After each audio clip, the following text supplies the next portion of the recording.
After school, at a family restaurant at night, with that girl from my class. Volume 2. By Hidari Ryu. Translated by Yuki Kitsuneko. Audiobook by Masquerade at Masquerade Audiobooks. Prologue. Rain. What is a home? A place where people can live. A place to build a life. A base of operations. A place to feel safe. A place to relax. People might define it differently, but society generally views it as something positive. For me, though, home is nothing but a place where I can't relax. Kuta, where are you going at this hour? The convenience store. If there's anything you need, I can pick it up while I'm there. It was 9 p.m., late enough that going out might seem suspicious. My mom calling out to me was only natural, and I gave her the excuse I'd prepared in advance, delivering the line as if I were reading from a script. Then, get some ice cream for the family. Enough for everyone. Oh, and take an umbrella, looks like it's going to rain. Roger that. Late July. A warm, quiet night, with August just around the corner. The sky above was heavy and murky with clouds. Honestly, I didn't need anything from the convenience store. I just wanted to get out of that uncomfortable house. This wasn't an errand, it was an escape. As I walked through the streets on my so-called escape, my thoughts weren't on snacks I didn't really want or the ice cream I'd been tasked to buy. Summer vacation, huh?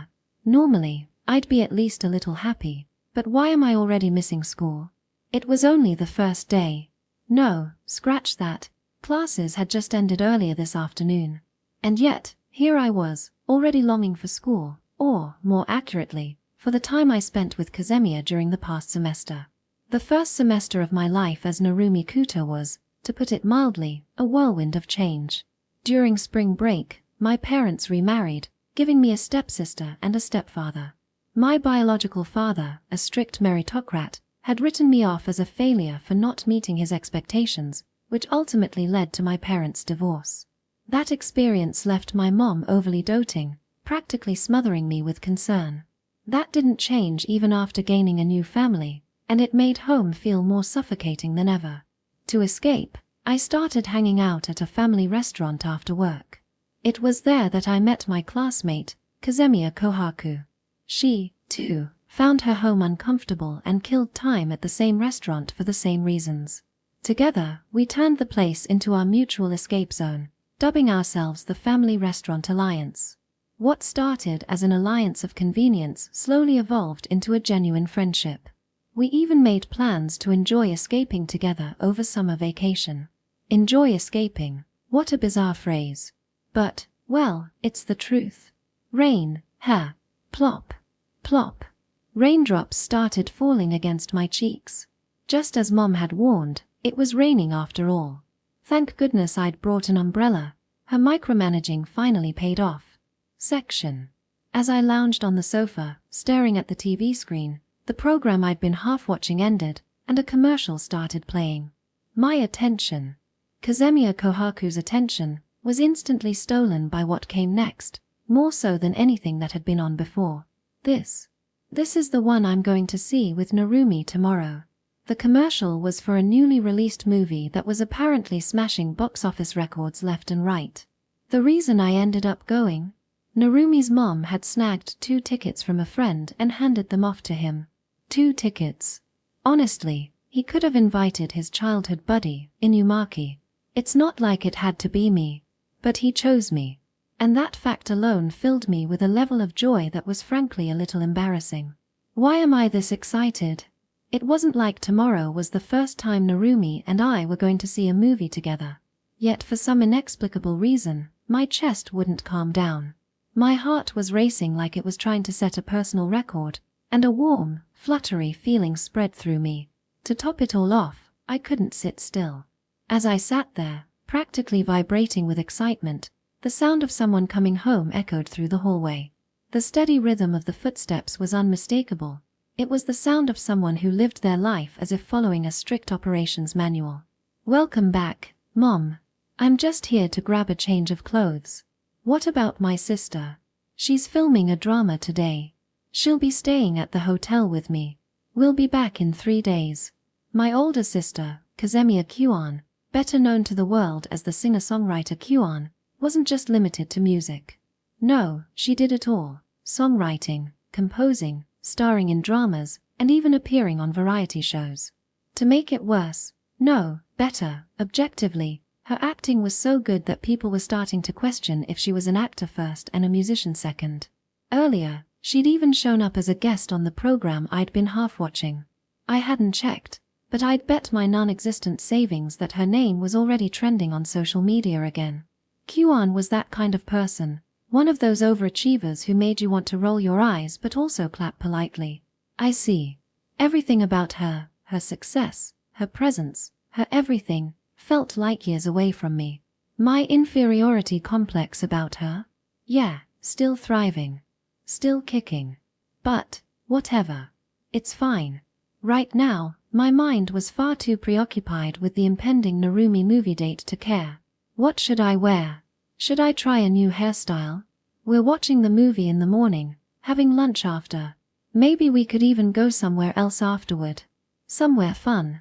Somewhere romantic. Wait, no, don't get ahead of yourself, Kohaku.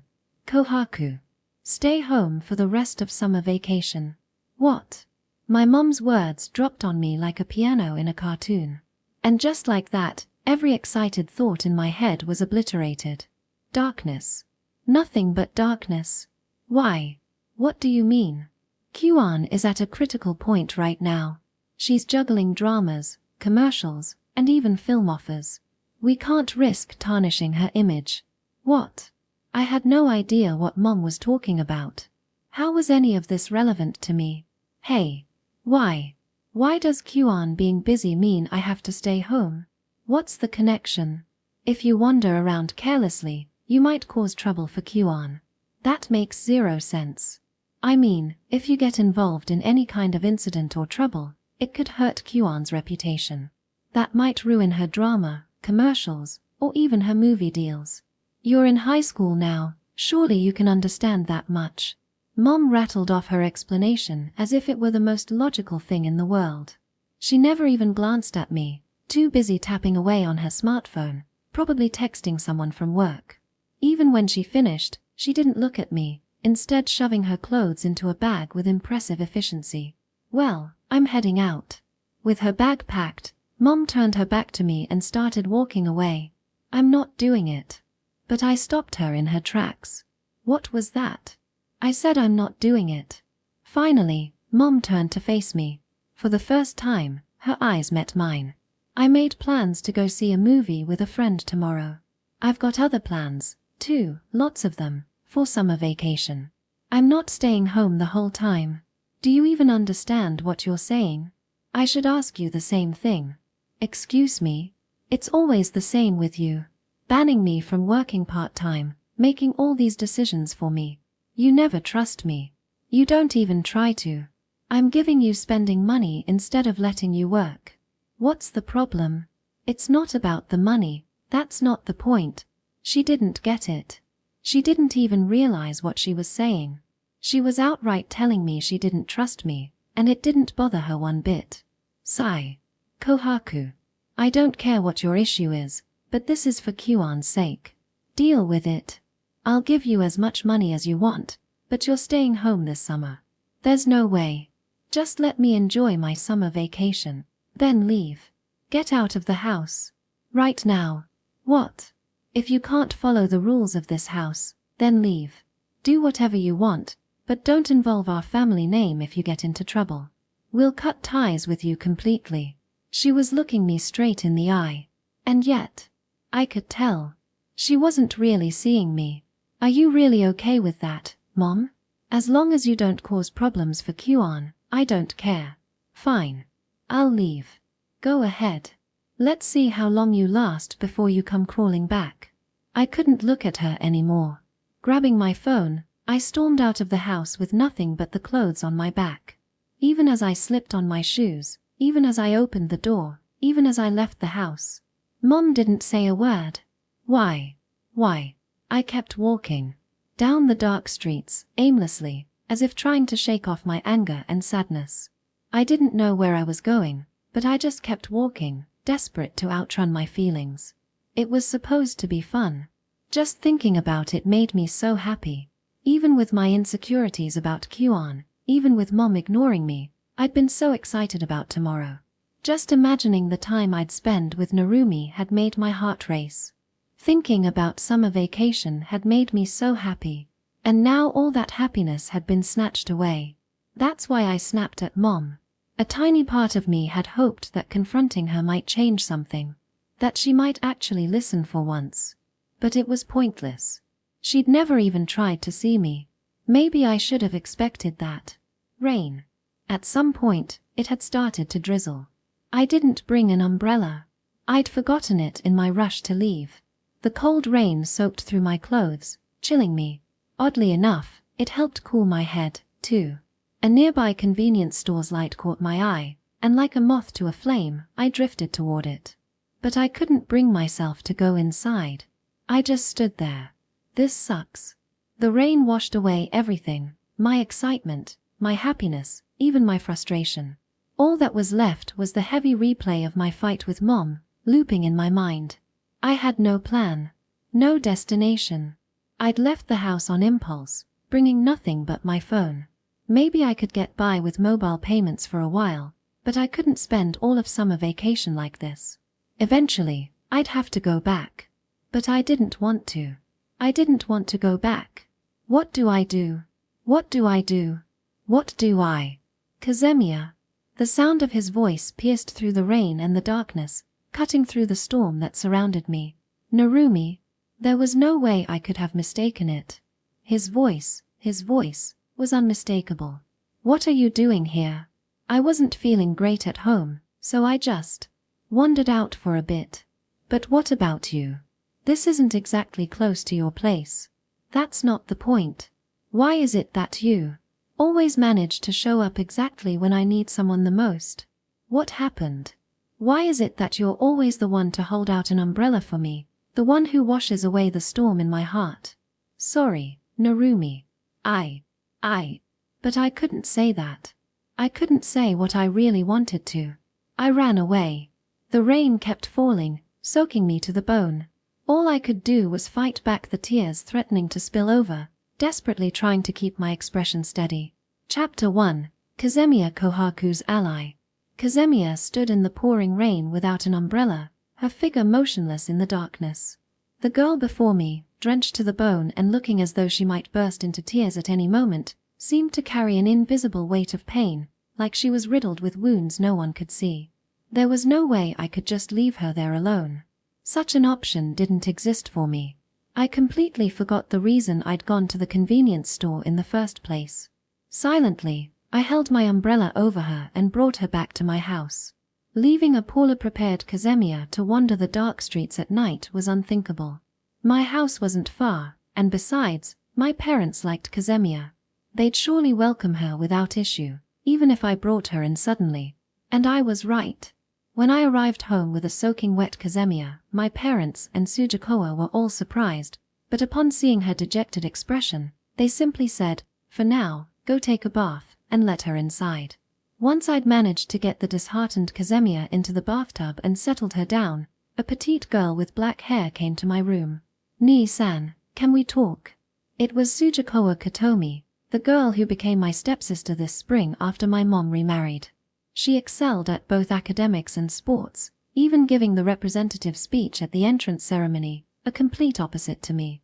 Technically, I should call her by her given name since she's my stepsister now, but I still felt awkward about it, so I stuck to calling her Sujikowa. Sure. If it's about Kazemiya, though, I don't know much aside from the fact she ran away from home. I see. I thought you might know more, Nii-san. What do you mean by thought? Well, I assumed you two were already dating. We're not. She's just a friend. Don't say weird stuff. It took me a moment to respond with just a friend. Something I shouldn't have needed to think about at all. But I couldn't help wondering, was Kazemiya Kohaku really just a friend to me? Hehe, sorry if I hit a nerve. But teasing my older brother about his love life is very much a little sister thing to do, don't you think? I feel like I've earned some bonus little sister points for that. There it was, her mysterious point system.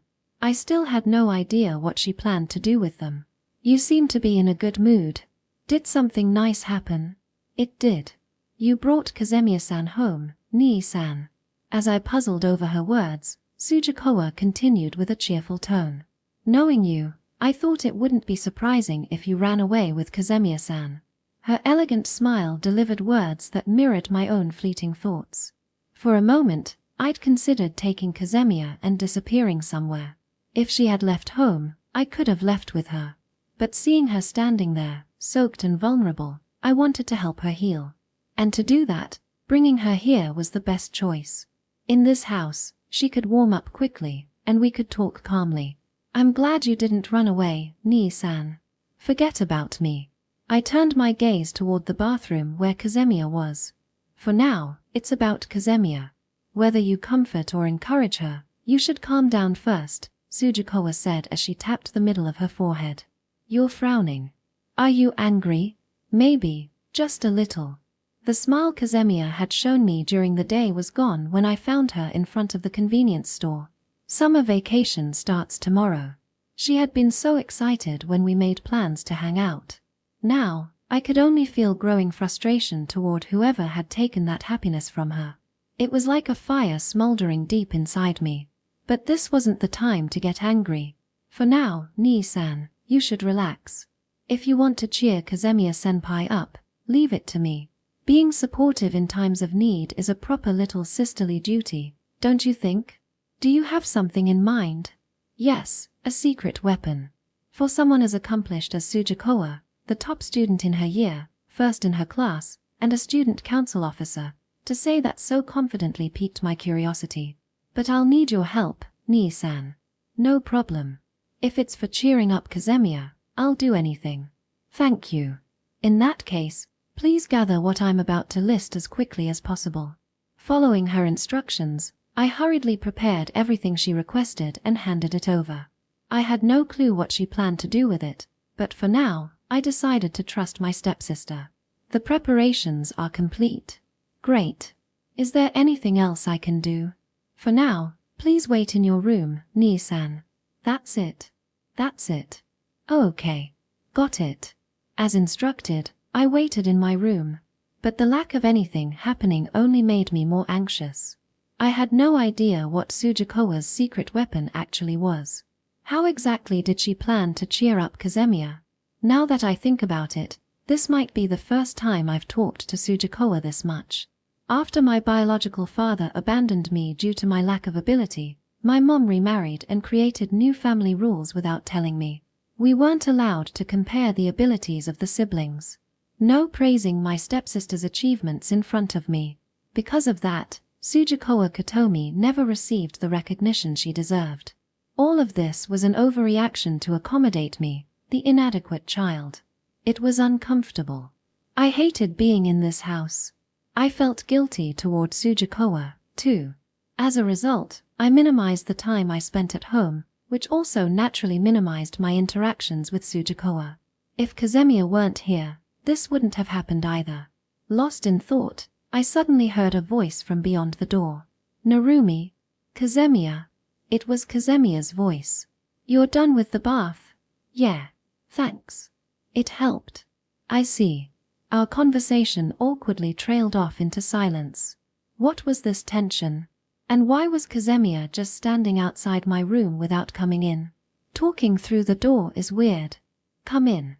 Don't hold back. Oh. If you don't like my room, I can ask Sujikowa to let you use hers. Or you could use the living room. No, it's not that.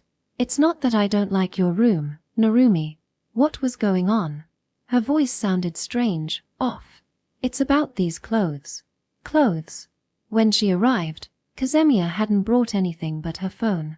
Her soaking wet clothes were in the washing machine now. Earlier, Sujikowa had gone to the bathroom to leave her some clothes to change into. Wait. Where did those clothes come from? They wouldn't be the same size, considering Sujikowa and Kazemiya's differences. Are they the wrong size? Well, yeah, they're the wrong size, but it's more like they're too big for me. That's not really the issue, though. So it wasn't that Sujikowa's clothes didn't fit. Then what? I don't get it. Well, whatever.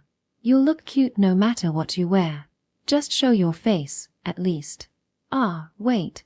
She had looked like she was on the verge of tears earlier. I couldn't sleep without seeing for myself how she was doing now. The moment I opened the door, my voice failed me. I'd heard somewhere that around 80% of human perception comes from sight. And right now, the 80% of input from my eyes was overwhelmed by something nearly violent in its impact. Kazemiya Kohaku stood before me. The clothes she wore didn't fit her. More than that, they weren't even women's clothes. It was the t-shirt I usually wore, a plain short sleeve I'd handed to Sujikowa earlier. It was cheap, something I'd picked up at a big fast fashion chain. But now, just from being worn by Kazemiya, it radiated a violent brilliance, an almost overwhelming sense of charm that struck me head-on. Sorry. When I got out of the bath, Narumi's clothes were there. This was the only thing I could wear. Was this Sujikowa's secret weapon? How in the world was this supposed to cheer up Kazemiya? For the record, I'm wearing something underneath, okay? Oh, good. Looking closely, I noticed she was wearing my athletic shorts, the ones I use in gym class. I hoped she wasn't referring only to the shorts when she said she had something on underneath. I stopped myself before my thoughts went any further. That way lies trouble. The shirt was Sujikowa's idea. Sorry. You don't need to apologize. Honestly, Narumi, does it bother you? Me? Wearing your clothes? What? I mean, your clothes. Is it weird for you if I wear them? Of course not. The real question is how you feel about it. If you're uncomfortable, I can find something else right now. And no, it's not that. In fact, Kazemiya started to say something but quickly covered her mouth. Sorry. Forget what I just said. Got it. I'll forget it. I was curious about what she meant, but since she asked me to forget, I had no choice but to comply. Well, come in, at least. Okay. Her face was still flushed, likely from the bath, as she gave a small nod and stepped inside my room. As I watched her, our eyes suddenly met. What? Sujikowa mentioned she had a secret weapon to cheer you up. I don't get the logic, but it looks like it worked. Yeah, it seems like it did. Kazemiya grasped the hem of the oversized shirt, a soft smile spreading across her face.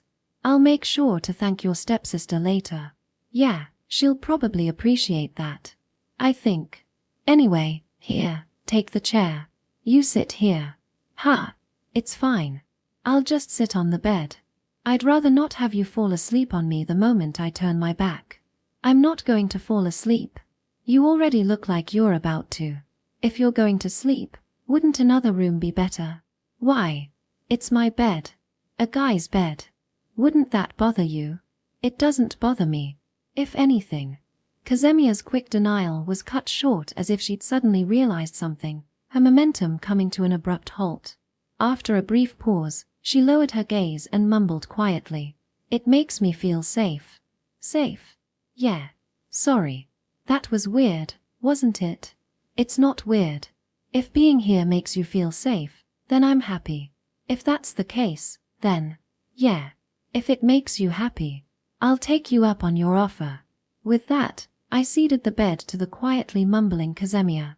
After a short silence, I decided to speak. Can I ask you something? What is it? About why you ran away from home. We had a rule in the Family Restaurant Alliance. Don't pry into each other's home situations. But given the current circumstances, we made a pact, right? The alliance and all that. But, no, that's not it. I erased the excuses I'd been lining up in my head. Sorry. Why are you apologizing? I said we wouldn't pry into each other's lives, didn't I? That was our agreement as allies. But I can't do it. I can't just ignore what I saw tonight, seeing you standing there in the rain, looking like that. Yes, that's it. To me, Kazemiya Kohaku is special. Special enough to overturn my own principles without hesitation. But if you don't want to talk about it, I won't force you. I'll wait until you're ready. How long will you wait? As long as you need. I don't know. What if I said 10 years? If that's what you want, I'll wait 10 years. Or 20. 10 or 20 years. You'd stay with me that long? For as long as you want. Forever, if that's what it takes. I'll stay by your side and wait until you're ready to talk. Idiot. Think about what you're saying. Kazemiya averted her eyes from mine, and I could swear her face was a deeper shade of red than before. I'll talk. Right now. Are you sure? Waiting sounds nice, but if you did, I think I'd end up relying on you too much. Go ahead and rely on me, a little, at least. No way. If I start relying on you, it won't just be a little. With that disclaimer, Kazemiya began to speak. She told me, in detail, about what had led her to run away from home. Section. Hey, Mom. Care to explain yourself? The production staff on the set of a one-off special drama were bewildered. The filming itself had been going smoothly, so much so that today's shoot wrapped up not just on time, but ahead of schedule. The credit for this lay squarely with the lead actress, whose presence had been instrumental. When her co-stars struggled, she guided them through it. If problems arose, she resolved them with composure and flexibility. She delivered her lines flawlessly, without a single NG take. By paying meticulous attention to the well-being of the staff and cast, she maintained a warm, harmonious atmosphere on set, yet knew how to command the necessary focus when needed. The shoot's exceptional progress was entirely due to this woman, Kyuan, whose real name was Kazemiya Kyuan. And yet, now it was Kyuan herself who had become the source of trouble. Though the day's shooting had already concluded, meaning there was no impact on the schedule, her current actions sent shockwaves through the staff and cast alike. What's going on with Kyuan? The Kyuan they knew, Kazemiya Kyuan, who always kept her cool, was now standing before her manager and mother, Kazemiya Sora, in a rare display of fury. Even to onlookers, it was evident that she was simmering with anger, the flames of her rage flickering just beneath the surface. It seemed like she might grab her mother by the collar at any moment. Such behavior was unthinkable from someone who had always worked so hard to keep the atmosphere light and professional. Didn't you hear me? Or are you still pretending not to understand? Oh, I see. Then let me spell it out for you in a way even you can grasp. Her words, sharper than ever, were accompanied by a glare so piercing it could cut through steel, a look more intense than anything she'd ever shown, even in her most powerful performances on camera. I'm telling you to explain yourself while I'm still being nice about it, you piece of trash. What's this nonsense about kicking Kohaku-chan out of the house? Section. Kazemiya opened up to me. She told me her mother had insisted she stay home for the summer break. How she'd refused. How she was told to leave the house. And how, overcome by emotion, she'd stormed out.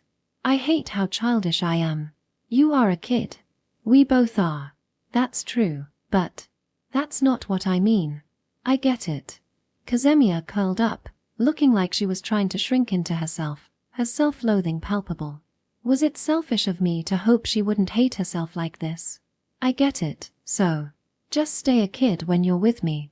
We're both just kids, after all. When you say things like that, it only makes me feel even more childish. It's frustrating. Do you want to be an adult?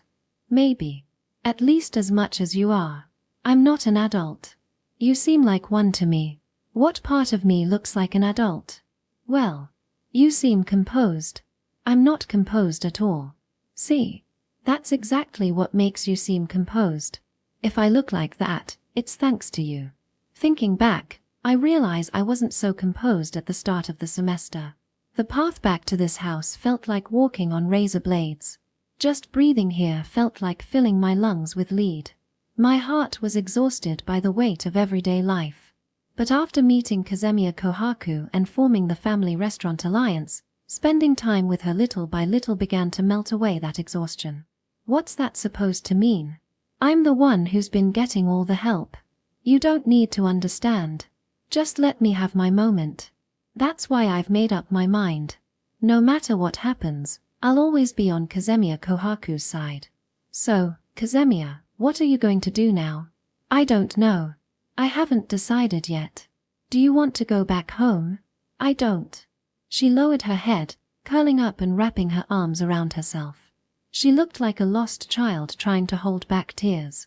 I don't want to go back to that house. But I don't know what else to do, either.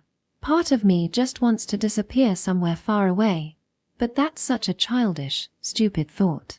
She had calmed down after her bath, regaining her composure, but that only made her situation's hopelessness all the clearer. In the end, I'll just have to go back and apologize. Like I always do. As she spoke, it seemed she was organizing her thoughts, coming to terms with her emotions. Running away from home isn't realistic, especially for someone like me, just a brat throwing a tantrum. Each word, each sound she uttered, sank deep like resignation. Anyway, thanks for everything today. You really helped. I'll thank your mom and dad properly before I head back home. It's pathetic, but because you were there for me, well then, how about we run away together? What? Kazemiya froze, her mouth hanging open in disbelief, as though she couldn't comprehend what I'd just said. Her deep blue eyes, like pieces of a clear sky, went wide as she slowly managed to form words. What do you mean by that? Exactly what I said. Let's run away together. We'll catch the first train tomorrow morning. For now, let's use the plans we made before summer break started. If we're running away, we might as well make the most of it. I want to enjoy it, with you. Wait a second. Don't worry about money. I've got a source for runaway funds. That's not the issue. Are you serious? This isn't a joke. If you want it to be a joke, we'll call it a joke. If going home was what she truly wanted, I'd accept that. I wouldn't stop her. But I don't want this to be a joke. I want you to smile. I don't want you to cry. If you're going to shed tears, I want to be the one to wipe them away. If you're sad, I want to make you happy. That's how I truly feel. I'm her ally and her friend. Even though our relationship is short-lived, I consider it deep and meaningful. And from my perspective, the way she talked about going back home didn't feel genuine. If there's another option, she'd take it. That's why I want to create that option for her. Why would you go that far for me? It was a natural question. But the answer had already bloomed in my hand. Because you gave me a gold star. You did a great job. That's what she had written on my left hand, a gold star she'd drawn for me. As a kid, I'd craved those words more than anything. But I never received them. Kazemiya Kohaku gave them to me. That's all the reason you need. That's more than enough. Because those were the words Kazemiya had wanted to hear too. Words she must have longed for so desperately. Even when she was hurt and barely holding herself together, she gave those words to me. I've already decided. I'm on your side, Kazemiya. But what if I'm the one who's wrong? What if I'm just being selfish, running away from home, deceiving you, and causing you all this trouble? Even if you're in the wrong, even if you're deceiving me, I don't care. I told you before, didn't I? Even if you became a demon lord bent on destroying the world, I'd still be on your side, Kazemiya Kohaku. Oh, come on. Kazemiya flopped onto the bed, pulling the blanket over her head to hide her face from me. That's why. Don't spoil me like this. That's exactly why I'm telling you to let me spoil you. Still under the blanket, she finally peeked out enough to meet my gaze, her eyes shy yet searching. Can I really lean on you? You can. I might rely on you a lot. I'll handle it. If you spoil me too much, I might turn into a hopeless person. That's just fine for you. I might make selfish demands. Then make them. I'll grant them. It seemed like she'd said all she needed to for the moment. Wrapped in the blanket, she stayed still. Then can I start by asking for one thing? Go ahead. A brief pause. In that silence, there was a faint hesitation, a flicker of doubt, and a fragile determination to reach out. Run away with me. Her voice trembled, as if she might break into tears. It was the voice of a child afraid of rejection. I know it'll cause trouble for you, Narumi, and for your family. I know it's selfish, and I'm sorry. But I want you to run away with me. I want to be with you, Narumi. For Kazemiya Kohaku, saying those words must have taken immense courage. But she said them. A wish she normally would have resigned herself to giving up on. A desire so simple and naive that it might seem shallow and childish to adults. But to us kids, It was a genuine, heartfelt plea. If that's what you want, then I'll run away with you. Anywhere, everywhere. For as long as you want. I reached out and took the hand extended from beneath the blanket. Our fingers intertwined, gripping tightly, tied together, as if ensuring we'd never be separated. As if to defy anyone who might try to tear us apart. Section. Our fingers intertwined tightly, as if to hold on forever. Bound together, ensuring we could never be torn apart by anyone. Narumi said nothing after that. He just stayed by my side. With every passing moment, something began to grow within me. It was like a fruit, sweet and warm, ripening slowly but surely. So warm. I'd already cooled off after the bath. The room was filled with the crisp chill of air conditioning. Yet still, I felt so warm. My heartbeat quickened, each trembling thrum making that fruit ripen further. I must have been more tired than I realized. Slowly, my eyelids began to droop. Darkness wrapped around me, but it wasn't frightening. It wasn't cold. It was a comforting darkness. It wasn't like before. The darkness under the streetlights had been terrifying. Cold. What was different now? Was it because I was in a room? Because I was wrapped in the warmth of the blanket? Oh, I see. The answer came quickly. It had been right in front of me all along. I didn't even need to think about it. It's because Narumi is here. That's why I wasn't scared. Not of sleeping. Not of the darkness. Nothing about the situation had changed. If anything, I'd dragged Narumi into this mess. And yet, I felt at ease. More than I ever had before. Narumi. Narumi. Narumi. My consciousness began to fade, sinking into the comforting depths of a dream. I'm sorry. I'm sorry for dragging you into this. Because of my childish stupidity, I pulled you in. I've caused you so much trouble, Narumi. I'm sorry. I'm sorry, Narumi. Even though I'm causing you trouble, I feel at ease. Even though you said you'd run away with me, I'm happy. I know I shouldn't feel this way, but I'm happy I get to run away with Narumi. I'm happy I get to spend time with him. Don't apologize. With just those gentle words from Narumi, the sweet, warm fruit inside me ripened further. Just the slightest brush of his fingers against mine, the way his hand softly stroked my hair, it all nurtured that fruit, little by little, but undeniably so. You're not a bother. If anything, I'm happy too. I'm glad I get to run away with you, Kazemiya. The presence of Narumi Kuta was growing larger and larger in my heart. Thank you. With the feeling of yet another warm, sweet fruit ripening within me, I drifted into sleep. Chapter 2, starting with a shopping trip. After quickly packing my things, I left that unbearably uncomfortable house with Kohaku and we jumped onto the first train of the day. My luggage consisted of just a single Boston bag. Given the nature of running away, I prioritized mobility. Dragging a suitcase around would have been far too conspicuous. There really aren't many people at this hour, right? As it was the first train, the car was completely empty aside from Kohaku and me. In this small steel box, it felt like we were the only two people in the universe. The crisp morning air filled the space. Sunlight streamed in through the windows, catching motes of dust dancing in the light. Every element of this private little universe felt precious, comforting. Yeah, you're right. What's with the way you're curling up like that? It's just. Do you think this is okay? You know, leaving home like this. About your family, and everything else. I left a note saying I was going on a trip with you, so it should be fine for a while. It's not even a lie, just missing a deadline. Causing a scene and having the police involved would have been a hassle, so this was my way of keeping things under wraps for now. I muted notifications on my phone and decided to ignore any messages.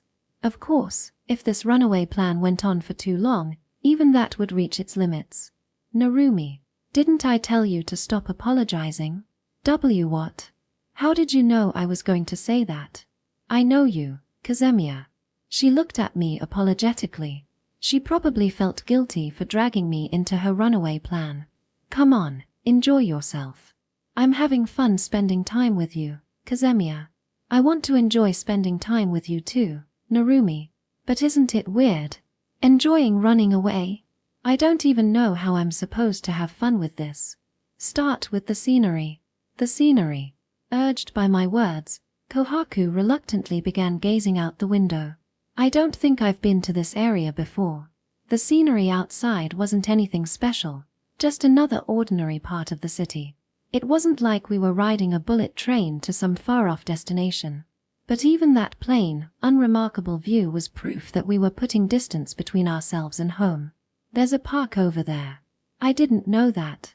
It was also proof that Kohaku's world was expanding, little by little. That made me happy, almost as if it were happening to me. Starting to have fun now, aren't you? And no, it's not like that. No need to deny it. It's fine if you are. We continued riding the train for a while longer. As the unfamiliar sights outside the window increased, so did the number of passengers.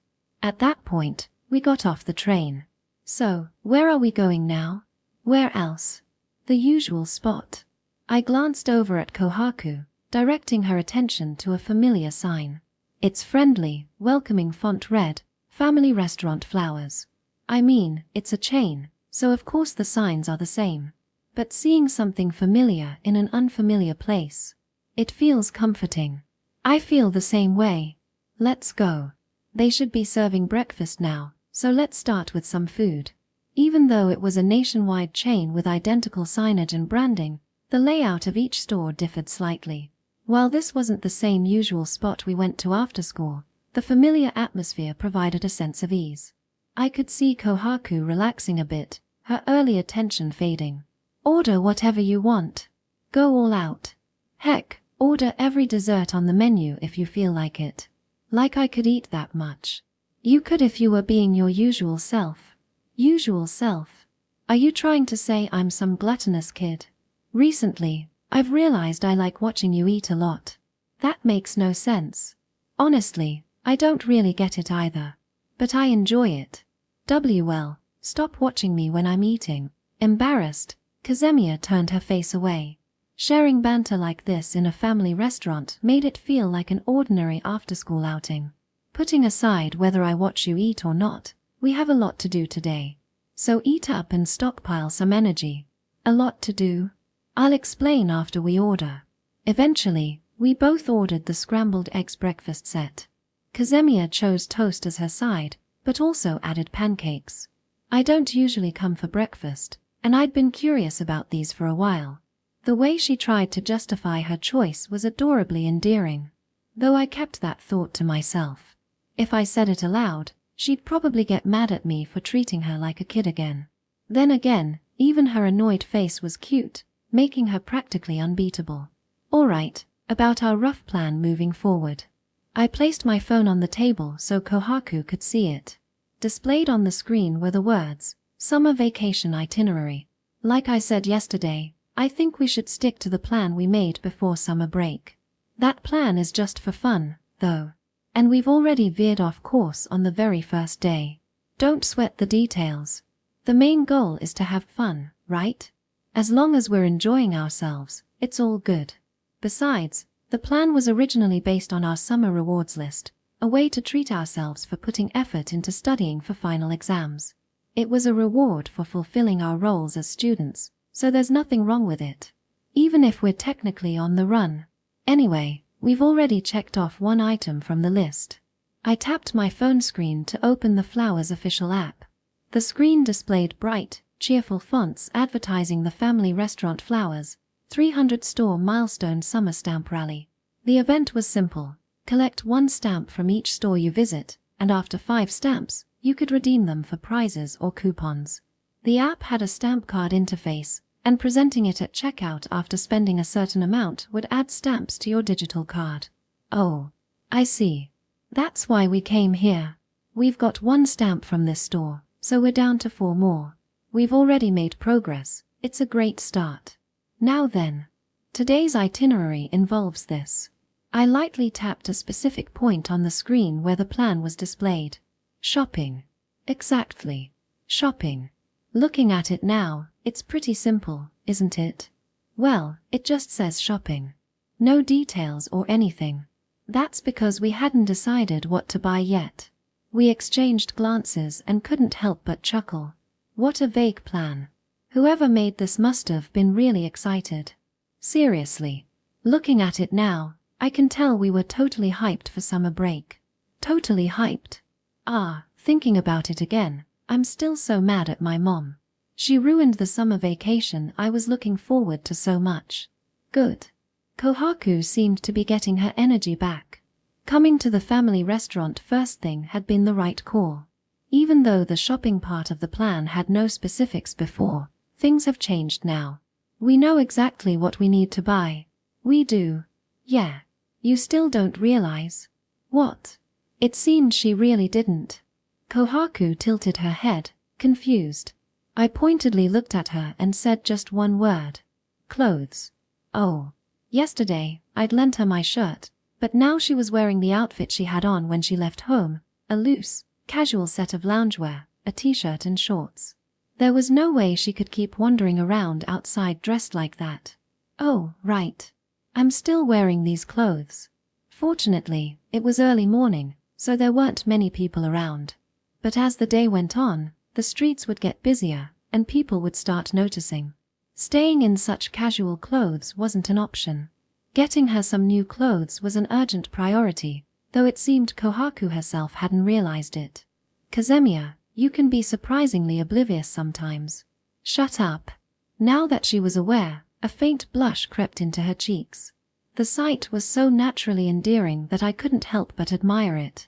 We'll wait for the shops to open, then go buy clothes. We'll also need a bag to carry your stuff. It wouldn't be practical to mix our luggage. That'll be the morning, getting what we need to get by. Lunch will be whatever's nearby. After that, we'll have to find somewhere to stay for the night. Even with the base plan in place, this runaway adventure was spur of the moment, so adjustments were inevitable. We'd have to continue creating impromptu schedules along the way. What? As I organized our plans, I noticed Kohaku was staring at me. This wasn't just my runaway plan. I should have asked for her input too. You seem so used to this. Are you sure you're not a runaway pro? I'm not. This is my first time actually running away. But you've thought about it before, haven't you? Of course.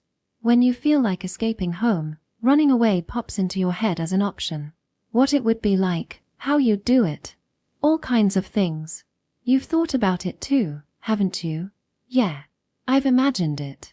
But I never had the courage or a good enough reason to actually go through with it. And I couldn't shake my fears about the future. So I always ended up taking the halfway option. That's how it usually is. Same for me. No courage, no reason, and full of doubts about the future. So I settled for a halfway escape. We're both just halfway escapees. A childish tantrum in the grand scheme of things. To adults, it must seem laughably petty. But it's because of those halfway escapes that we met, right? Yeah, that's true. That's exactly right. It was because we ran away that we were able to meet. Because we chose the halfway option, we were able to find each other. Running away doesn't solve anything, it's just postponing the problem. But running away isn't entirely a bad thing. There are things you can gain by doing so.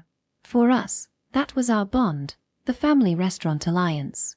Thank you for waiting. Here are your scrambled egg breakfast sets and the pancakes. Our ordered breakfast sets and pancakes were brought to the table. The conversation had naturally reached a pause, and we were starting to feel hungry. Perfect timing. Well, let's eat. Yeah. Kazemiya and I exchanged a glance, then clasped our hands together. Itadakimasu. Section. Tsujikowa Katomi's gaze was fixed on a single sheet of paper. It was a simple message written on a blank notepad. The writer, Narumi Kuta. A trip. The message contained only a single sentence. Going on a trip with Kazemiya Kohaku. That was all it said. And to his family, that was all he had to offer. Both her father and stepmother had seen the brief note and merely gave resigned smiles. It was summer vacation. Going on a trip with friends, just one trip, was normal, they thought. They even recalled hearing him talk about a trip with friends before. That's just an excuse. Her grip on the note tightened. With a crumple, the paper submitted, forming warped creases under her fingers. A trip with friends. Perhaps that was normal for most people. But when it came to her stepbrother, it was different. This is a runaway. She knew full well that her stepbrother was avoiding this house, avoiding this family. When you think about the kind of person my brother is, it wouldn't even be strange if he ran away with Kazemiya-san. Just as she had worried about last night. I'm relieved. At least my brother didn't run away. As much as her fears had led her to suspect. That person, her stepbrother, had once again run away from his family. Why? Her father had already left for work, and her stepmother was in her room working. Now alone in the empty living room, Katomi murmured quietly. Why can't you just be part of a normal family? Section. After finishing breakfast, we resumed our interrupted discussion about today's plans. Calling it a discussion makes it sound grand, but all we were really doing was listing out what we needed and making a shopping list. It's going to cost a lot to get everything, isn't it? Don't worry about it. I've got it covered. Can I ask where this cover is coming from? Oh, right. I didn't mention it before, did I? I had completely forgotten. Or rather, maybe I avoided bringing it up because, even for me, it wasn't an ideal source of funds. It's my savings from part-time work, money I had no other use for, and the child support my biological father sends me regularly. For some reason, my throat felt dry. I took a sip from the glass of melon soda in front of me to moisten it. He's a perfectionist, you see. After the divorce, he didn't want to be accused of being stingy or clung to for money, so he sends an amount that no one can complain about. To top it off, he even sends it directly to a bank account in my name, calling it an allowance. To an outsider, it might look like a kind and thoughtful gesture. But that wasn't the case. That's just wishful thinking. He's a perfectionist to an almost obsessive degree. Money is just a tool to sever ties. What he's really saying is, I'll give you enough money to live on, so don't complain, and never come bothering me again. As someone who couldn't live up to his vision of perfection and was cast aside, I understand this all too well. My mom probably understands it as well. I've never touched the money that was sent to me, so there's a fair amount saved up. It's more than enough for now. Honestly, I hate using it, but desperate times call for desperate measures. More than my personal grudge, right now, I want to help Kazemiya in any way I can. I'm sorry. You don't have to apologize. It's not like you're causing me trouble or anything. That's not it. Kazemiya interrupted me, meeting my gaze. It's frustrating, isn't it? To be treated like someone only after their money without being given a chance. Her words pierced me.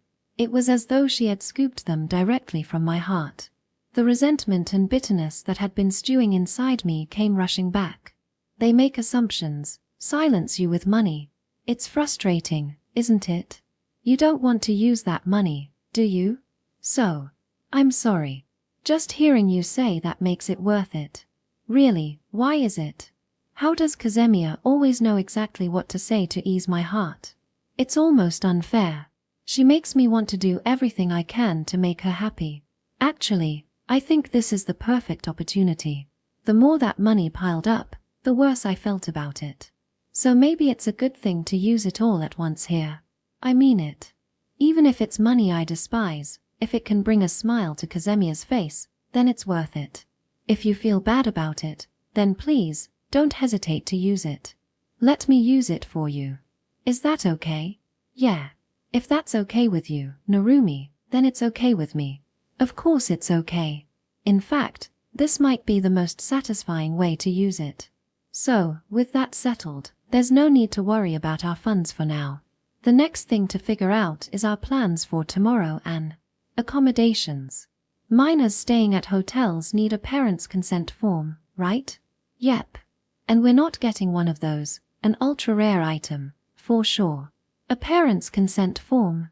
It was laughable to think that two runaways like us, part of the Family Restaurant Alliance, could ever get their hands on something like that.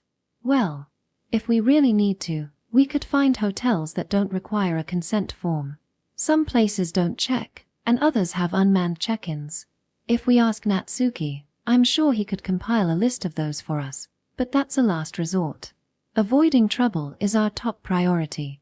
I can handle trouble if it's just me, but for Kazemiya, it could be devastating. So, how about staying at a family restaurant tonight? Ha! What do you mean? At her understandable question, I opened the official Flowers app, searched for nearby locations, and narrowed down the results. There's a 24-hour location a bit further from here. We can stay there until morning. Plus, there's a day spa nearby, so we can use that for bathing. Not many places are open 24 hours these days, so we should take advantage of it while we can. Hearing my suggestion, Kazemiya widened her eyes but soon smiled softly. That's kind of perfect. It's very us. Well, we are the Family Restaurant Alliance, after all. I smiled back at her as I said it. It might be a little rough, but for us, it's a fitting start to our journey. It might inconvenience the staff, but I'll silently apologize by ordering plenty of food. After some more discussion and planning, we settled the bill and left the restaurant. Since we exceeded a certain amount, the Flowers app displayed a flower-shaped stamp, filling one of the 5 empty spaces. Collecting 5 stamps wasn't the goal of our runaway journey, nor did it signify any progress. Yet somehow, it felt like a small step forward. So, it says you can get a prize for collecting these stamps, but where do you claim it? It says at any store. Ha! There are a lot of options. Narumi, do you have anything in mind? Not yet. Me neither. It's like collecting the stamps is becoming the goal. Yeah. It's less about the prize and more about collecting them with you. That feels like the real reward. A few seconds passed after she said that, and then Kazemiya's cheeks turned red as she realized how embarrassing her words were. Forget I said that. Impossible. I'll remember it to my grave. No way. Definitely. How? Words like that. I'd remember them even in death. No matter how much I tried, I wouldn't be able to put into words just how happy they made me. It was frustrating. More importantly, this isn't the time to worry about words, is it, Kazemiya? Kazemiya glanced down at the shirt she was wearing, as if to avoid my gaze. Other than the clothes you brought from home, all I can do is lend you some of mine. But you can't keep wearing my shirts forever, can you? Maybe. It's not so bad. No way. Sure, I don't mind lending you shirts whenever, but it's just inconvenient. In lots of ways. If asked what exactly was inconvenient, I'd have trouble putting it into words. Yeah, it's inconvenient. Definitely inconvenient. Yeah, you're right. Now that you mention it, it's inconvenient for me too. I guess. Why are you looking away? Don't worry about it. Now I couldn't help but worry, but there wasn't any point in pressing further. Taking her words at face value, we headed into a large shopping complex near the station. After checking the floor map displayed on the wall, we went straight to the fashion section and entered one of the apparel stores. The interior was clean and elegant, with a predominance of white, and the shelves were filled with colorful clothes. The displays were tastefully arranged, and it was no surprise to see a decent number of customers inside, even though it had only just opened. What kind of clothes should you buy when you're on the run? Just buy the clothes you like. Well, yeah, but we're fugitives, right? Wouldn't it be better to pick something inconspicuous? Like what? Something to hide your face, like a hat, fake glasses, a mask, and maybe a black hoodie to blend into the shadows at night. Wearing all black from head to toe. Picture it for a moment. A person in a hat, fake glasses, a mask, and a black hoodie, fully dressed in black, walking around in the middle of summer. How do you think people would react? They'd think I'm suspicious. Glad you realized it before it was too late. Kohaku tends to get overly fixated on ideas sometimes, and it seems like this was one of those cases. It's kind of adorable in its own way, but I'll make a mental note to keep an eye on it. Being cautious is fine, but if you overthink things, you'll just wear yourself out, especially someone like you, Kazemiya. That might be true. If it's going to come to that, wouldn't it be better to just wear clothes you like? It'd probably be easier on you that way too. What?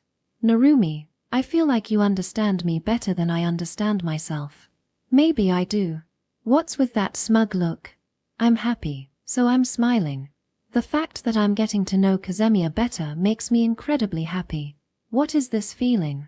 Why do I feel this way? It's not a sense of superiority. It's just happiness, but not just that. Something more. And you're smiling too, Kazemiya. What? No way. You really are. Should I take a picture and show you? No, don't. Absolutely not. That's embarrassing. Lovely. The word surfaced in my mind as I watched her laugh. It fit so perfectly, as if it had been waiting there all along, just waiting for the right moment to settle in. Lovely. Yeah. That feels just right. But is that really the kind of word you use for a friend? I didn't know for sure, but one thing was clear. I felt something for Kazemiya that went beyond mere friendship. I wanted to spoil her. I wanted her to be happy. This overwhelming desire. I already knew the name of what I was feeling. Interlude, Black Footsteps. Singer-songwriter Kyuan. Real name, Kazemiya Kyuan. Her debut song, Wings of an Angel, shattered records by amassing over 100 million views on a video-sharing site within a week of its release. Effortlessly topping the charts on every music streaming platform, she rewrote sales and performance records as though it was second nature. Products and services promoted with her songs invariably became massive hits, leaving all previous records in the dust. Moreover, the TV drama in which she made a guest appearance recently achieved the highest ratings and acclaim seen in over a decade, a testament to her unparalleled impact. Kazemiya Kyuan is universally recognized as a genius. Her talent is revered, celebrated, and even worshipped. And yet, achievements, records, wealth, fame, none of these held much meaning for Kazemiya Kyuan. For her, something else took precedence. Something far more important. Kohaku-chan. An empty house. An empty room. Aside from her solitary figure standing there, no one else was present. She really ran away from home. At first, she thought it was a joke. She assumed it was just another lie from that incorrigible Kazemiya Kohaku. Beyond the half-open door, her sister, the owner of the room, was nowhere to be found. She hadn't taken anything substantial with her, it seemed. The decision must have been impulsive. The room was still filled with her belongings, almost as if to challenge the very notion that she had run away. Kohaku-chan can't handle this. Running away from home is impossible for her. That's why I made sure to keep our mother away from the house. Her gaze fell on a pair of white and silver headphones adorned with cat ears, something Kohaku clearly cherished. They lay abandoned on the bed, looking to Kyuan like a single feather left behind by an angel. She's just going to end up hurt. I don't want Kohaku-chan to suffer any more than she already has. Kyuan carefully picked up the headphones, treating them as though they were a delicate piece of glass, precious and fragile. If it's going to hurt her, I'll keep her safe, even if it means putting her in a cage. The angel's feather had long since lost its warmth, now leaving only the cold, metallic sensation of steel. My fragile, innocent angel who knows nothing of the world. Chapter 3, The Believer. Kazemiya. Wait a second. Leave it to me. I've got this. Still staring at the smartphone screen, Kazemiya stubbornly refused to acknowledge a certain truth. But this is. Don't say it. You're definitely lost, aren't you? I said don't say it. After gathering supplies for the runaway, including a change of clothes, and finishing a meal, we moved to the area near a 24-hour family restaurant. It was a bit of a distance, so by the time we arrived, the evening was already upon us. Since the trip had tired us out, we decided to stop by a day-use hot spring to recharge before heading to the restaurant. Kazemiya took it upon herself to guide us there. I've been relying on you so much, Narumi. Let me handle this at least. You must be exhausted. I let her words lull me into trusting her to lead the way, but here we were, wandering in circles on similar-looking streets, unable to find the place. Well, yeah, this area's a bit tricky to navigate. Thanks for the consolation. I mean it. Want me to help you look? Just give me a bit more time. Kazemiya gripped her smartphone tighter and resumed her intense focus on the screen. I found this place myself and even made the reservation. I want to see it through on my own. Now that I think about it, She's not allowed to have a part-time job. A trip like this must have been a stretch.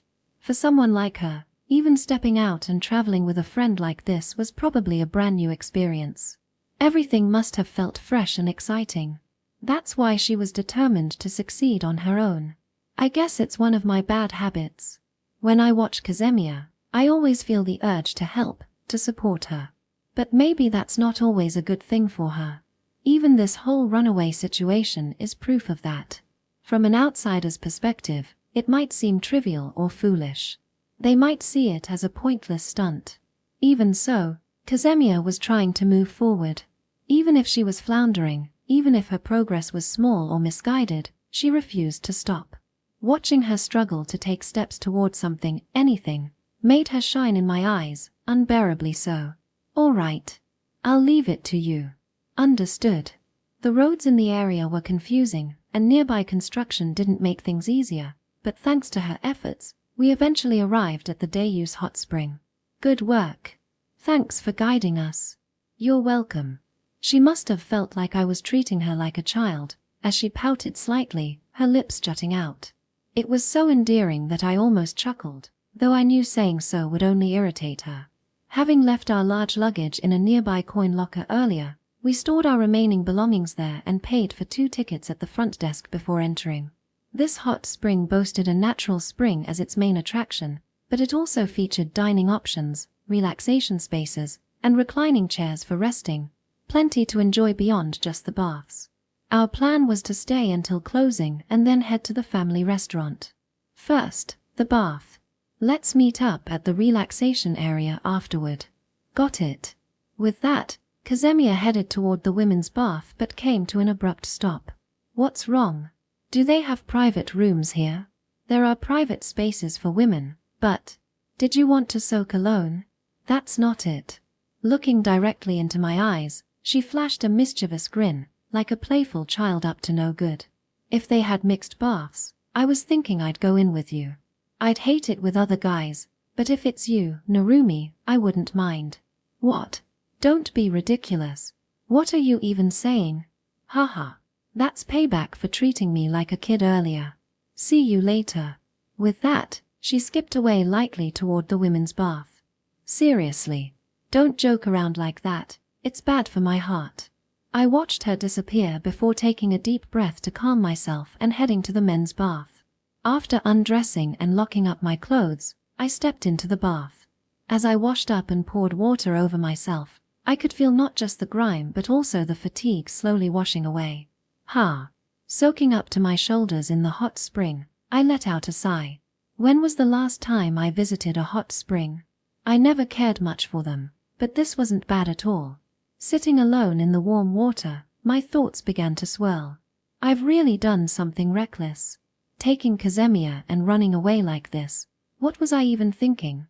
I'm sure my phone, with its notifications silenced, is filled with messages from my parents. Messages I'm deliberately avoiding. I'm running away from facing them. Even someone like me, taking Kazemiya away like this, couldn't really do anything for her. I knew that.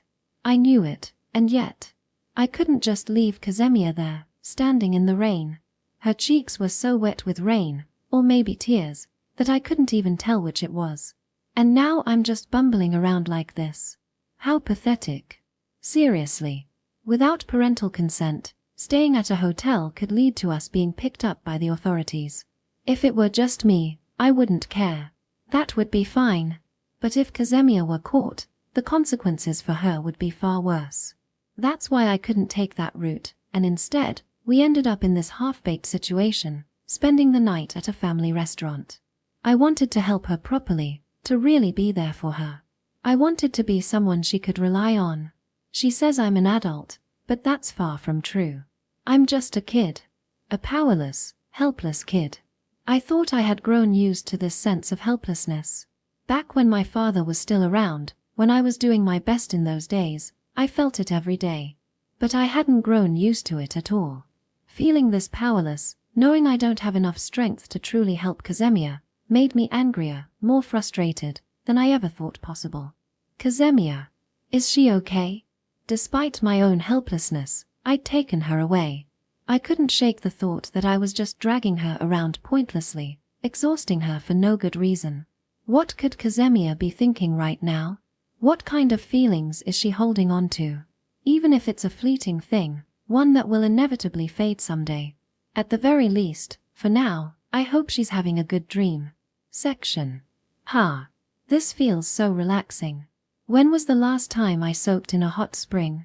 I think I went with my big sister and mom when I was little, but it's probably been since then. As I sit alone in the water, my thoughts start to swirl in my head. If there were a mixed bath, I'd have wanted to go in with Narumi. Uwa. What am I even saying?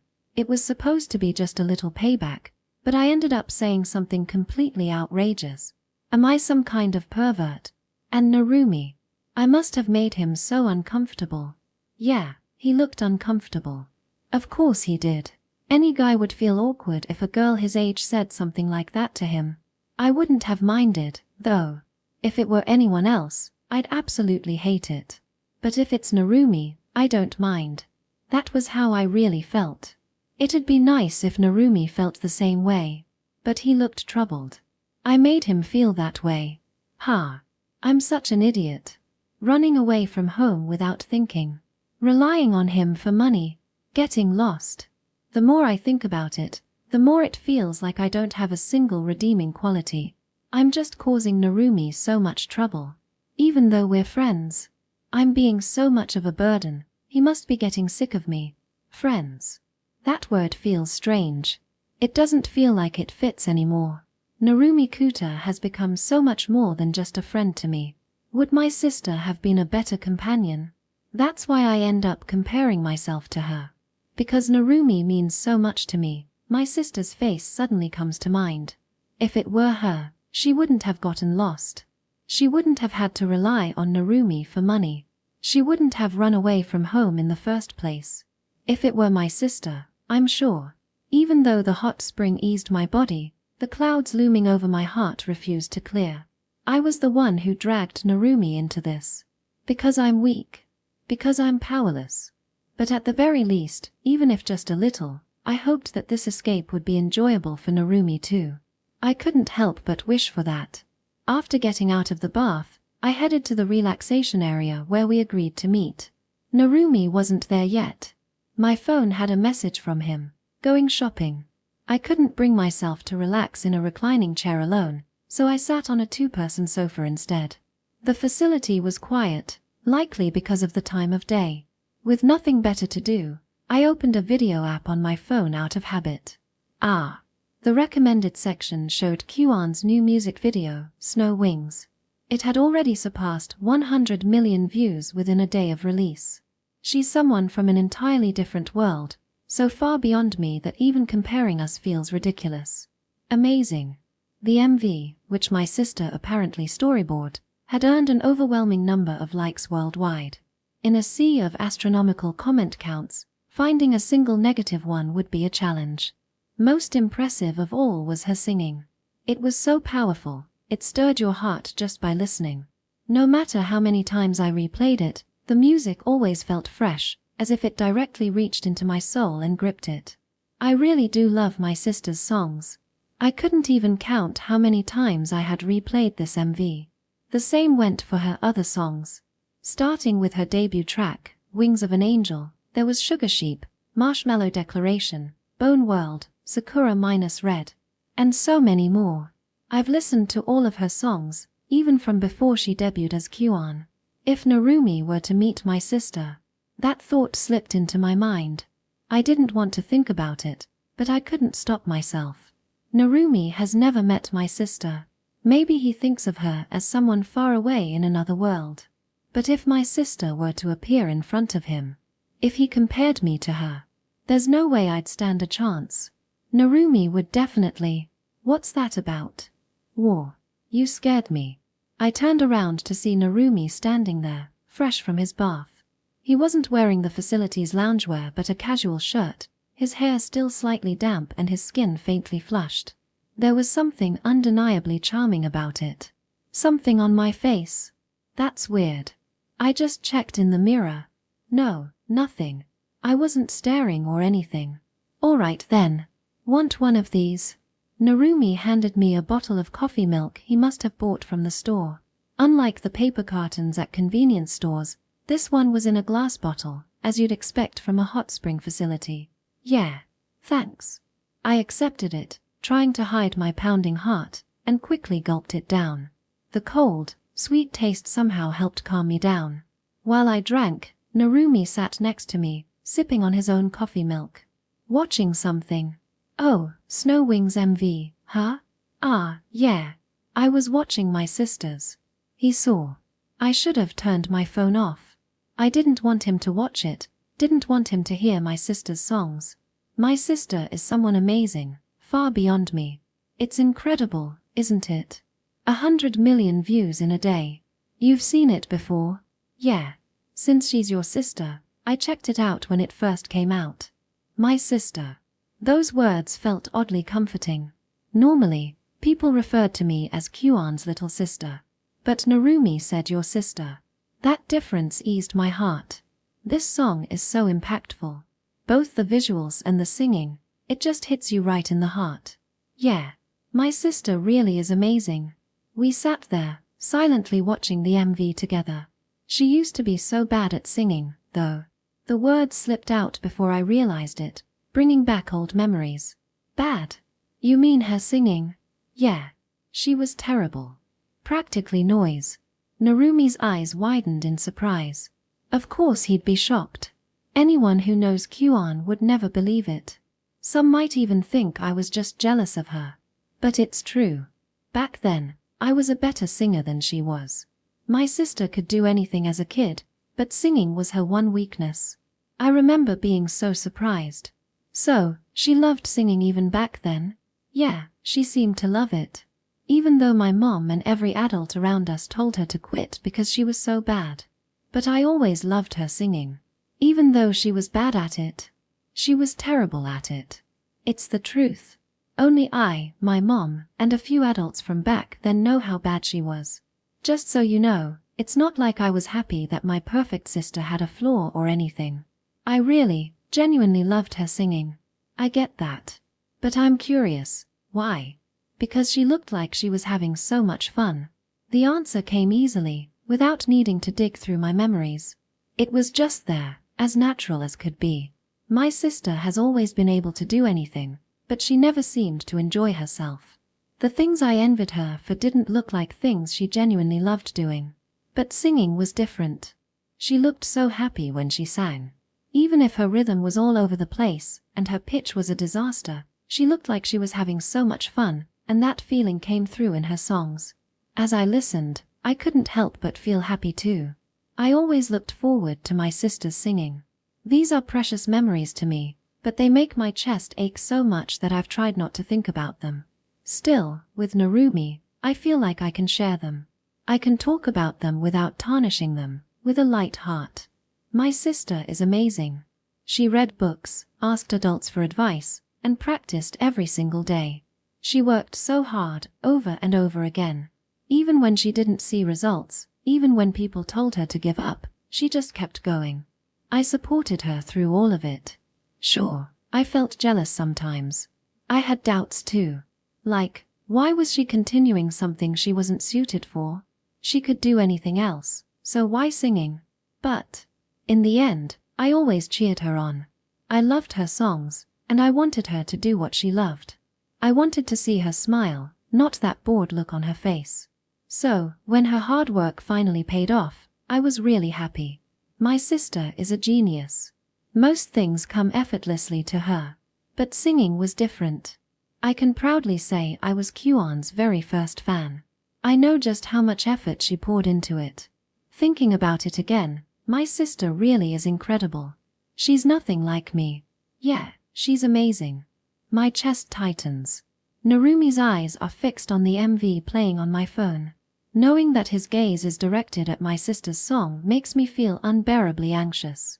Hey, Narumi, do you ever feel like you'd want to meet my sister? What am I asking him? I don't even want to ask this, so why? Not really. Why not? I mean, she's a pretty amazing person, right? She's famous and everything. It's not like I have zero interest in famous people, but I wouldn't go out of my way to meet her. If I asked her, she might even sing a song for you. You just said it was amazing, didn't you? Her singing. You could hear it live. Songs that normally require tickets to hear in person. She might even sign something for you, or you could exchange contact info. If I had time to do all that, I'd rather spend it with you. Narumi answered instantly, as if it were the most natural thing in the world. Your sister is amazing, no doubt about it. I get how much effort she's put in. The MV was still playing on my phone screen, but Narumi's eyes. His gaze had shifted entirely to me. But I like you, Kazemiya. You like me? I like you. I'd rather hear Kohaku Kazemiya's song than Kyoan Kazemiya's. I'd rather get a flower stamp from you than a signature from your sister. And if I had time to exchange contact info with Kyoan, I'd rather spend it chatting about nothing with you. I couldn't respond. My mouth wouldn't work. I was happy. So happy. So happy that it made me hate myself. I'm sorry. I'm sorry. I did something unfair. Deep down, I think I expected you to say something like that. Somewhere in my heart, Did I meet your expectations? Shut up, idiot. You exceeded them. You always. I'm unfair. I cause nothing but trouble. I can't do anything. Nothing. Nothing at all. I just keep taking. I hate myself for it, for being someone who only ever takes. Now that I think about it, I've never heard you sing, Kazemiya. I'd like to. Absolutely not. I'm definitely worse than my sister. Didn't I say? I want to hear your singing, Kazemiya. So, you're not denying that I'm bad. If you compare people to your sister, most of humanity is bad at singing, myself included. I really like this about Narumi. He doesn't tell clumsy lies like you're better than your sister.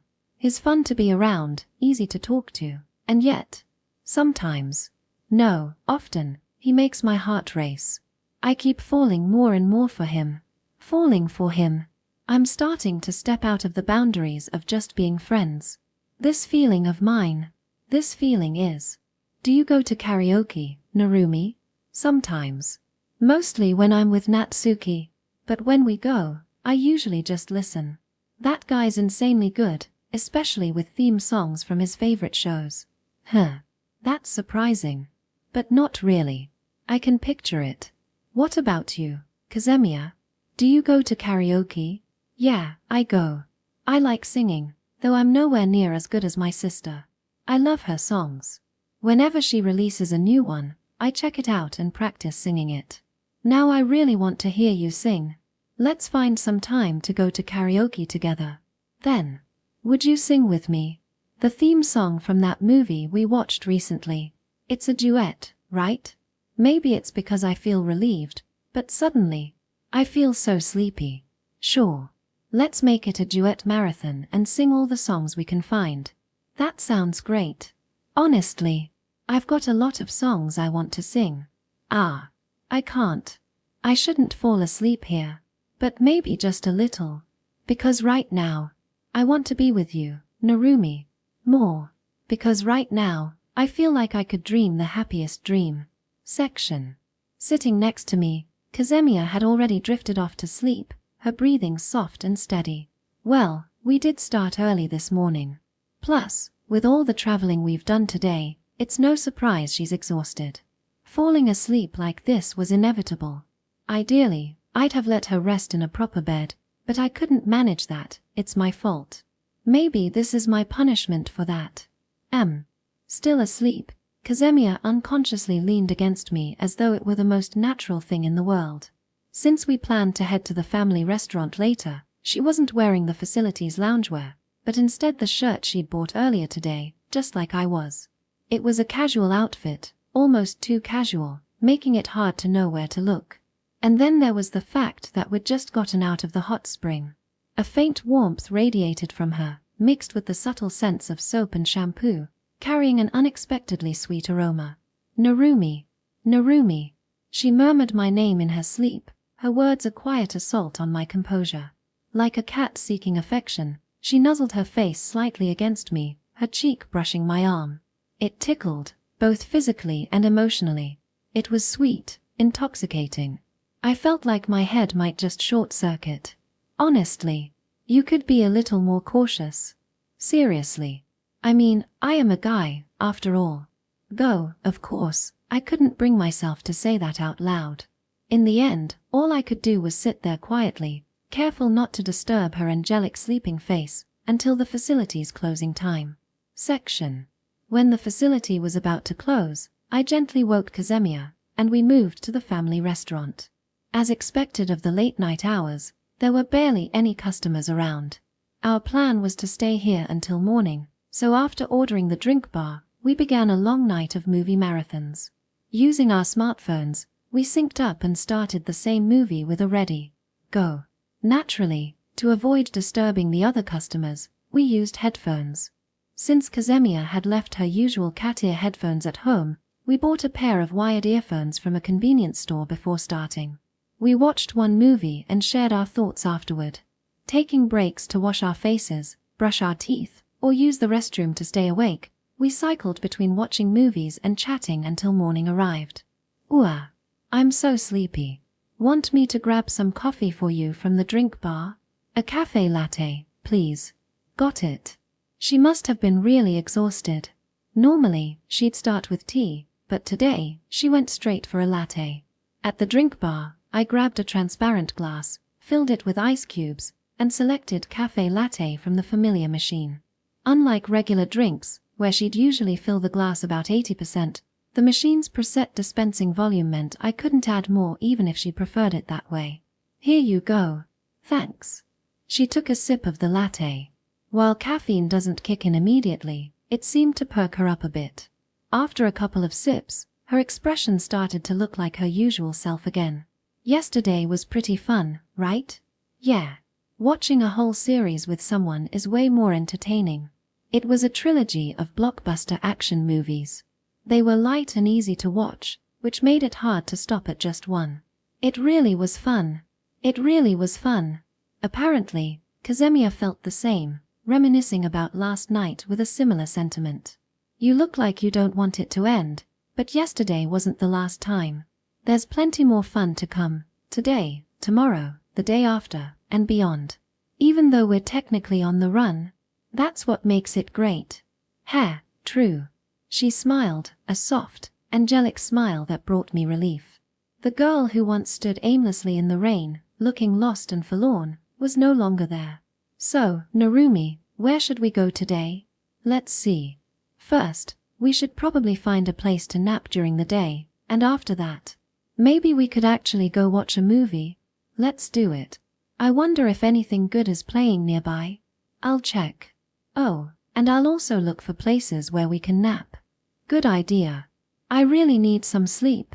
Though, staying somewhere overnight would be the best. If that's the case, why don't you just come home? That's all it would take. Isn't that right? The moment that voice pierced the air, all the color drained from Kazemiya's face. Kohaku-chan. Standing in front of our table was a single woman. She was likely in disguise, wearing a hat and sunglasses. But as though finding them unnecessary to face her sister, she removed the sunglasses, revealing a face that looked exactly like Kazemiya's, stunning and elegant. Her long blonde hair was identical to Kazemiya's, save for the streaks of blue woven into it. The most striking difference, however, lay in her heterochromatic eyes, one gold, the other blue. It was the same face I'd seen in music videos, on TV, and in the MV we watched just yesterday. Kuan. Kazemiya Kuan. Oni-chan. Standing before us was none other than Kazemiya Kohaku's older sister. Section. For Kazemiya Kohaku, family restaurants were nothing more than places to escape. But after meeting Narumi, they became something special to me. A place where neither home nor family could bind us, a place just for the two of us. Or at least, that's what it was supposed to be. Why? Why is my Oni-chan here? Because I looked for you. Isn't that obvious? Kohaku-chan ran away from home. My precious little sister, the most important person in the world to me, ran away. Of course, I was worried. I was so worried. As she spoke, my sister's voice and body began to tremble, as though she had reached the limits of her self-control. Kohaku-chan. With a powerful shout, clearly the product of her well-trained singer's diaphragm, she threw herself into my arms. Ah. Kohaku-chan, Kohaku-chan, Kohaku-chan. I'm so glad. So glad. I'm so happy you're okay. Wait, sis. Don't yell like that. I glanced around nervously. People might recognize her voice as Kyuan, even if they couldn't see her face while she clung to me. Luckily, we were seated in a corner of the restaurant, away from other customers. For now, at least, her identity seemed safe. When that horrible old hag said she kicked you out, I was so worried. It's way too dangerous for you to leave home alone at night. I couldn't stop wondering where you'd gone. What if something terrible had happened to you? What if you got caught up in some crime? I'm sorry. I wasn't thinking. Exactly. You need to think a little more. Ooh. I was so close to having my heart explode into a million tiny pieces. I get it, though. I know how you must have felt. And, honestly, the real villain here is that horrible old hag. I don't want to come down on you too hard, but you have to understand, anything could have happened. Her voice cracked as she spoke, laced with tears. Her worry came through loud and clear, too clear. Now, guilt started creeping up on me, slowly but surely. Ooh. Kohaku-chan. Sis. I'm really so. Sniff, sniff. Inhale, exhale, inhale, exhale. Oni-chan, stop it. Ah. This hits the spot. With this, I can survive 7 all-nighters. Tired or not, it's always Kohaku-chan. Whether it's spring, summer, fall, or winter, Kohaku-chan is always in season. Oni-chan. That's right. She hadn't been home much lately, so I'd almost forgotten. But this was just how Oni-chan was. Just let go of me already. Ah. But it's such an emotional reunion. I managed to pry her off somehow. Doing this in front of Narumi was so embarrassing. Seriously, stop it. My friend is watching. Friend. Finally, Oni-chan turned her gaze toward Narumi. At that moment, Narumi gave a small bow. Nice to meet you. I'm Narumi Kuta-kun, right? Before Narumi could finish introducing himself, Oni-chan spoke his name instead. You know Narumi? Yeah, I know him. Today was supposed to be the first time Oni-chan and Narumi had ever met. Could it be? Did Mom tell you? As if. Do you think that woman would ever share something like this? She sneered, her disdainful gaze directed at someone not present. The moment she uttered the words that woman, all warmth seemed to vanish from her voice. I looked into it myself. A lot of things. Oh, by the way, I'm Kazemiya Kyuan. Kohaku-chan's older sister. Nice to meet you. Likewise. It's a pleasure to meet you. Yep, nice to meet you. And thanks for taking care of Kohaku-chan.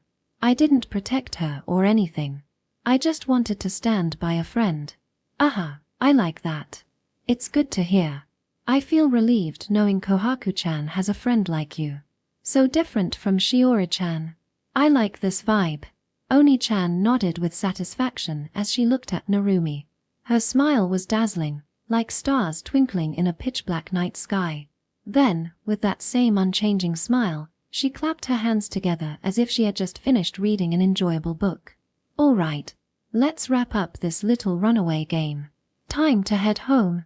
Her words, delivered with a light-hearted yet sincere tone, felt like icy water poured straight over my heart.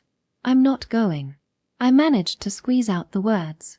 Anywhere else, I wouldn't have been able to. Without Narumi by my side, I wouldn't have managed. But this place, my safe haven, was somewhere I didn't want to lose. And with Narumi here, I found my voice. I'm not going back. Never. If you're going back, go alone. Why? Haven't you had enough of your summer vacation? Her casual phrasing ignited a spark of anger in my frozen heart. It wasn't a vacation. It was running away. I don't ever want to go back to that house. Running away? That's right. I've already left that house. So, are you serious? If her words had been mocking or filled with contempt, I could have argued back. But they weren't. They held none of that. Instead, they were calm, measured, and firm, as if explaining the harshness of reality to a child. I'm serious. I really mean it. I see. So, Kohaku-chan, you've been hurt enough to truly believe that, haven't you? I'm sorry. I'm your sister, and I couldn't do anything for you. It's not just something I believe. It's not. Then let me ask you this. I didn't want to hear it. I wanted to tell her not to ask. But my trembling voice failed to form the words. Do you seriously think this runaway act can go on forever? The fire that had ignited within me began to flicker and fade. Deep down, you knew, didn't you, that this can't last. That it's not realistic. I mean, you don't even have a place to stay. Exclamation point. I knew it. I always knew it. This runaway life couldn't last forever. Somewhere deep down, I'd always thought that. Narumi probably thought so too. We'd both turned our eyes away from reality and run away, together, as we always did. Kohaku-chan, you've always been running away. But has that ever solved anything? It was as if Oni-chan could see through the time Narumi and I had spent together. It hasn't, has it? Running away doesn't change anything. It doesn't fix anything. Her calm voice relayed the truth, and the chill reached deep into my core. Anger, frustration, sadness, everything drained away. This runaway is no different. Nothing will change because of it. That woman won't care about you, Kohaku-chan. She'll see this as nothing more than a childish tantrum. And deep down, you know you don't have the power to change her. Isn't that right? What are you saying? Kohaku-chan, you're fragile. Her smile wasn't forced. It was filled with tenderness. You've always chased after me, only to stumble, falter, and give up. You've despaired and run away time and time again. That hasn't changed. Whenever something gets tough, you run away, avert your eyes from reality, and drift into a sweet dream. Fragile, fragile. My dear, precious angel. She gently stroked my head and wrapped her arms around me. This time is no different. Fragile Kohaku-chan can't do anything. Let's end this charade of running away. Come home. You can't endure the pain of facing reality. I couldn't move. If you're going to run away, it's better for you to shut yourself inside the house. I'll handle the rest. I couldn't escape. If you don't want to be hurt by that woman, I'll make her disappear from our house. Although, I suppose that house has already become a terrible place for you. Oh, I know. Let's build a new house, just for you, Kohaku-chan. A sanctuary where no one else, no family to get in the way, exists. A paradise for angels. Worried about living expenses? Don't be. I'll take care of you forever. That's what Kyuan is for. That's what my songs are for. My talent, my very existence, everything, everything, everything is for you, Kohaku-chan. That's my happiness. It felt like being trapped in a sweet prison. I understand. I really do. I know what the biggest obstacle is, me, right? What? My existence, Kazemiya Kyuan, is what's causing Kohaku-chan pain, isn't it? I couldn't respond. I couldn't say anything to deny my sister's words. The faint, dark wish buried deep in my heart had been exposed. It's okay. Don't look so hurt. If my existence is what's causing you pain, Kohaku-chan, then I'll disappear from your sight. That's enough for me to be happy. Melting away. Now, there's no reason to continue running away, is there? Falling. Let's go home, Kohaku-chan. Sinking. Kohaku-chan, my powerless, fragile angel. Don't worry. I'll make you happy. My vision. My world. My heart. All were fading to black. Do you really think that would make Kazemiya happy? Narumi. Ah, and you are? Kyuan asked. I'm Kazemiya Kohaku's ally. How noble. You've been dragged into Kohaku-chan's runaway stunt, haven't you? But this is a family matter. Outsiders should butt out. That's right. Narumi got involved because of me. He shouldn't have been dragged into this in the first place. I was the one who convinced Kazemiya to run away. What? Narumi stared straight at my sister without flinching and said, Kazemiya was about to go home at first. But I stopped her. I sweet-talked her, manipulated her, and convinced her to run away with me. I couldn't believe what Narumi was saying. No, that's not true. That's not true at all. I was the one who dragged him into this. He was only trying to help me. What are you saying? No, that's wrong. Oni-chan, Narumi didn't. It's not wrong. Cutting me off with clear determination, Narumi continued to meet my sister's gaze without wavering. Kyuan-san, do you know? Know what?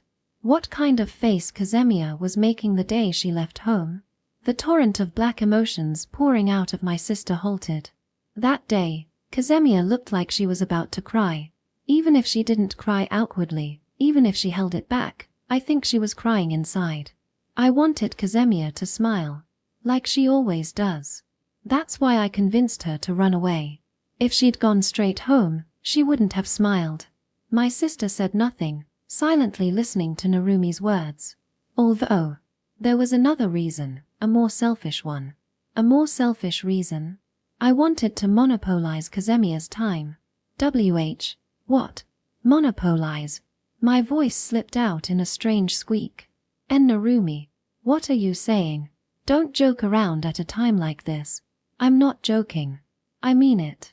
I wanted to help Kazemiya and see her smile. But more than that, I wanted her all to myself. That's the main reason.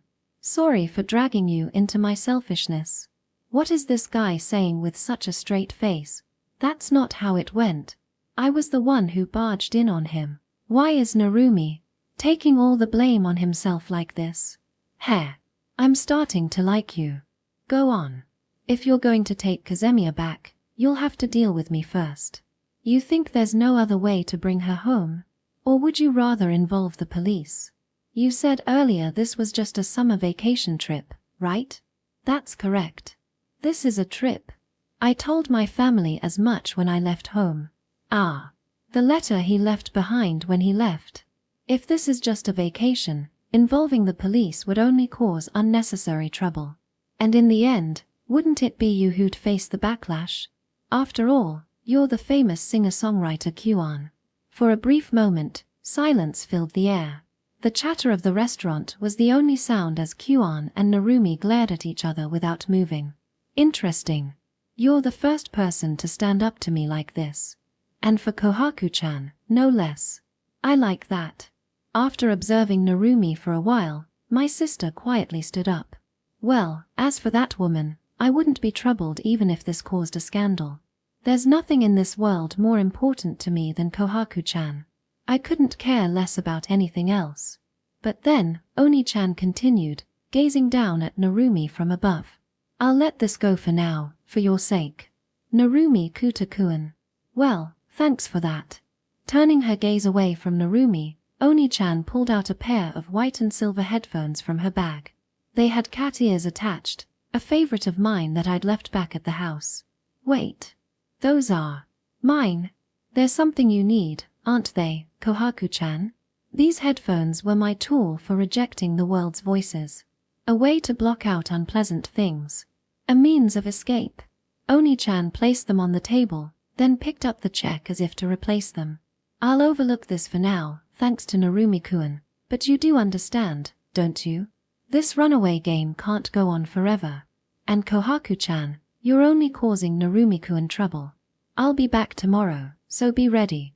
It felt like she was saying, there's no point in running. And she was probably right.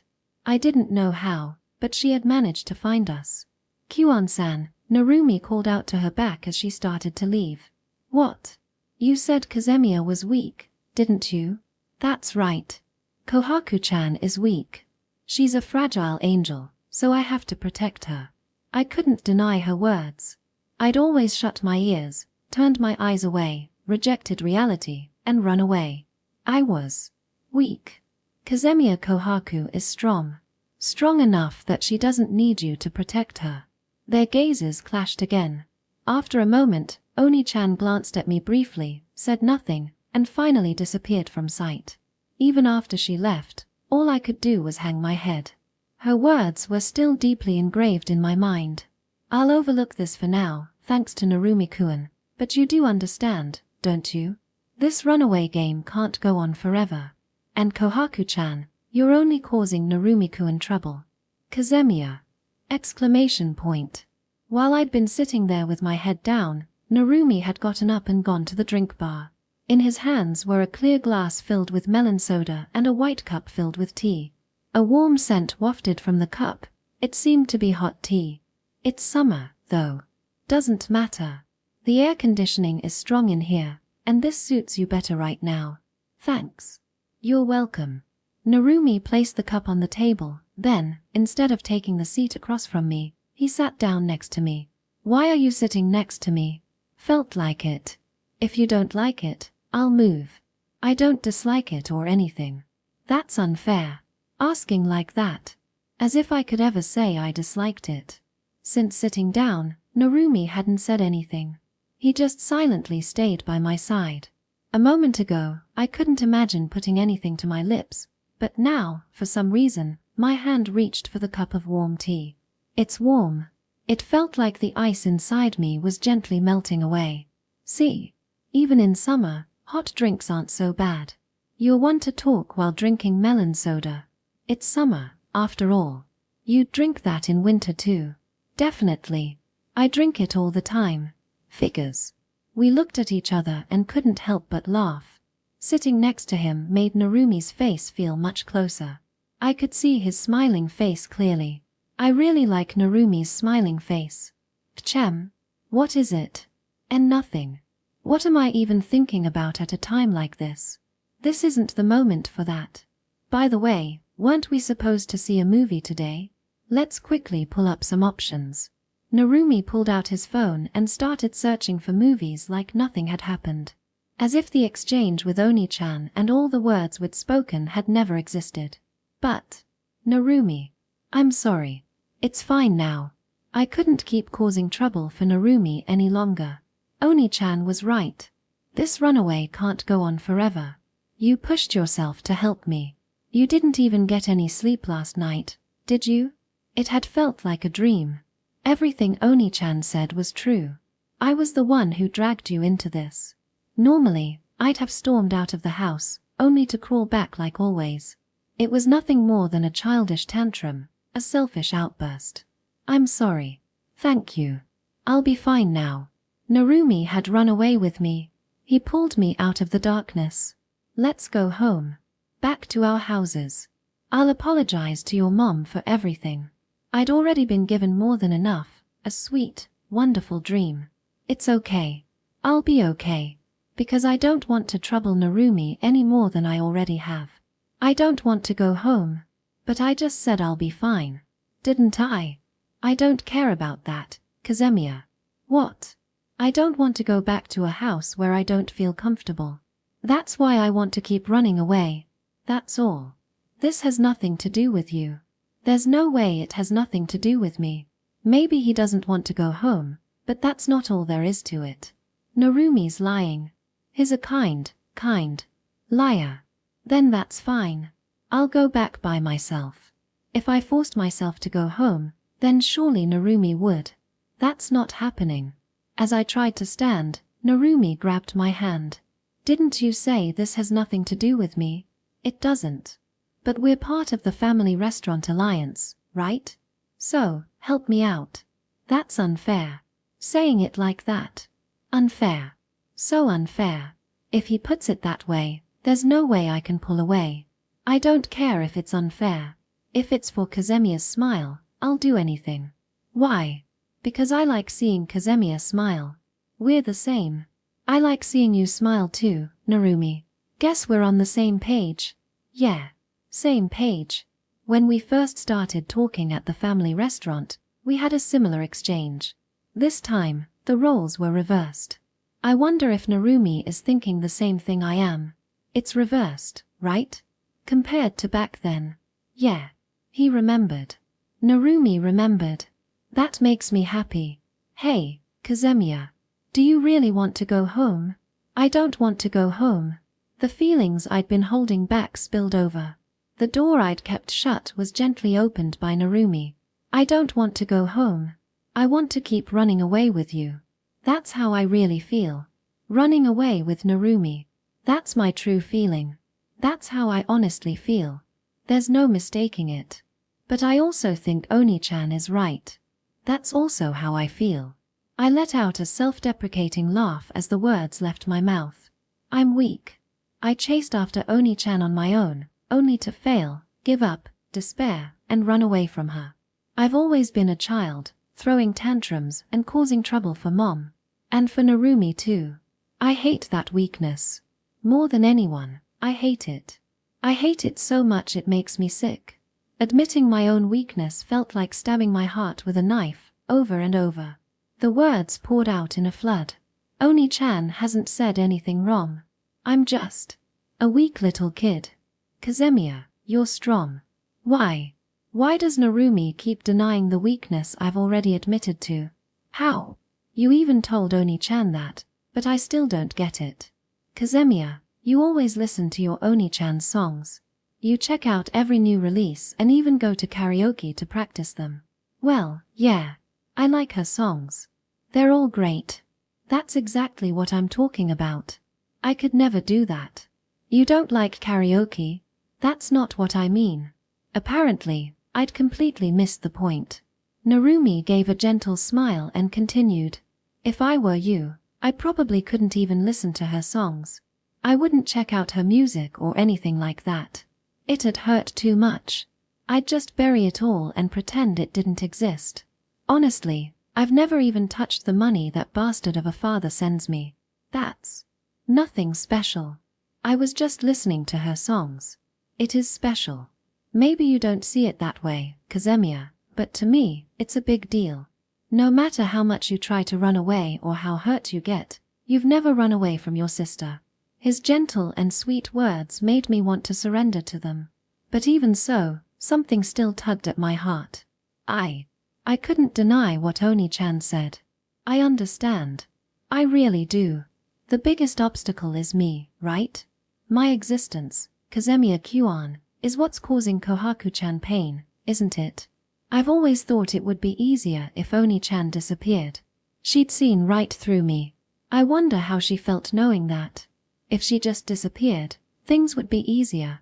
If only she weren't here, I wouldn't have to feel this way. That's what I've always thought. That's how I really feel. Even though Oni-chan hasn't done anything wrong. But that doesn't mean everything is your fault, Kazemiya. Oni-chan hasn't done anything wrong. But thinking she should disappear, that's terrible. It's an awful thing to think. Kazemiya. Narumi's hand touched my cheek. The warmth of his hand and the delicate care, as if handling glass, pulled my sinking thoughts back to the surface. Don't blame yourself.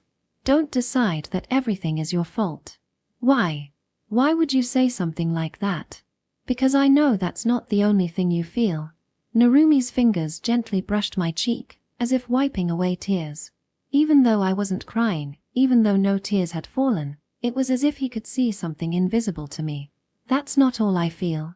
There's nothing else. There is. For some reason, Narumi stated it with absolute certainty. I only realized it yesterday, though. Yesterday? I thought back to yesterday, trying to recall what he meant. Oh. Finally, I understood what Narumi was trying to say. That's right. That's also how you really feel, isn't it? Yeah. I nodded, keeping my words to a minimum, trying to hold back the tears that might actually fall this time. Narumi had made me realize it. There was, without a doubt, another truth within me about how I felt toward Oni-chan. Let's meet your sister tomorrow. Meet her. And do what? Say everything you want to say to her. What? His sudden suggestion left me staring at him, mouth agape. You let her say everything today. Honestly, it wasn't fun to watch. I kept wondering why you stopped arguing back halfway through. Well, that's because I thought everything she said was right. From the start, nothing we've done has been right, has it? This whole thing is just running away. It's one mistake after another. Now that you mention it, why do you say that with so much confidence? It's not confidence. I've just accepted it. What's that supposed to mean? Narumi's matter-of-fact attitude made me burst out laughing, and somehow my smile returned. I said what I wanted to say, So now it's your turn, Kazemiya. Tomorrow, tell her everything. Things you've thought for a while. Things you feel now. Even little complaints, anything goes. Get it all out. Yeah, I'll do that. I don't know if Oni-chan will accept it, though. She doesn't have to accept it. Just say what you need to and then we'll run away again. Say it and run. Exactly. Ahaha. I like that. Not long ago, it felt like I was sinking into a dark swamp. But now, everything feels different. My heart is so much lighter. Warmer than I could have imagined. I wonder why. Maybe Narumi can use magic or something. Then today's for recharging. First, the movie. After that, karaoke. Guess I shouldn't strain my voice too much. I wouldn't mind hearing you yell hoarsely at your sister, though. No way. I don't want you to hear me sound awful. I'd like to hear it at least once. Absolutely not. Our time at the family restaurant passed in the blink of an eye. With a renewed sense of determination for tomorrow and memories of a wonderful time, we earned our second stamp. Chapter 4, Kohaku and Kyuan. Bored. How many times have I felt this in my heart? Dull. How many times have I whispered this since I was born? For Kazemiya Kyuan, life was a string of predictable patterns. She understood most things after seeing them just once. Even without seeing, she could handle almost anything. Someone once said, Kazemiya Kyuan is a prodigy. Someone else said, Kazemiya Kyuan is a genius. But such ordinary words weren't enough to describe her, a monster born with unparalleled talent. To those her age, she may have seemed like a natural disaster. Kazemiya Kyuan never had anything resembling a friend, but she never felt lonely. She simply had no fundamental interest in the people around her. And yet, that didn't mean she lacked popularity. On the contrary, Kazemiya Kyuan was always surrounded by people. Even as a child, she understood that building connections could help avoid annoying troubles, even if she wasn't genuinely interested in others. Superficially deepening relationships and playing the role of a friend was easy for her. Socializing was just another task she could effortlessly complete. To Kyuan, the world was a lump of the familiar and boring. Life itself felt like an exercise in tedium, an interminable way to pass the time, a horizon filled with nothing but the ordinary and the mundane. The only unknown left to her was death. There were even moments when she thought it might be fine to simply die. But in the end, Kazemiya Kyuan never chose death. Because... Oni-chan, Oni-chan. What is it, Kohaku-chan? Oni-chan, I love you. Ha! What? Did you just say you love me? No way, you really said that, didn't you? You're not lying, right? Of course, you wouldn't lie, you're Kohaku-chan. Wait, seriously? You mean it? For real? Kaya, this is the best, the absolute best. Kohaku-chan, you're just too cute. I love you too. I love you so much. You're my absolute favorite ever. Kazemiya Kyuan was a natural-born siscon. To Kyuan, everyone else in the world was mundane and ordinary, but her little sister Kohaku was the exception. She could love her unconditionally. She was simply too adorable. Kyuan adored Kohaku so much that the idea of putting her in her mouth or her eye and not feeling pain didn't seem far-fetched. She even thought that dedicating the rest of her life to doting on Kohaku wouldn't be such a bad way to live. But as she grew older, she discovered something else, something that freed her from the cage of boredom. Another unknown, aside from death, music. Kyuan. It's hard to say this, but I don't think singing suits you. She had always loved listening to music. For Kazemiya Kyuan, the voices of ordinary people were as good as non-existent. Thus, in her soundless world, songs and music that brought sound into it became things she cherished. At first, she began humming absent-mindedly. Then, she found herself wanting to sing.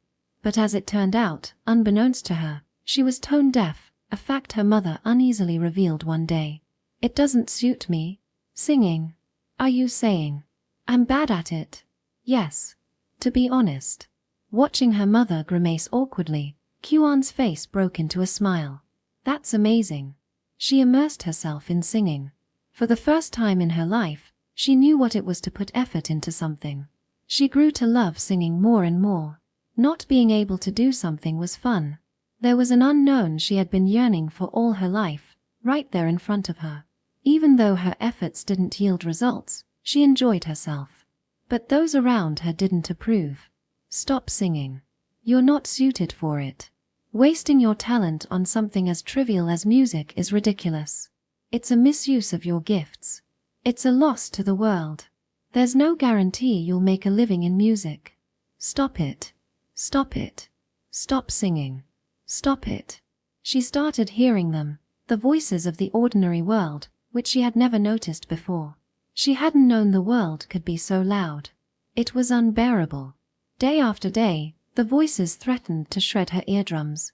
What she couldn't tolerate most of all, what infuriated her beyond words, was that her love for music and singing was being denied because of her.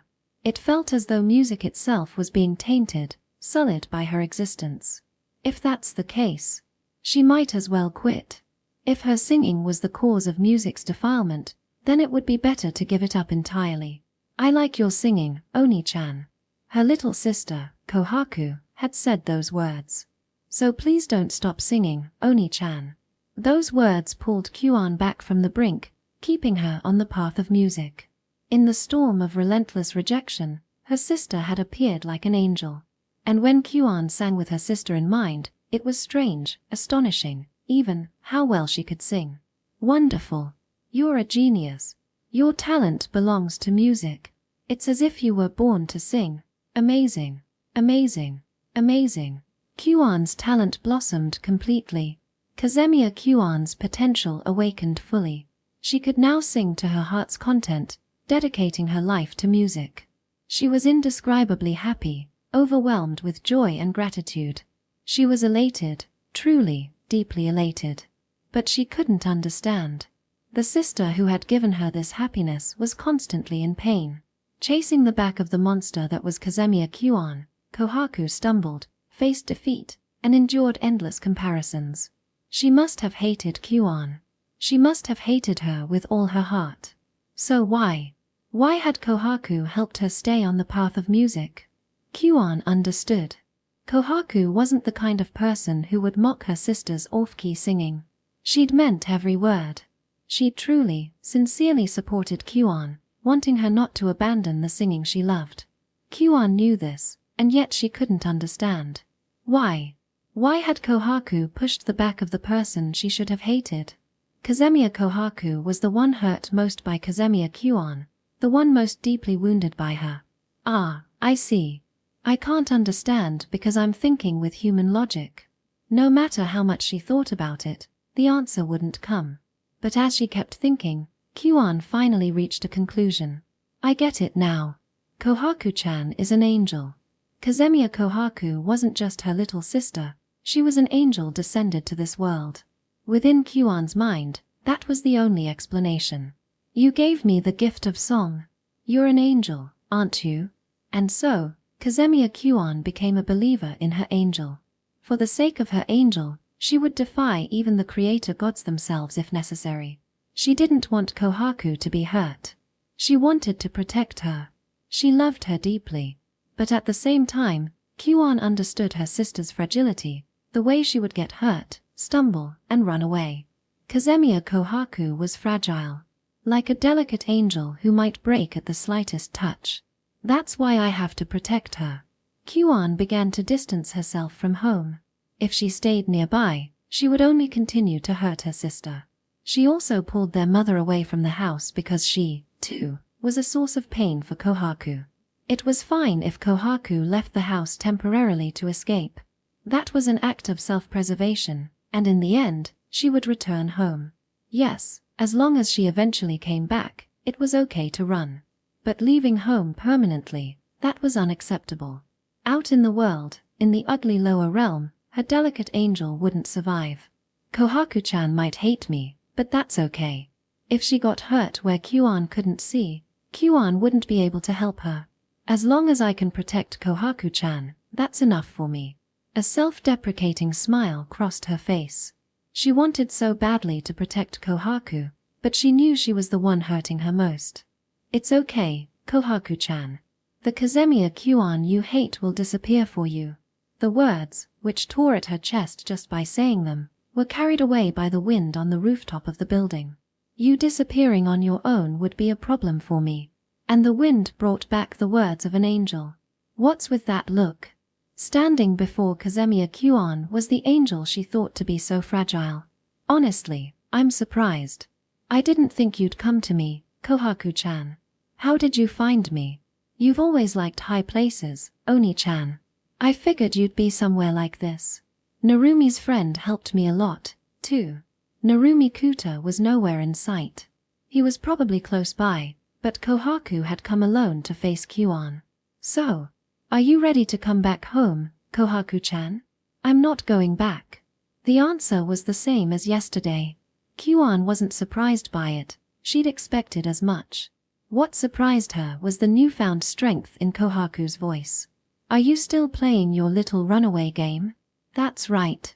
Unlike yesterday, Kohaku nodded without hesitation, even though Kyuan's words were meant to sting. You're right, Oni-chan.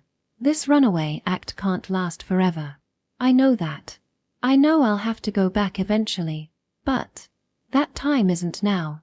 It was nothing more than a stubborn declaration. Running away was still running away. But for Kazemiya Kohaku, this was a mindset she had never embraced before. Until now, she had always felt guilty about running away, denying her own escapist actions. Now, however, she was actively affirming her decision to flee. Why? Kohaku-chan, you ran away because you felt you couldn't stay at home, didn't you? Because you hated Mom and me. But we're leaving. The people you don't need in your life will disappear from that house. So you won't feel trapped anymore. You don't have to run anymore. You can be happy. So why won't you come back? Don't decide that for me. The wind roared, carrying the heat of summer and the sound of cicadas in its wake. In the midst of the chaotic noise, Kohaku's voice rang out, clear and resolute. Don't decide that Mom and Oni-chan are unnecessary to my life. Don't decide that you leaving is what will make me happy. I'm not deciding, I understand. No, you don't. You don't understand at all. Oni-chan, neither you nor Mom are just sources of pain for me. That's impossible. Kyuan responded with a self-deprecating smile to her sister's heartfelt words. I know how much you've suffered because of the Kazemiya Kyuan talent. How much it's hurt you and how much others have hurt you because of it. It's true. I've been hurt by your talent. I've felt jealous. I've felt despair. There were even times I wished you didn't exist. Kyuan inwardly acknowledged that this confirmed her belief. Kohaku was the fragile angel she had always known. No matter how much Kohaku might dress up her words, she was still the vulnerable little sister Kyuan had always understood. But even more than that, I admired you. Or so she thought. I felt more pride in you than pain. What flowed from Kohaku's lips wasn't hatred or resentment. I love you more than your presence has ever hurt me, Oni-chan. Her words shone bright, dazzlingly pure and sincere. That's a lie. It's not a lie. I can't believe it. Then believe me. I can't understand it. Because, Kohaku-chan, you gave me song. And yet as Kazemiya Kyuan, I've only ever brought you pain. There's nothing about me to love. There is. I've been saying it all along. I love your songs, Oni-chan. I like your singing, Oni-chan. So please don't stop singing, Oni-chan. She remembered. How could she forget the words that had kept her on the path of music? But that's all it is. Just that one reason. It's the same for me. All I did was say I liked your singing. All I did was tell you not to stop singing. And just for that, you've cared about me so much. As she spoke, Kohaku pulled out her phone and thrust the screen toward Kyuan. Displayed on it was a playlist in her music app. The list included songs like Wings of an Angel, Sugar Sheep, Marshmallow Declaration, Bone World, Sakura -Red, and Kyuan's latest release, Snow Wings. White. In a voice heavy with certainty, Kohaku named the color. All the songs you've written have titles related to my name, White. You noticed. Of course I did. I was the first Kyuan fan in the world, after all. I couldn't hate someone who cared about me this much. How could I hate someone who's thought about me so deeply? Oni-chan, you're the reason I am who I am. Kyuan had thought she hadn't noticed. She'd assumed there was no way Kohaku could. She'd believed that her feelings of love and care for her sister were entirely one-sided. There was a time when I thought you must hate me, when I thought you, someone so talented, could never like someone like me who isn't. But when I realized this, I couldn't think that way anymore. Sure, it was a little embarrassing, but the happiness outweighed that. But now, more than embarrassment, more than happiness, there's something else I feel, anger. Kohaku's gaze pierced straight into Kyuan's. It was not the gaze of someone running away. It was the gaze of someone standing her ground. It was not the gaze of a fragile angel. It was the gaze of someone ready to walk forward on her own 2 feet. You said it, Oni-chan. Kohaku-chan, you're always running away. But isn't that the same for you? Kohaku spoke, even though the words clearly hurt her, cutting deep into herself as much as Kyuan. You were running away from me, too, weren't you? Her words carried the weight of truth. You could have just talked to me instead of conveying things through your songs. Leaving home is the same thing. You're running away because you're afraid of facing me. Her self-sacrificing words pierced Kyuan's heart directly. You were running away just like me. You didn't even have the guts to fight with me like siblings do. Instead of spouting lofty words from above and making excuses, just face me properly. Under the blue summer sky, Kohaku's voice rang out, vast and deep, reverberating everywhere. I wanted to talk to you, Oni-chan. I wanted to hear about your work, ask you about your songs. I wanted to go shopping with you on your days off, play games at home, or even have you teach me how to study. But you never came home. Well, anyway, I'm not going back yet. I'll decide for myself when it's time to return. So, Oni-chan, take care of yourself and do your best at work. In the end, Kohaku left the rooftop, spouting a flurry of words that blurred the line between complaints and encouragement. She was like the wind, or rather, more like a storm that surpassed even the wind itself. So I was running away too, huh? She really hit a sore spot. Kazemiya Kyuan had been running away. She had believed that her sister hated her. She thought her very existence hurt Kohaku more than anyone or anything else in the world. Returning home would mean facing the reality that the person she cared about most hated her. She had convinced herself of that and used the excuse of pulling their mother away from Kohaku as her reason for staying away. I thought I had to protect her, my fragile angel. But before I knew it, she'd grown strong enough to stand against me and surpass even my imagination. Because she had been running, she hadn't been able to see it. Kazemiya Kohaku is strong. Strong enough that she doesn't need your protection. It had been Narumi Kuta who had seen the truth. I lose. You and Kohaku-chan win. The monster, or perhaps the calamity, acknowledged her defeat. But her heart felt as clear as the blue sky above. Feeling refreshed, she took out her smartphone and made a call. The recipient picked up after just 2 rings. Hi, Mom. The person on the other end was Kazemiya Sora, mother to both Kyuan and Kohaku. Kohaku-chan ran away. Kyuan's report of her loss was met with a brief silence. I see. Then you've had your fill, haven't you? Come back and get to work. Her mother's voice, cold and almost unfeeling, sparked a mix of irritation and disdain in Kyuan. You're so annoying. I've already adjusted my schedule, haven't I? Why do you think I go to the trouble of building up favors across so many connections? Honestly, considering the nature of those favors, they're probably happy to oblige. It's a win-win. And yet, Kyuan couldn't bring herself to completely cut ties with her mother. I wasn't facing Kohaku-chan. I was running away from her. For now, I'm starting by admitting that. What are you talking about? I'm saying you should stop running away from Kohaku-chan too. Kohaku-chan is already starting to grow up. A complete silence fell between them. Kyuan waited patiently for her mother's response. Get back to work. But no reply came, and the call was abruptly ended. TCH. That old hag. Cursing under her breath, Kyuan let out a sigh, as if trying to convince herself. But I guess it can't be helped. From the rooftop, she looked out at the cityscape below. She could see Narumi Kuta and Kazemiya Kohaku walking away, continuing their runaway journey. The guilt you carry toward Kohaku-chan, Mom. It's even heavier than mine. Section. Ha. That was so nerve-wracking. After Kohaku's confrontation with Kyuan, we boarded the train again and stopped at a family restaurant near the station to rest. In truth, it was Kohaku who had faced her family head-on. I had done nothing at all. Good job. The only thing I could do was offer her a few words of appreciation. Thanks. Ha. I'm so tired. It feels like all the energy and motivation in my body have been completely drained. Well, you did go toe-to-toe with that incredible big sister of yours. It's no surprise. She was slumped over the table, utterly exhausted. But that only served as proof that she had faced the challenge without running away. Thanks, Narumi. I feel a lot better now after saying what I needed to say to my sister. As she spoke, Kohaku took a sip of her iced cafe au late to quench her thirst.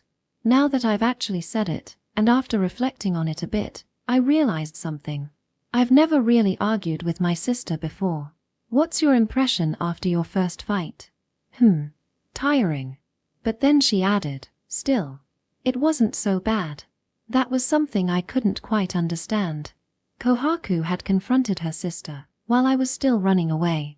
And that's why I respected her so much. You're amazing, Kohaku. Then, so are you, Narumi. I didn't do anything. You did.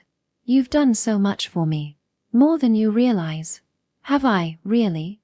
Maybe she meant taking her along on this runaway. But even that was partly because I felt trapped at home too, and because of my selfish desire to monopolize her time. You spoiled me a lot. Kohaku's voice and smile as she said that were soft and sweet, like melted sugar. The only reason I could talk back to my sister and walk away feeling good about it was because you spoiled me and helped recharge my emotions. I'm not budging on this. It's all thanks to you. My heart skipped a beat. Her expression was so vulnerable, so trusting, so sweet, it was dangerous. Narumi, what's wrong? Nothing. I'm fine. I lied. I wasn't fine at all. My heartbeat was so loud it was unbearable. I took a long sip of my melon soda, trying to cool the heat rising in my chest. Hey, Narumi, can I ask you something? Sure. There was a brief pause. I didn't know what she was thinking in that fleeting moment. But I could tell, somehow, that this question mattered deeply to her. Why do you help me, Narumi? Is it because we're friends? We're part of the Family Restaurant Alliance. We're allies. We're friends. I'm on her side. Those were the answers I should have been able to give, but for some reason, the words didn't come out. Why do I help Kazemiya Kohaku? Not because we're allies, or friends, or because I'm on her side. Because you're important to me. Because you're special. My words hung in the air, and silence followed. She was more than just a friend to me, but saying that outright was still too embarrassing. The awkward moment was broken when the food we had ordered was brought to the table. Today, we both went for steak. It was pricier than a hamburger steak, but today we decided to ignore that fact. It's a celebration, after all. A celebration, yeah. Looking at the steaks in front of us, we both emphasized celebration as if making excuses. It was silly, and we couldn't help but exchange a smile and a small laugh. What exactly are we celebrating? How about a stood up to my sister memorial? A memorial? Does that make today an anniversary? A sibling fight anniversary or something? Oh, I like that. I'll mark it in my phone calendar. Are we going to celebrate it next year too? Yeah, we'll celebrate it. Together, Narumi. At the family restaurant, as we celebrated this new anniversary, the third stamp was added to our Summer Journeys collection. So, does this still count as running away? If we think of it as running away, then it probably does. Kyuan-san aside, things with your mom are still unresolved. Yeah, I guess so. Then let's keep this runaway going for a little longer. Our runaway journey isn't over yet. It's just a childish and fleeting act of escapism, but we can see its end now. Still, for now, we'll enjoy it. This summer runaway of ours. Section. Audiobook by Masquerade at Masquerade Audiobooks. Chapter 5, Drowning in You. Since the day of the sibling spat anniversary between Kyu-an and Kazemiya, our little runaway escapade has been surprisingly smooth sailing. Calling a runaway smooth might sound odd, but it's true. The biggest change was Kyu-an herself. Once chasing us down, she'd flipped roles to become an ally.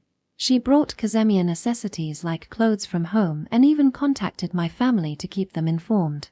The most significant improvement, though, was solving our lodging issue. Kyu-an found places for us to stay and set us up with small jobs, essentially letting us work as live-in helpers under specific conditions.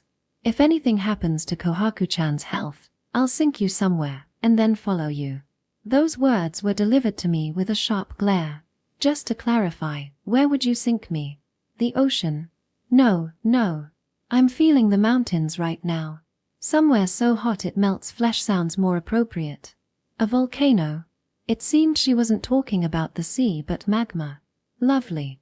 In any case, I accepted her terms. Better that than recklessly continuing our escape and risking Kazemiya's health. Honestly, it was hard to believe this was the same person who'd been chasing us relentlessly just days ago. It also seemed that Kyu-an and Kazemiya had started exchanging messages through a chat app. While Kyu-an still seemed uneasy about our runaway status, the two were rebuilding their bond, arguing and chatting like proper siblings again. At this rate, we were steadily checking items off our summer vacation reward list. And now, Kazemiya and I were Narumi, Inumaki, 2 orders of yakisoba, 1 blue Hawaii shaved ice, and 1 strawberry shaved ice. Got it. Natsuki, handle the shaved ice. Sure thing. Leave it to me. Working part-time at a beach house. The shaved ice will be ready soon. And the yakisoba's almost done too. The summer heat and the griddle's blazing heat tag-teamed against me as I fried the yakisoba, sweat dripping from my brow. The air was thick with the rich aroma of sauce, stimulating my appetite. But the fan in the kitchen wasn't much help, it just blew hot air at me. It felt like I was melting. Honestly, if I saw a mirage above the yakisoba, I wouldn't question it. Kuta, break's coming up soon. Let's power through. Yeah. Sure. Natsuki, you're as lively as ever. Of course. I mean, how could I not be excited? I'm working at a beach house with you. Is that really a reason to be this energetic? I could barely think straight in this heat. Well, working here with you is fun. I'll admit that. Heh, thought so. Hearing that makes me want to work even harder. Natsuki grinned, his expression bright despite the heat, as he poured syrup over the shaved ice. Yakisoba and shaved ice, summer staples. Eating them while gazing out at the glistening blue sea beyond the wall, they'd probably taste even better. Narumi, Inumaki, 2 curries, 1 with extra rice. Got it. The shaved ice is done, and I'll take care of the curry. Thanks. Even though the kitchen was practically a sauna, the dining area wasn't any better. The scorching sun was relentless. Despite that, Kazemiya, who was managing the customers, seemed to be in her element. Her face practically glowed with joy, radiating how much fun she was having. If seeing her like this was the result, then yeah, this job was worth it. I should thank Natsuki properly later. I flipped the yakisoba mechanically, my mind wandering back a few days. Why were we working at a beach house? And why was Natsuki here? It all started a few days ago at a family restaurant, where we'd gone for the 4th stamp on our summer list. Do you want to try working part-time? Yeah. I think it'd be fun. After a sip of her tea, Kazemiya nodded firmly. Haven't you already started? With the live-in jobs Kyu-an-san set up. Those aren't part-time jobs. They're more like helping my sister or helping my sister's friends. It's basically volunteer work, not that I'm complaining about not getting paid or anything. Kazemiya hesitated before continuing, her tone softening. I want to get my sister a gift. To thank her and apologize, you know? Ah, I get it. In that case, working somewhere not tied to Kyu-an-san makes sense. Yeah. Plus, you know how it is, Narumi. My family doesn't allow me to have a part-time job. But since I'm away from home right now, I thought. Maybe I could try one while I have the chance. Her words sounded awkward and hesitant. She probably had other reasons for wanting a job beyond what she was saying, but I didn't feel the need to press her. Whatever her reasons, they likely weren't anything bad. A part-time job, I don't have an issue with it, but usually, you'd need parental consent. Yeah, I figured as much. That's why my sister called it helping out instead. She seemed to have anticipated my response, retreating into her thoughts without much resistance. A part-time job. She's motivated, and I'd like to help her if I can, but my workplace is too far from here. Besides, I'm already on shaky ground for taking a long break. Even though my boss let me go without much trouble, I'll need to apologize profusely and work hard when I return. On top of that, parental consent would still be an obstacle. There must be some way around it. Hold on a second. I stepped away from the table, heading outside to make a call. The phone rang only once before it was answered. Hey, Kuta. How's the runaway life treating you? It's going, I guess. Natsuki Inumaki, my childhood friend and one-of-a-kind best friend.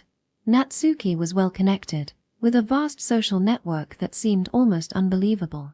He was the kind of guy who could casually get his hands on extra movie tickets from industry insiders. Even after I ran away, we stayed in touch through messages, but this was the first time we'd spoken on the phone since then. Haha, good to hear. But if you're calling me, something must be up, right? Not exactly up. I just need a favor. Feel free to say no if it's too much. Say no. Me? To a favor from you, Kuta? Not a chance. There's no way it'd ever be too much, even if the world were ending. Even if it's inconvenient, I'll drop everything and make it work. So go ahead, use me as much as you like. As much as I like.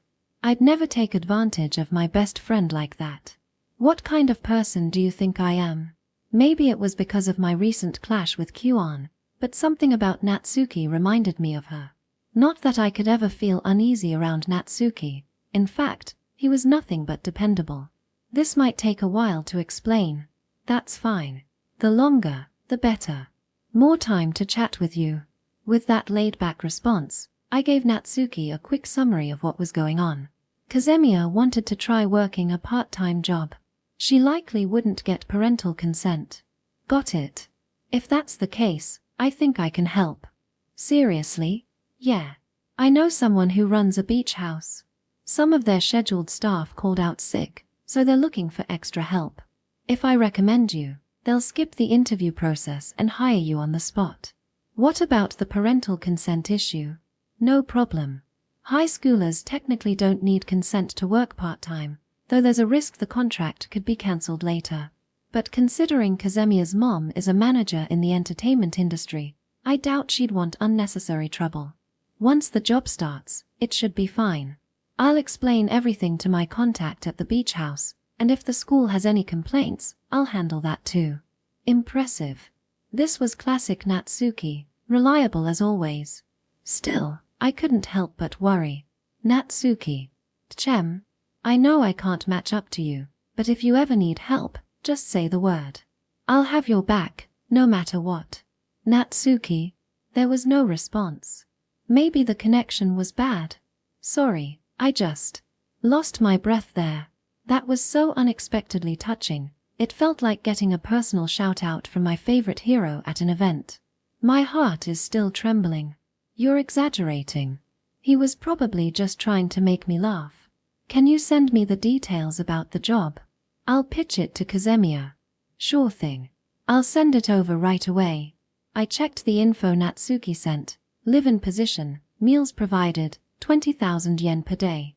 Hours were 10 a.m. to 8 p.m. It sounded intense but well worth it. Leave it to Natsuki to find such a lucrative opportunity, though the employer's desperation was evident in the terms. So, here's the deal. Natsuki found us this job. I'll do it. Her reply came instantly. Hey, don't you think you should think it over a bit? I have. If it's something you've arranged, it should be fine. Besides, I've always wanted to try working a job like this. It might be tough, but I want to give it a shot.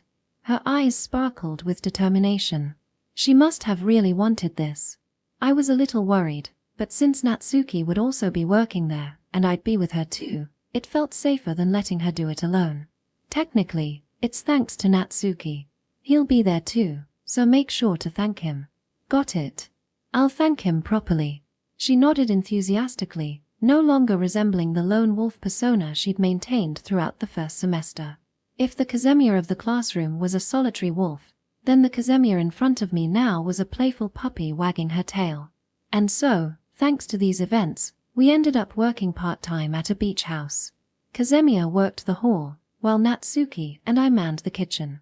Personally, I wasn't much of a cook. When they first threw me into the kitchen on my first day, I thought it'd be a disaster. But with some prior part-time job experience under my belt and simple, straightforward menu items backed by manuals, I managed. I was more worried about Kazemiya, but she seemed to be adapting well despite being a novice.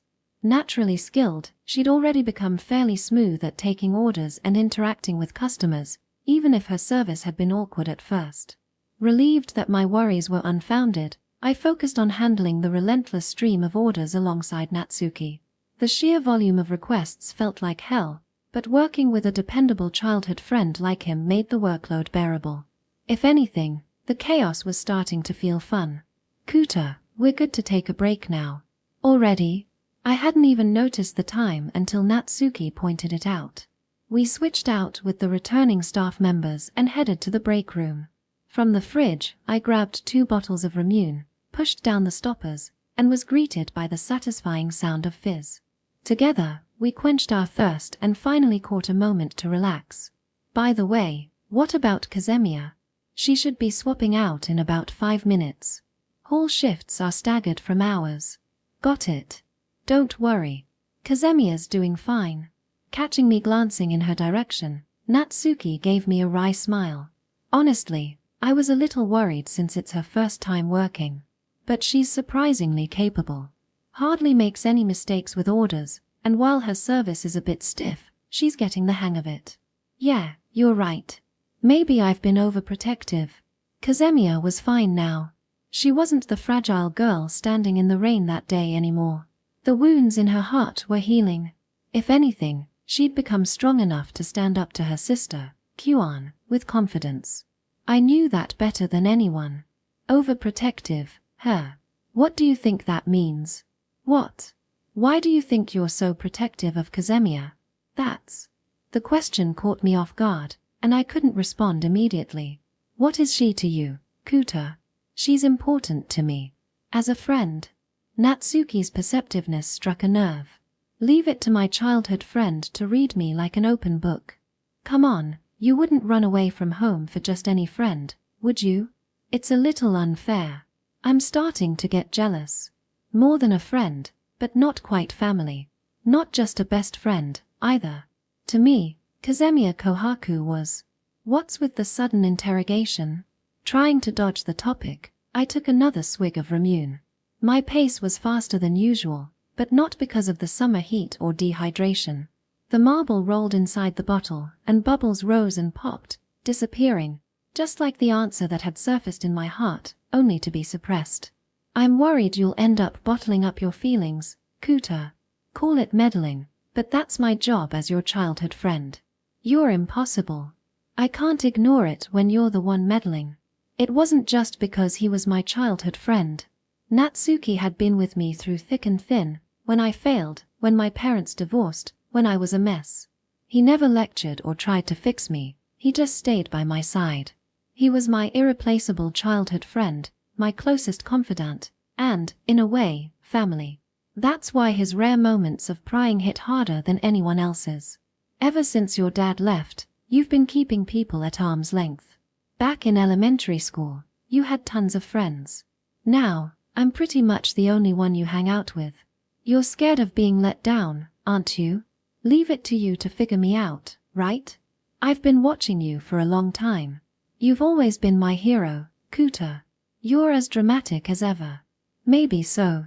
I couldn't push him away. If he were anyone else, I might have snapped. What do you know? But not Natsuki. What you're most afraid of now, Kuta, is disappointing Kazemiya. You're running away from the idea of taking your relationship with her further because you don't want to risk that. It was just like Natsuki to see through me. He was as vast and steady as the ocean, and talking to him always put me at ease. Even when he probed deeper, I couldn't muster any real anger. It's fine to run away, but you can't escape your own feelings. They'll follow you for the rest of your life. That's what it means to be honest with yourself. And let's face it, you're terrible at confronting your true feelings. That's why I'll give you a little push this time. A push. A magic spell to draw out your true feelings. The sound of waves and the bustling beach seemed to fade away. My heartbeat, quickened by Natsuki's words, was the only thing I could hear. Give me Kazemiya. Absolutely not. It was reflexive, not something I consciously decided. The moment Natsuki's words registered in my ears and my brain processed them, my tongue, which had been struggling moments ago, suddenly moved smoothly as if by its own accord. I wasn't clueless enough to not realize what I had just blurted out. That's your true feeling, isn't it, Kuta? Section. The most adorable, chic, cool, and stylish staff member with gorgeous golden hair that even makes the plain white employee shirt look like a runway piece. I'll have yakisoba, shaved ice, a frankfurter, curry, ramen, takoyaki, and oden, please. Oh, and about 100 two-shot selfies with the staff member. Oh, does this place take cards? How about e-money? If not, I'll scrounge up some cash. Please refrain from disruptive behavior. Was this the result of my several days of part-time work? Somehow, I'd built up enough customer service experience to respond mechanically to my sister's antics. Ah, so good. That icy glare of yours, Kohaku-chan, it's perfection. What are you doing here, Oni-chan? Standing brazenly in the shop was my sister, the same sister I'd had a huge fight with not long ago. Perhaps in an attempt to disguise herself, she wore sunglasses and a straw hat, but there was no mistaking her. There was a drama shoot nearby, and we wrapped up ahead of schedule. I thought I'd drop by for a break. Today's a drama shoot. I'll be staying at a hotel. I'll be back in 3 days. Come to think of it, Mom did mention something like that on the day I ran away. Oh, they've got oden too? Perfect. I'll have one of those as well. Let me confirm your order. 1 yakisoba, 1 shaved ice, 1 frankfurter, 1 curry, 1 ramen, 1 takoyaki, and 1 oden. Is that correct? Please wait a moment. Are you planning to eat all this by yourself? Of course. This is nothing for me. I eat this much all the time. Not that I can say much. I know I can be a bit of a glutton, but this is definitely something I inherited from my sister. Moments like these, where I feel the resemblance between us, are oddly comforting. Well, technically, it's not all for me this time. What? Nothing. Anyway, you should focus on work. If you get caught chatting during a rush this crazy, you'll get scolded. Feeling like she was dodging the subject, I relayed the order to the kitchen. Narumi and Natsuki weren't there. They must be on break. While I continued dealing with other customers, the mountain of food my sister had ordered was finished. Kazemiya, you can take a break after delivering this. Got it. Exchanging words with the manager, I carried the absurdly large order to my sister's table. Thanks for waiting. Here it is. Kohaku-chan personally delivered this meal. There's no way it won't be delicious. I didn't make it, though. It doesn't matter who cooked it. It's about who poured their heart and soul into delivering it. You're saying that with a straight face, but I'm pretty sure that's not true. I just carried it normally. Ever since our fight, my sister had been like this. We'd mostly been texting, but meeting in person like this, her energy was on a whole other level. Honestly, she must have been holding back in those messages. She'd said, from now on, I'll talk to Kohaku-chan more instead of running away. But this wasn't quite what I had in mind. I mean, I did say I wanted to talk to her more, but this is a bit much, isn't it? Kohaku-chan, it's your break now, right? How did you know? I read your lips while you were talking to the manager. It's called lip reading. As always, my sister's abilities are a bit over the top. Let's eat together. Fine. I was starting to get hungry anyway. Besides, I didn't want to keep running away from her. And I didn't want to be the kind of person who could only take action with Narumi's push. What do you want to eat, Kohaku-chan? The yakisoba looks delicious. I'll have the yakisoba, then. Feeling a little guilty about taking a break while the other staff were still working, I reached for the yakisoba my sister had suggested, and stopped. On second thought, I'll go with the frankfurter. Yakisoba might leave green bits of seaweed stuck to my teeth. And I didn't want Narumi to see me with green bits stuck to my teeth. Such a lady. Seeing right through me, my sister smirked mischievously. Irritated, I ignored her and drizzled ketchup on the frankfurter instead. I'm so grateful to Narumi-kun for bringing out Kohaku-chan's feminine side. Why Narumi? Why else? You're dating him, aren't you? Squish. In my surprise, I gripped the ketchup bottle too tightly. The frankfurter was now drowning in a sea of ketchup, and my plate looked like a crime scene. But that didn't matter. This was bigger than that. What? Dating? Me? With Narumi? What? You're not. I'm not. I heard the sound of ketchup splattering again. From the feel of the bottle in my hand, there was probably no ketchup left. Are you really sure? You're not just lying because you don't like me? I'm really, really sure. And I don't hate you, Oni-chan. I love you. If that's true, I'd normally be so happy I'd have a nosebleed, but I'm too shocked to even manage that right now. For a moment, I thought my sister was teasing me, but her reaction seemed genuinely surprised. Wait a second. Why would you even think I'm dating Narumi? Let me ask you this, if you're not dating, why do you send me messages that sound like you're bragging about your relationship? Be bragging. I don't remember sending anything like that. My sister pulled out her phone and displayed one of my messages, holding it up like a detective presenting evidence to a suspect in a crime drama. This photo. That's from when Narumi and I went to the theme park. You're so close. Practically glued together. Forget close-up 24 hours, this is close-up 240 hours. We had to get close, otherwise, we wouldn't fit in the frame. You're holding hands. There were a lot of people, so Narumi said we might get separated. Then what about this one? That's a picture of Narumi lying on a bed. So what? From the angle and composition, it's clear you were lying on the same bed. The bed was big enough for both of us, but we slept in separate rooms. Of course you did. That's not the point. This totally looks like a couple. You're telling me you're not dating? That's just unbelievable. I keep telling you, we're not. Her intensity and pressure were overwhelming. I was starting to understand how a criminal feels when cornered by damning evidence in a drama. Even though, in my case, the only crime scene was the ketchup-covered frankfurter on my plate. With all this, if you're still not dating, what would it even take?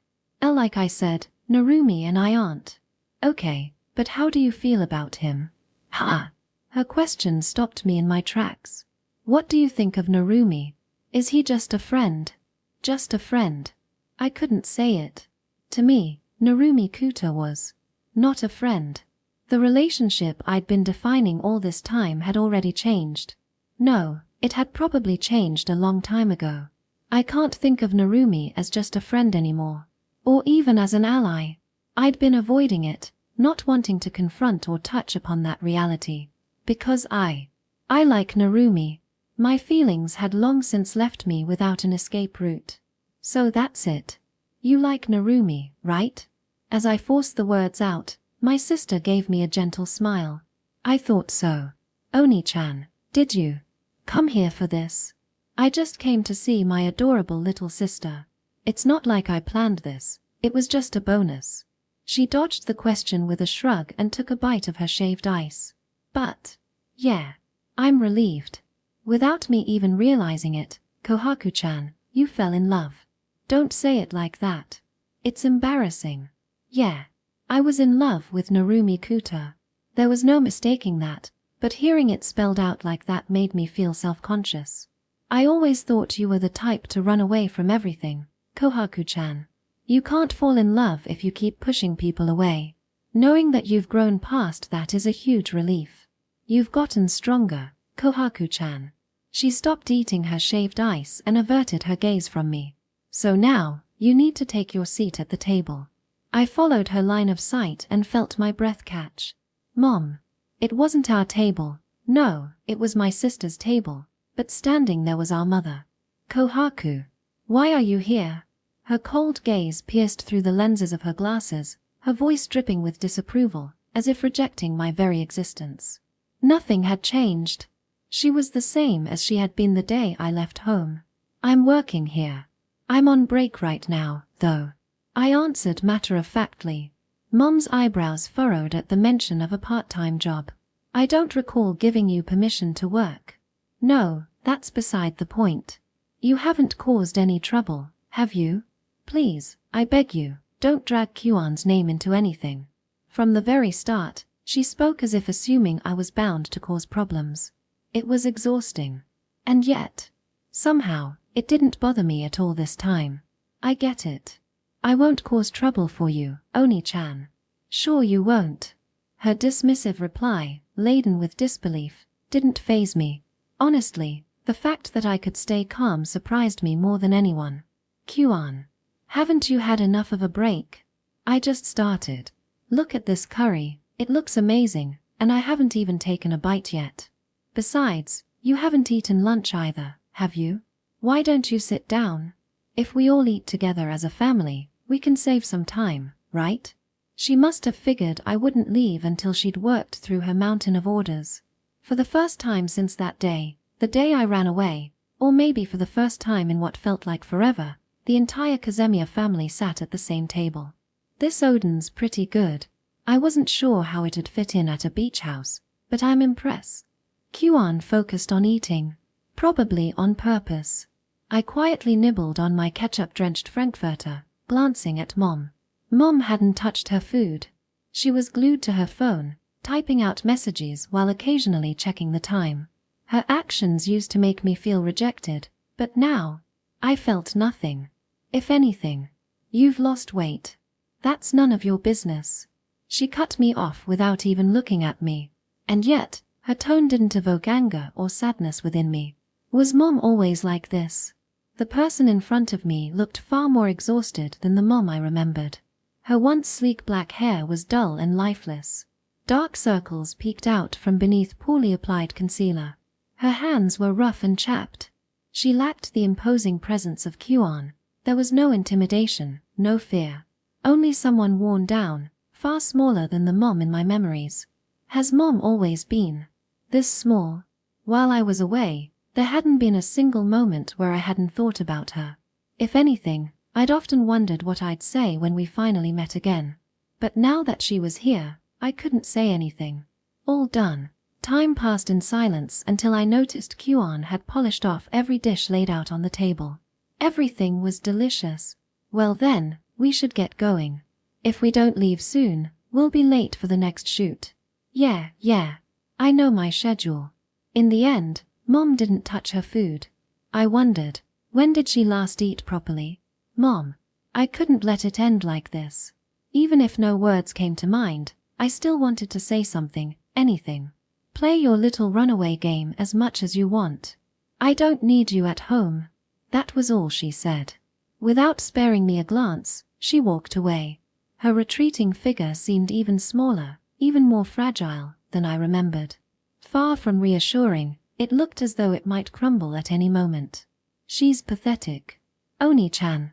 Just so we're clear, I didn't bring her here to make you go back home. Yeah, I know. Kyuan's intention was clear. She hadn't come just to push me toward self-awareness about my feelings. There was another reason. You wanted me to see Mom as she is now, didn't you?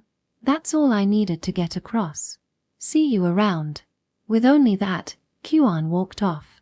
Her back, too, seemed smaller than I remembered. All I could do was watch them both disappear. Section. Kuta, want to hang out at the beach for a bit? Kuta, it's late, but still. Kohaku, I was going to invite you too. Kuta, glad to hear it. When I sent the invitation, Kazemiya responded with her favorite cat stamp, a cheerful okay. My true feelings, Even now, I hadn't fully sorted out this emotion. That's why I wanted to see her. Most of all, after her break earlier today, something about Kazemiya had felt off. From the bits I'd managed to gather, it seemed she had met both Kyuan and her mother.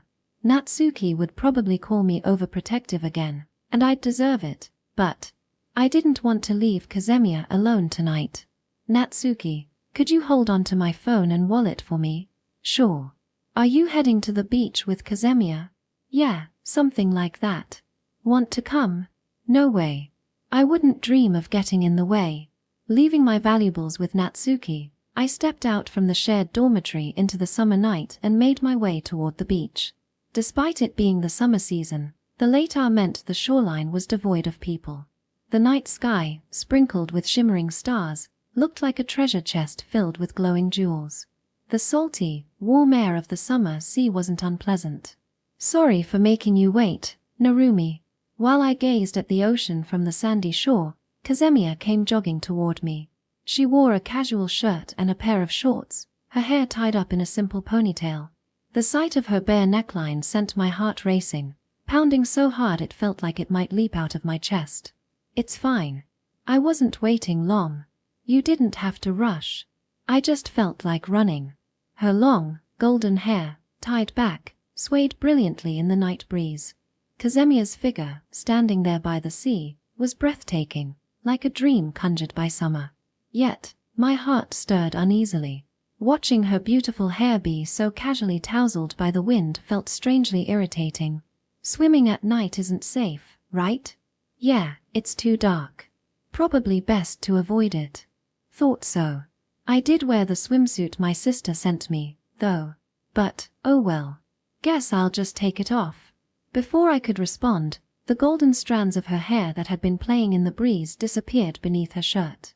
Without hesitation, Kazemiya began removing her shirt and shorts right there on the spot. Her slender, pale waist, illuminated by the moonlight, came into view, and my heart instantly felt like it was on fire. In her white bikini, Kazemiya looked like an angel descended upon the night sea. Kazemiya. Achem. It suits you. You look stunning. That was all I could manage to say. Thanks. She smiled softly, a hint of shyness in her expression. It was so unfairly charming, it made me think my heart might explode. What about you, Narumi? Didn't you bring a swimsuit? I did, technically. I'm wearing it under this. Then you should take off your clothes too. It feels weird being the only one like this. You've got a point. Following her lead, I took off my shirt, stepping closer to the sea with Kazemiya. We waded into the water together, careful not to go too deep, staying where the gentle waves lapped at our ankles. There, we played in the surf, letting the cool water swirl around our feet. Cold. But it feels nice. Yeah, the coolness is refreshing, and the waves tickle. The night sea, the beach under the stars, a world stretching out before our eyes. But no one else was there. Beyond the sound of our breaths, nothing disturbed the stillness. It feels like we're the only two people in the world. The silence of nature, the tranquility of the night, both seemed to affirm Kazemiya's words. But it also feels like a dead end. Like we can't go any further. Yeah, you're right. Maybe this really is the end of the line for us. To drown out the growing loneliness within me, I scooped up water from the sea with both hands and flung it into the air. The water arced like fireworks against the night sky, splashing onto Kazemiya's face. Ah, hey, what was that for? Well, you're already in your swimsuit, right? Wouldn't it be a waste not to play around in the water? That's true, but hey, stop it. Take this. Salty. Under the starry sky, the two of us splashed water at each other, laughing and playing. We couldn't go any further. We couldn't venture into the dark, endless sea.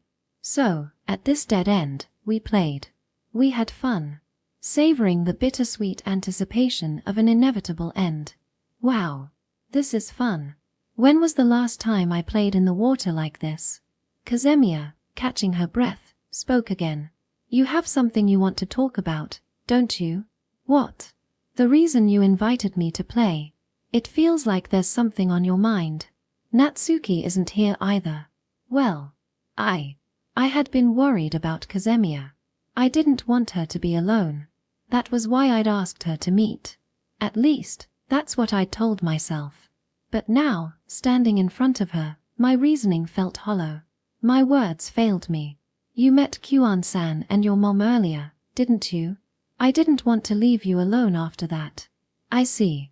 I'm sorry for worrying you. That's not entirely true. I meant it. I had been worried, and I didn't want her to be alone. But meeting her now, I realized there was more to it than that. Those were just excuses. I wanted to see you, Kazemiya. That's all. I wanted to see her, plain and simple. Acknowledging my feelings for Kazemiya Kohaku, I realized that logic or reasoning didn't matter. I just wanted to see her. That was the truth. I should be the one apologizing. Sorry for calling you out over something so trivial. But playing with you was the truth too. Don't apologize. Kazemiya turned her gaze away as she spoke. For a moment, I thought she might be upset, annoyed that I'd selfishly dragged her out here. I'm happy. Because of it. You're happy? Yeah. I'm really, really happy. Her response caught me off guard, and I froze momentarily. As she nodded softly, I was struck by how cute she looked, and an urge to embrace her surged within me. That's all I had to say. What about you? You said you were planning to invite me too. Yeah. After a pause to collect herself, Kazemiya turned back to me. Slowly, but with determination, she spoke. I've decided. I'm going home. The sound of the waves and the gentle hum of the night breeze filled the silence that followed. Her words marked the end of what we'd called our escape, a childish, naive flight from reality. Though she'd announced the conclusion of those dreamy days, my heart was oddly calm. I see. I'm sorry. After everything, I caused you so much trouble. Don't apologize. I had fun. I'd known this day would come. Kazemiya was strong, and I'd suspected she'd eventually find her footing and decide to move forward. That she would be the one to end things. You met with your mom and Kyuan-san earlier, right? Did your mom say something to you? She did. But none of it got to me. Looking out over the dark ocean, her voice carried a faint trace of sadness. In my memories, Mom was this terrifying figure I couldn't possibly defy. She was smart, always dressed sharply in suits, juggling work and housework with ease. No matter how cold or dismissive she was, part of me always believed she was right. Her tone was reminiscent of recounting a distant, childhood memory. But the Mom I saw today was different. She had dark circles under her eyes, her hands were rough and chapped, her body was thinner than I imagined, frail and exhausted. But it's not like she suddenly changed. It's not because I ran away. She's been like that all along. And I just never noticed. Mom was always so small. Kazemiya had been the one hurt, treated coldly, rejected, denied. Yet here she was, crying for the person who'd hurt her. Working part-time made me realize a little. Earning money is tough. Mom's been doing that, all by herself, to raise us. Even when it was hard, even when she wanted to cry, she kept going. And all I ever did was hate her. Tears streamed down her face, not for herself, but for the mother who had denied her. I was such a child.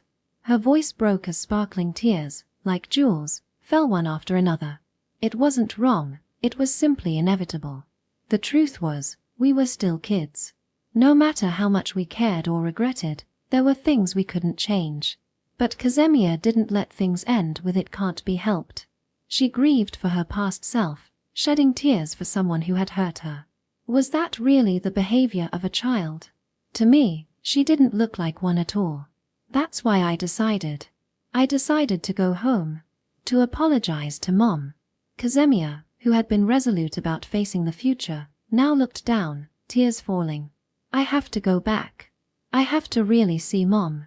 And yet, her tears dripped into the dark sea below, merging silently with the waves. Even though I decided, there's still a part of me that doesn't want to go back. The moonlight turned her tears into luminous jewels, swallowed by the waves without leaving a trace. Because, if I go back, it'll all end. Then, as if resigning herself to the inevitable, Kazemiya put her feelings into words. If I go back, If there's no reason not to. This alliance, our relationship, the time we've spent together, it'll all end. We were friends, bound by the family restaurant alliance. Neither of us had wanted to go home. We'd needed a reason to keep running. But now, those reasons were gone.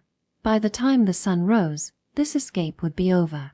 Kazemiya would return home. She'd face her mother. That would be the end of our alliance. And when the alliance ended, I would have no reason to stay by Kazemiya Kohaku's side. Likewise, she would have no reason to remain by mine. Our alliance, our relationship, and the time we spent together, all of it would disappear. What right did I have to stand here now? Or was it because I had no right that I couldn't bring myself to approach the crying Kazemiya? I didn't understand the logic. My body moved before my mind could catch up, and my heart moved before my body. I didn't want to see Kazemiya cry. The moonlight illuminated the tears on her cheeks, tragically beautiful jewels that I gently wiped away with my fingers. Don't. I don't want to be comforted. That's not what this is. I know. For now, it was just the tip of my finger. But I wanted to touch her more. To be closer to her. Kazemiya. I told Kyuan-san before, didn't I? That I wanted to monopolize your time. Yeah, you did. And I was happy to hear it. Another finger, then another, touched her. That feeling hasn't changed.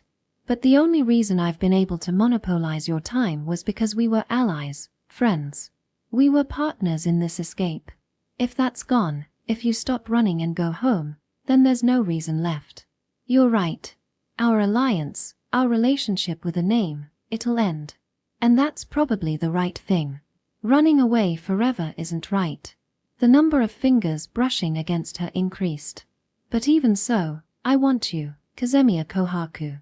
My palm cupped her cheek, her skin warm and soft against my touch. I don't want anyone else to have you. I want to be by your side, whether we're running away or not. No matter the reason. But being just friends isn't enough. I can't hold back anymore. It's nowhere near enough. Narumi. It was no use. I couldn't stop. Now that I'd realized my feelings, they poured out, uncontrollably, with a heat I couldn't contain. I love you, Kazemiya. I poured everything, my overflowing emotions, the heat in my chest, into those words. You don't feel at home anywhere. You hang out at the family restaurant. You binge movies and stay up all night gaming. You have a childish streak, making a fuss over the smallest things. And even when you're hurt by your sister's existence, you stand up and face it, deciding to return home. I love all of that about you, Kazemiya Kohaku. I love you so much I can't help myself. That's why I want you to let me monopolize you, not just today, not just tomorrow, but for every day and every moment of the future. Her eyes, as beautiful as the deep blue sea, widened in surprise. Those eyes, round and shimmering, looked like the most radiant, perfect blue moon. All of me is yours. Everything. My everything. So please, let me have all of you too. Let me monopolize you, Narumi. Because I'm already drowning in you, helplessly. You can have everything. My life, my future, everything I am. So let's go back together. Let's keep meeting. Not as allies. Not as friends. Just as lovers. Yeah. The peaceful night cradled us, the faint sound of waves underscoring our moment. The only movement in the still water was the two of us. Before me stood Kazemiya, and in her eyes, there was no one but me. At the end of our escape, we arrived at a dead end. In the pitch-black world around us, there was now just the two of us. No one else existed here. In this moment, in this world, there was no room for anything other than our presence. Nothing else mattered. We gazed into each other's eyes, captivated by one another. Drawn closer and closer, we embraced and pressed our lips together.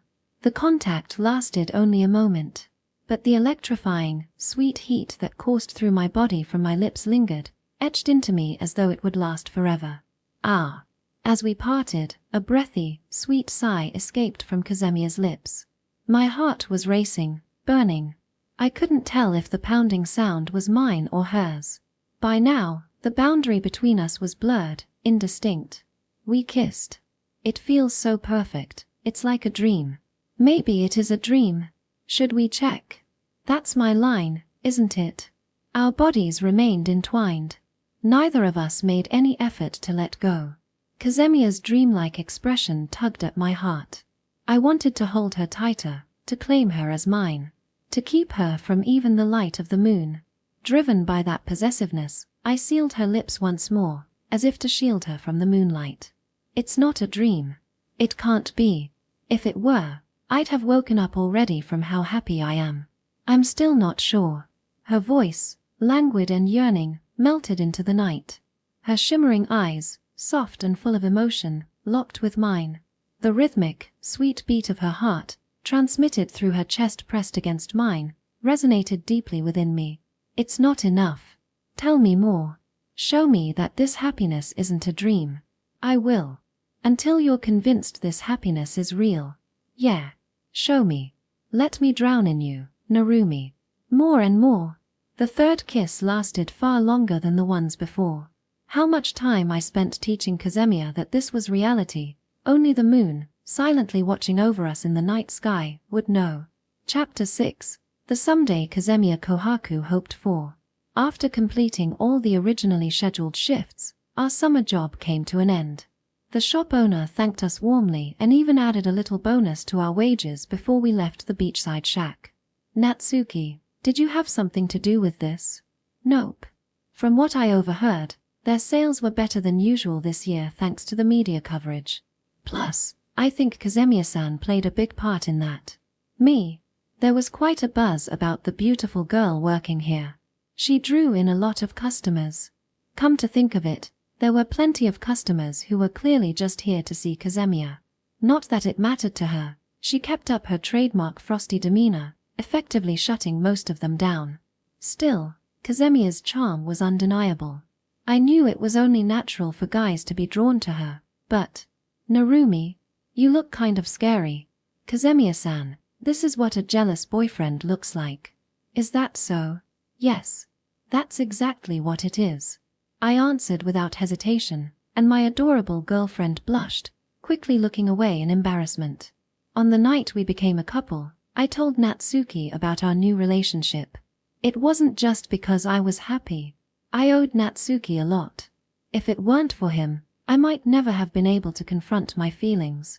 He deserved to be the first to know, as my childhood friend and closest confidant. Sometimes, I feel like Inumaki knows you better than I do, Kazemiya muttered. Well, I've known him forever. Don't worry, though. I'm not planning to lose to you anytime soon. I'll surpass you eventually. Think you can? Just watch. The two of them traded sparks while I stood between them, unsure how to react. Am I supposed to say, don't fight over me? That doesn't feel right either. Natsuki, thanks for everything, I said. Just hearing that makes my life worthwhile, he replied with a bright smile before heading for the ticket gate. See you, Kazemiya-san. And Kuta, next time, let's hang out somewhere fun instead of working. Thanks for all your help, really. Oh, and Kyuan-san says thanks, too. We'll plan something. My treat next time. Looking forward to it. Bye for now. We waved until Natsuki's figure disappeared into the station, then turned toward the van parked nearby. Done saying goodbye to your friend? Kyuan asked, waiting for us in the back seat. Yeah. All set. I passed on your thanks, too. Good. I heard Kohaku-chan gave him plenty of trouble, so I wanted to thank him directly, but, well, me wandering around here would probably cause a scene. She says that after showing up unannounced at the restaurant before, I kept my thoughts to myself. Finding Kohaku-chan and making sure she was okay was an emergency.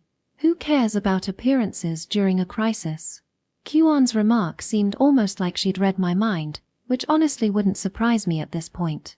Hey, not that I'm ungrateful, but is your work okay? I mean, coming all the way out here for us? It's fine. My schedule always prioritizes Kohaku time. That's not what I meant. I planned for this kind of situation ages ago. Besides, today was a relatively free day. I didn't ask what kind of planning that involved. A single word, blackmail. flashed briefly through my mind, but I brushed it off. All right, let's go. Kyuan called to the driver, and the van started moving. Aside from the driver, it was just the three of us, Kyuan-san, Kazemiya, and me. Destination. Are you really ready to go back home, Kohaku-chan? Kyuan asked gently. Yes. I'm going back. Sorry for everything, Nei-chan, for making you worry, for dragging you into this. Don't apologize. Honestly, it's been a treat for me. But going home means facing her, you know. I know. That's why I decided to go back. Kazemiya's gaze was firm, her resolve shining through clearly. Kyuan-san seemed satisfied with just that and nodded as if to say, I see. But was it really okay to call me? You could have just gone home with Narumi-kun.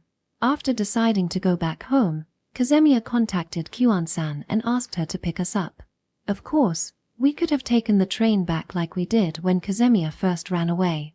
That way, we could have extended this runaway just a little longer. But we chose not to. I talked it over with Kazemiya, and we decided.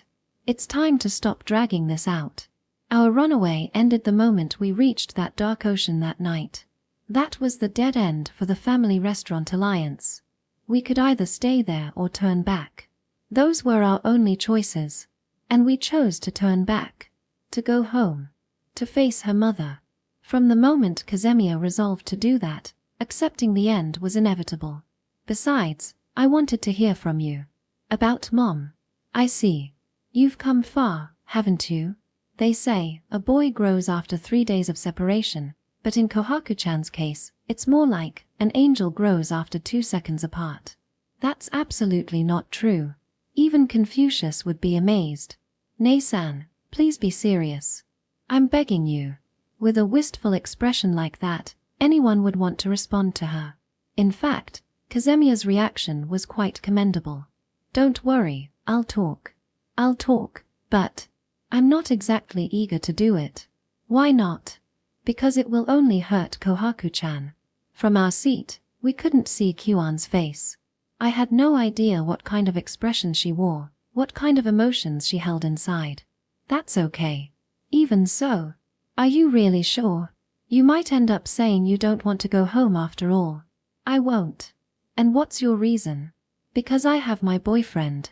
Kazemiya said this with unwavering confidence. I might not be able to handle it alone. It might only hurt me. But now, no matter how much it hurts, I have someone who will support me. Narumi is by my side. So, it's okay. We clasped hands, our fingers intertwined. A silent promise not to let go. To support each other, no matter what. Ha ha. I see. You have a boyfriend, so it's okay. That makes sense. Yeah. The way you are now, Kohaku-chan, someone with someone by her side, you'll be fine. So please, tell me. About Mom. All right. Accepting Kazemiya's strength, Kyuan began to speak. What I can tell you is about her guilt. Her guilt? Yes. Our mother carries a guilt regarding you. Kazemiya's mother. The weight she bears. Kazemiya's parents apparently divorced right after she was born. The reason isn't known. Kazemiya's mother never spoke about it. But the fact remains that Kazemiya's mother became a single mother raising 2 children. Returning to her parents' home wasn't an option for her. After abruptly leaving home, she never went back. That was Kazemiya's mother. So then, yeah, it was basically like running away from home. Kazemiya's mother, who had run away from home, raised 2 children by herself. The struggles of working while raising children without anyone to rely on is something we can't even begin to imagine. At some point, it seemed she had reached her limit. It was around when Kohaku-chan was about 2 years old. You probably don't remember, but it was like something snapped inside her. Back then, when Kazemiya was only around 2 years old, she had a tantrum and cried loudly. She hit you, Kohaku-chan. It wasn't a fist, just her open hand. But you hit your head pretty hard and ended up bleeding a lot. I see. I don't remember, though. It was chaos back then. Even your mother turned pale, panicking as she called an ambulance. Well, if you don't remember, that's for the best. Luckily, despite the scene, The injury itself was minor and didn't leave a scar. Is that the burden she carries for Kazemiya? That's right. Even though Kohaku-chan doesn't remember it, your mother does. She always will. She'll never forget it. I see. I could understand why Kyuan hesitated to tell us. Kazemiya was trying to move forward in her own way. But for her mother, it didn't matter. No matter how much Kazemiya moved forward, her very existence might still be her mother's burden. And there was nothing we could do about that. Nei-chan, you're really mature, aren't you? Why do you say that? I knew it. You could never completely abandon Mom, right? You knew how tough it was for her to raise 2 kids all on her own.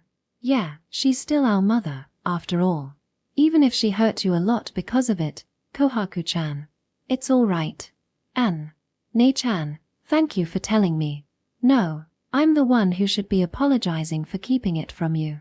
The atmosphere inside the car grew heavy, like a wet blanket suffocating the air. Breaking the silence, Kyuan spoke up. That's enough about Mom. Now, there's something else we need to talk about, isn't there? She turned her head deliberately, mostly in my direction. Like how you're planning on dating my precious Kohaku-chan. Yeah, I figured this was coming. Now that I thought about it, I remembered seeing a comment on social media saying Kyuan's smile was especially charming. Back then, I didn't think much of it. It was just another comment that I scrolled past. But now, I felt like correcting it. It wasn't charming. It was more like a terrifying horror show. Can a human neck even turn that way? Nei-chan, cut it out already. Leave us alone. What does it matter how Narumi and I date? It matters. You were cheering us on when you showed up at our job. That was before you actually started dating. Now that you're together, it's a whole different story. As your big sister, I have a duty to stick my nose in your business. Please, stop. You're going to make Narumi think you're annoying. My feelings don't matter to you at all. They really don't. You don't care. And you mean it. Kyuan-san looked genuinely heartbroken at her beloved sister's cold response. I really wished she'd stop glaring at me like that. I had a feeling she'd put a real curse on me if she wanted to. Fine. Oh, I see how it is. You two are so lovey-dovey. You must have made some serious progress by now. Progress. The word immediately brought back memories of what happened after I confessed. We held each other close on the beach that night. And kissed. Kazemiya must have been remembering it too because she squeezed my hand a little tighter. You're probably holding hands now. And maybe kissing soon. Just imagining it makes my brain break. Ha! Kazemiya, sitting beside me, let out a startled sound, and Kyuan-san immediately caught on.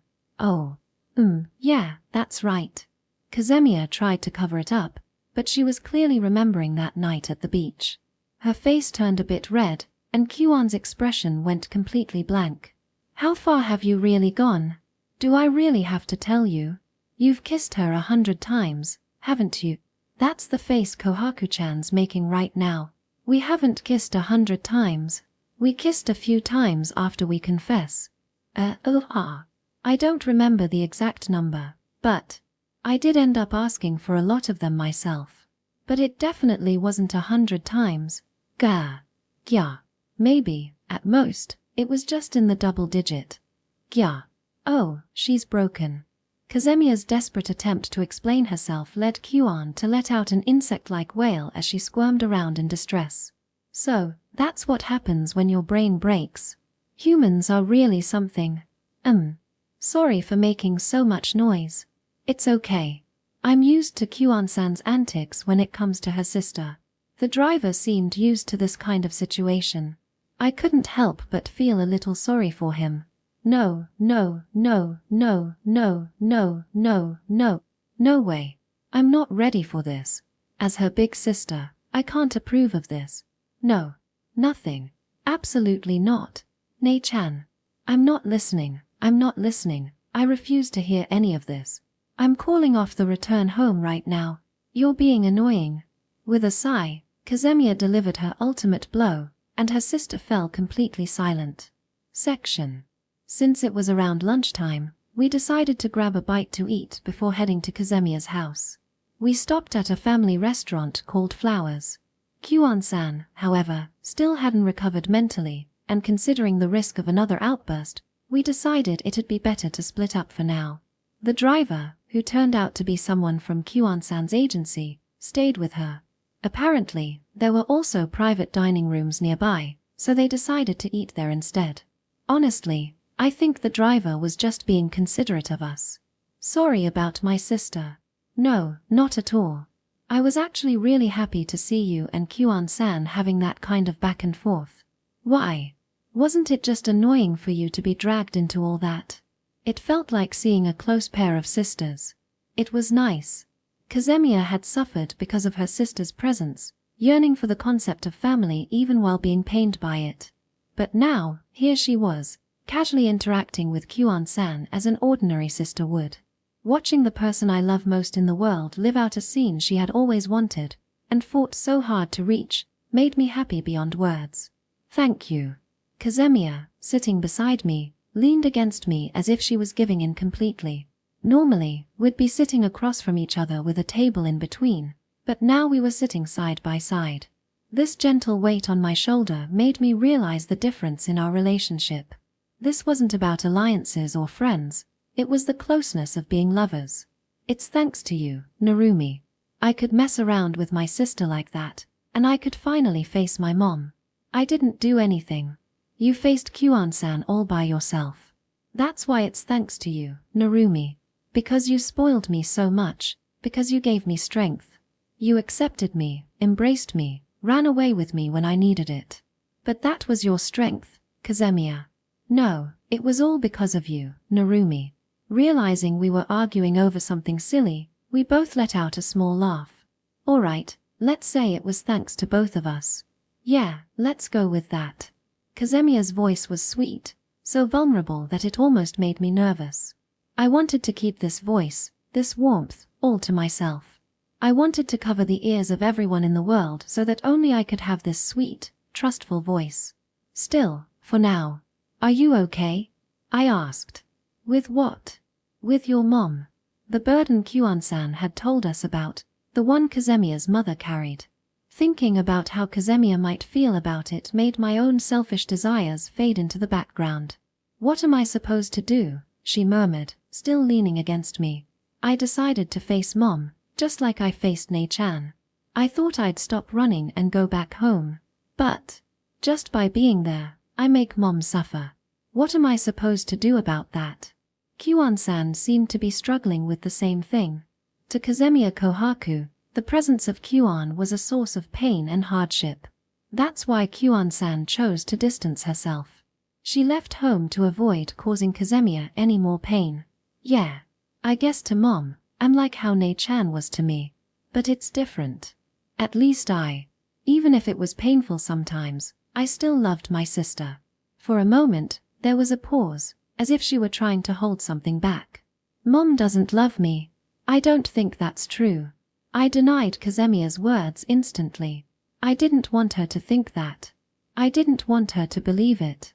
If she really hated you, she wouldn't feel burdened. I think she loves you, Kazemiya. Why do you think that? You said it yourself, didn't you? It must have been so hard for her to raise 2 kids on her own. Doing something that difficult. I don't think she could have done it without love. I had no concrete proof, no solid evidence, but I was sure of it. Kazemiya's mother must have loved her daughter. Maybe it was just wishful thinking. But even so, thank you, Narumi. I feel a little better now.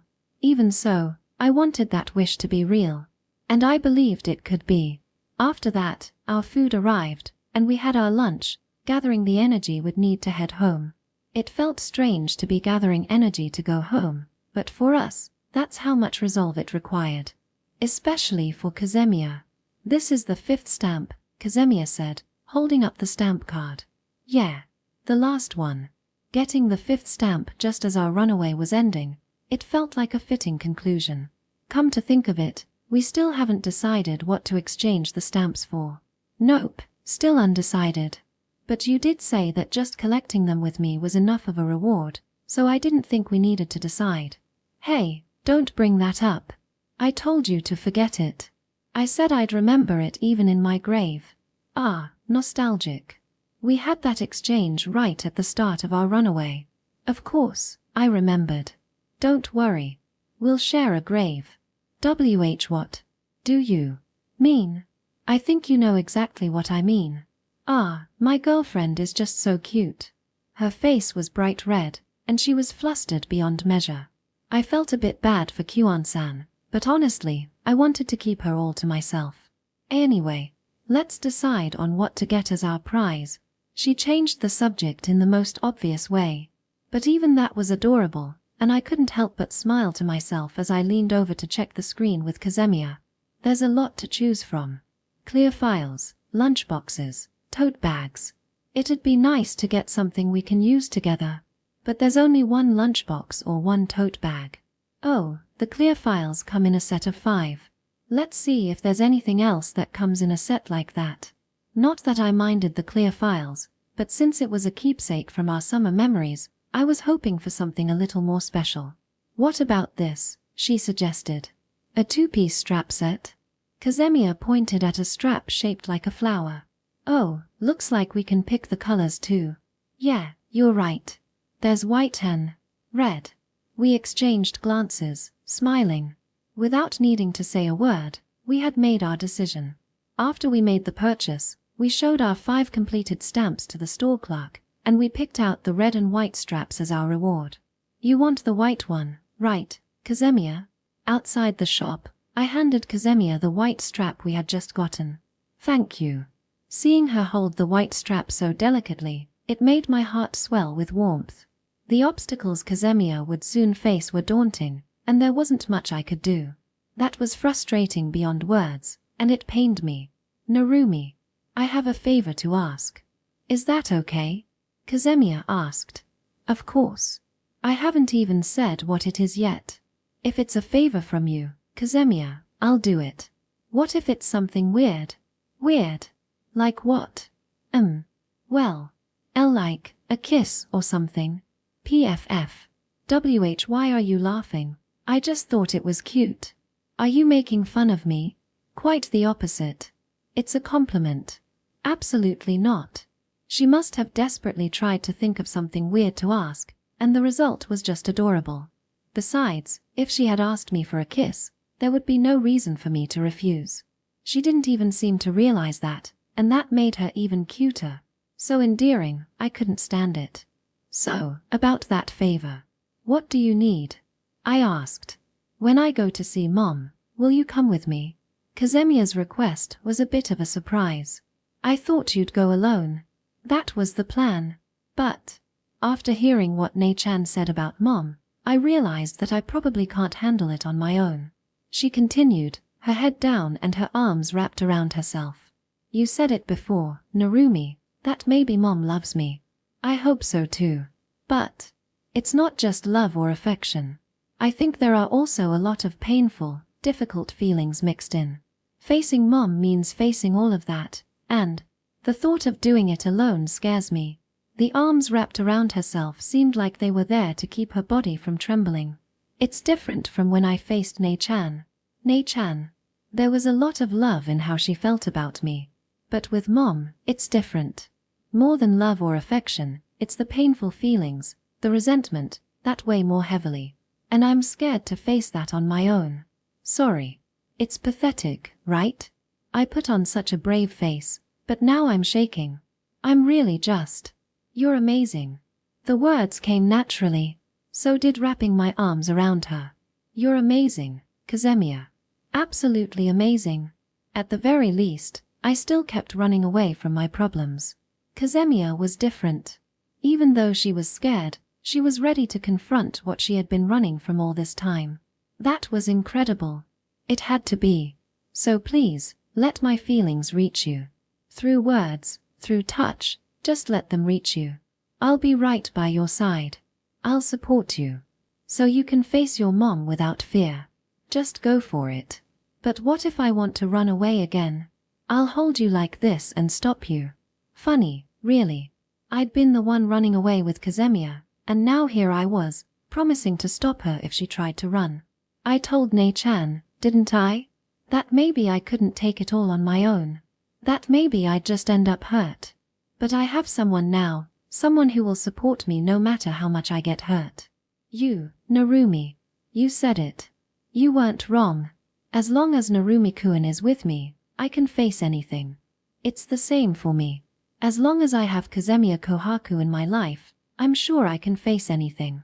After we finished lunch, the scenery outside the van gradually became familiar, until we finally reached our destination. A familiar place. A familiar home. Kazemiya's house. Well, I guess this is where I leave you. Good luck, Kohaku-chan. Aren't you coming with us, Oni-chan? I'm totally on your side now, Kohaku-chan. And you've got Narumi-kun with you, right? 3 against 1 would be a bit unfair. I mean, I wouldn't mind, but that's not the kind of approach you'd want either, is it? Yeah, you're right. I want to talk to Mom myself, if I can. Kazemiya squeezed my hand as she said that. I want to say what's in my heart, even if she doesn't understand. Got it. Good luck, Kohaku-chan. Thanks, Oni-chan. I'll do my best. We felt the warmth of our clasped hands, and together, we took our first step forward. Section. Sorry, Narumi. I ran away from home. That day, I fled. And now, I'm walking the same path I took to run away, but in the opposite direction. Is that really okay, Mom? As long as you don't trouble Kyuan, I don't care. I mean it. I'm really leaving. If you think you can leave, go ahead. You'll come crying back soon enough anyway.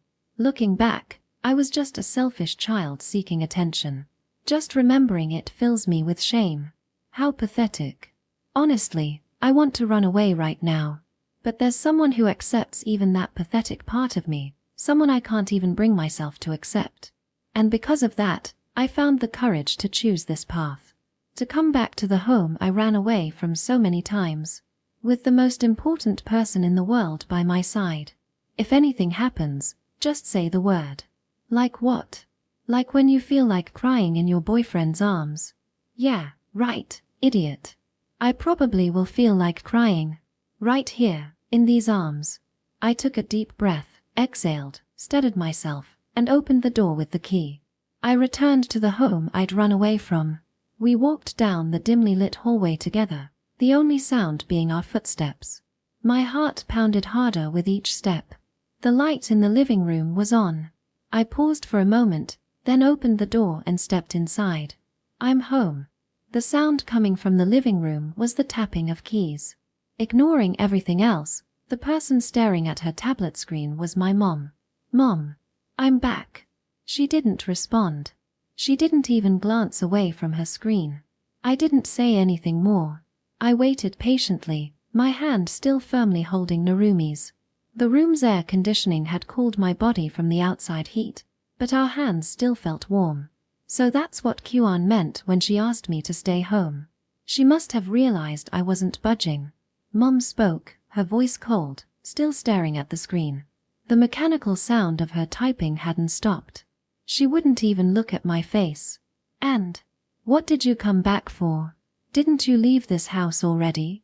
I'm sorry. Just like I thought, you came crying back. Exactly as I said. You've had your fun with that childish game of running away, so stay put at home from now on. You're a nuisance. I'm not apologizing for running away. Oh, really? Then what kind of excuse do you have this time? I resented you, Mom. The hands typing on the keyboard stopped. I've always resented you, Mom. I blamed you for everything that went wrong in my life.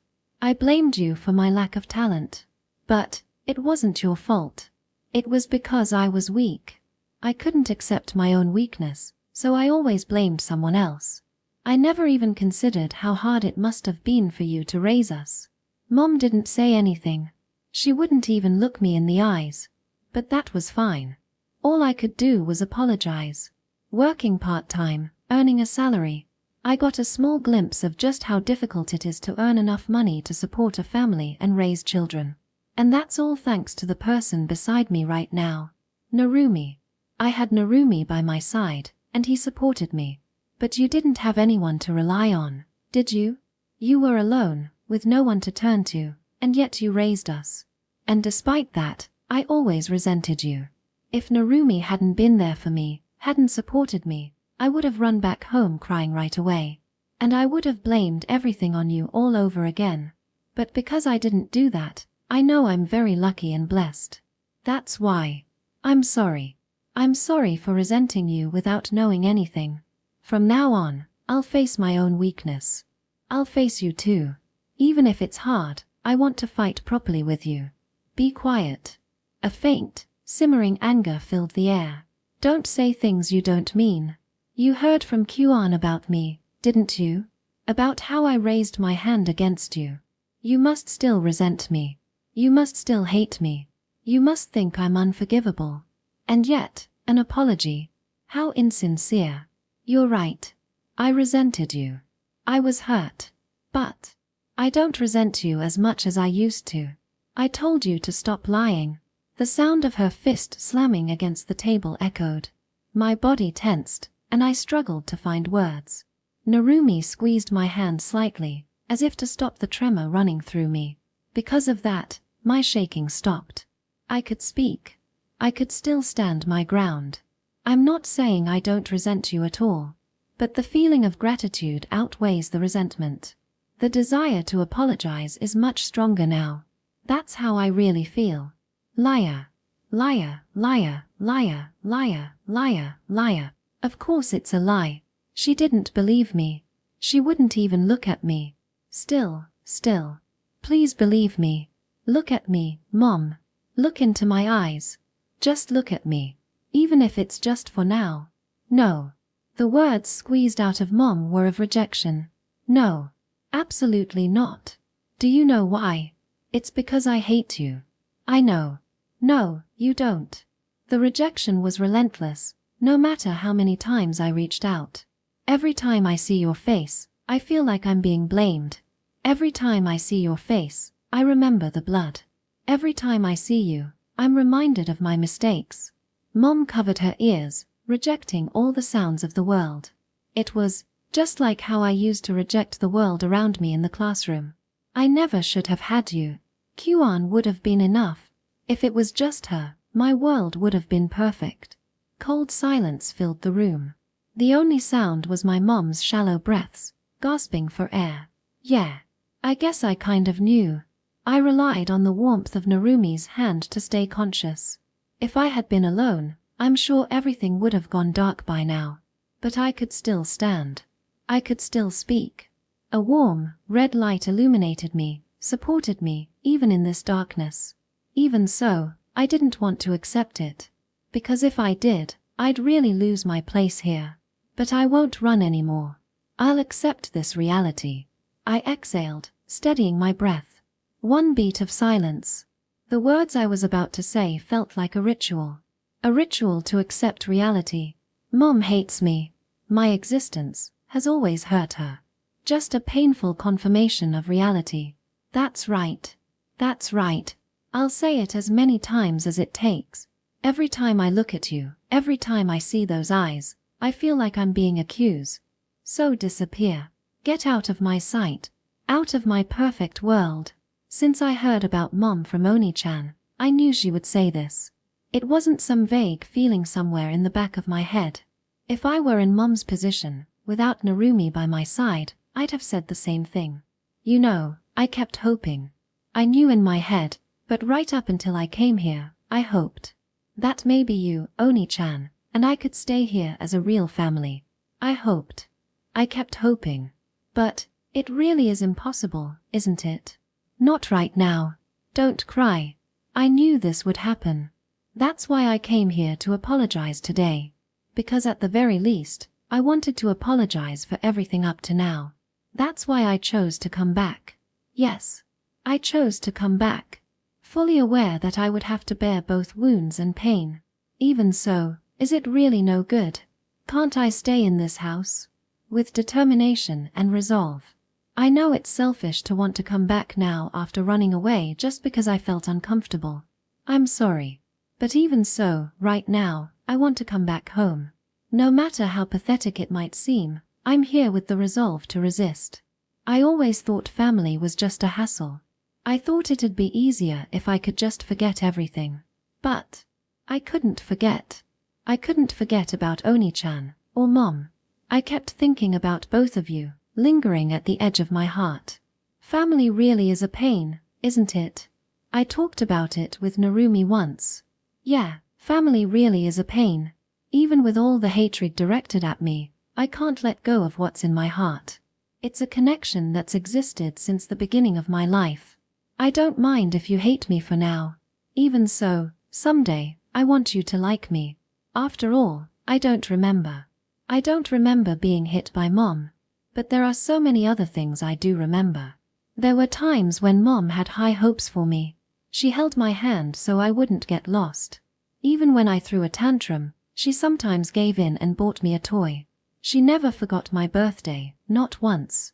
She hurt me, she made me suffer, but that wasn't all. Narumi ran away with me, and in the places we ran to, I experienced so much happiness. He helped me remember the happiness I had been trying to look away from. I realized that what Mom gave me wasn't just pain. That's why.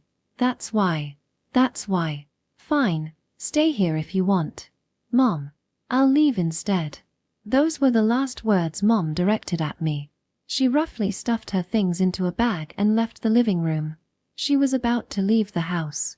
It was the complete opposite of the day I ran away from home. Mom, please, look at me. Look at me. Mom didn't answer. She didn't say anything. She didn't meet my eyes, and she left the house. From start to finish, she never looked at my face. She never met my eyes. The door closed. No words came out. My legs wouldn't move. My outstretched hand grasped nothing. So, that's it. It's over. It didn't work. I thought, just maybe, it might turn out like it did with Oni-chan. It's not over yet.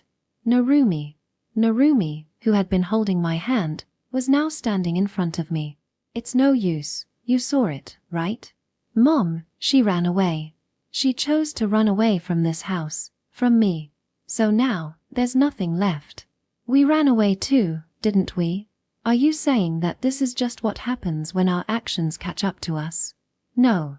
Because we ran away, we became friends, and then we became a couple. Kazemiya, you were able to decide to face your family because you ran away first, right? There's always something at the end of running away. Ah. Maybe it didn't work this time. Maybe it's over for now. Maybe your mom ran away from you. But even she might find something after running away, just like we did. That's right. I had run away. I ran away from my family. But after running away, I became friends with Kazemiya. Now, I get to spend time like this, watching movies after school, having fun, eating meals at family restaurants while we vent about things. It's so comfortable. Is that a good thing? It's good for me. We've only been friends for a few days, but I really like spending time with you at the family restaurant, Kazemiya. I ran away and met Narumi. I found someone important to me. I fell in love. I'm glad I ran away. How about you, Kazemiya? Me too. I feel the same. That's right. That's how it was. Running away isn't the end for us. The someday you hoped for hasn't disappeared completely. Yeah. So run, Kazemiya. While you still have time, go say what you want to say. Yeah. It's strange. My whole body is filled with heat. I feel energy surging through me to run. A bright, deep red energy is filling me up from the inside. Mom, Narumi and I rushed outside, and I called out to the retreating figure. I'll be waiting. In this house, always. I'll be waiting for you to come back, Mom. There was no reply. She didn't turn around. But for a moment, her back paused, and then she continued walking away. I watched her go until she completely disappeared from sight. Narumi, thank you. You're the one who did all the hard work, Kazemiya. I was just watching. You're such a liar, Narumi. You supported me. You gave me the strength to chase after her. If Narumi hadn't been there, I would have given up on everything. You're a liar, but those words weren't a lie, right? Which words? If anything happens, just tell me. Those words. They weren't a lie. Thank goodness. I didn't think they were, but still, thank goodness. Because right now, I really... Can I cry in my boyfriend's arms? Instead of replying, Narumi hugged me silently. And in my boyfriend's arms, I finally let go, shedding all the tears and sobs I'd been holding back. Epilogue 1. Summer Memories. A stream of countless people flowed past me. Occasionally, vibrant colors flickered in my vision, likely because so many people were dressed in yukatas. As we waited near the station, which served as our meeting point, the conversations drifting into my ears felt different, more buoyant, compared to the usual chatter in the family restaurant. It wasn't just the setting that caused this difference. The nearby summer festival surely played a part. Narumi. Even amidst the clamor, Kazemiya's voice reached me clearly. The moment I caught sight of her, I forgot to breathe for a second. A white yukata adorned with faint blue patterns. Her hair was styled in a side-up with a floral accessory. The noise from earlier faded completely from my ears. It felt as though the world had gone silent. At least in my heart, all that existed now was Kazemiya Kohaku, standing before me. Narumi, what's wrong? Perhaps she became uneasy because I hadn't said anything. Kazemiya glanced at her yukata and fiddled with her hair nervously. I was mesmerized. I voiced my thoughts honestly. Rather, I felt a little embarrassed for being so captivated, so admitting it seemed like the right thing to do. You were just so beautiful. Sorry for taking so long to say it. Thank you. That makes me happy. Kazemiya's shy smile was more beautiful and radiant than anything else in the world. Such thoughts surfaced naturally in my mind. Well then, shall we go? To the summer festival. Yeah. We instinctively held hands, fingers intertwining as naturally as breathing. It wasn't just to avoid bumping into others. More than anything, it was because we wanted to stay together. We began walking, the silence between us stretching for a while. I think it was because we both wanted to savor the warmth of our clasped hands and the presence of someone so dear walking beside us. Narumi, want me to treat you to something? That's my line. I owe you a lot from when I ran away from home. That wasn't even my money. Besides, Kazemiya, do you have any left? You said you spent most of your paycheck on Kyuan-san's present. I've got enough left for the festival. Plus, my pay was more generous than usual, so I'm fine. Don't worry. Even though she told me not to worry, it wasn't about her specifically. It just didn't sit well with me to be treated, even if the person were Natsuki. How about this? We each treat the other to one thing. Doesn't that defeat the purpose? I want to give you something too, Kazemiya. There you go spoiling me again. If I hadn't said anything, you would have just treated me without a second thought. No matter how much I spoil you, it'll never be enough. As we wandered through the stalls, we each bought a candy apple for the other. In the end, we ended up getting the same thing. The stalls all have lines. It's more efficient to buy from the same place. Since when do you care about efficiency, Narumi? I usually don't, but this is different. It's the summer festival I get to spend with you. Every single second of this time was precious to me. I want to cherish it, the time I spend with you, Kazemiya. I see. To an outsider, her response might have seemed indifferent. But as she turned her face away, I noticed her ears were faintly red.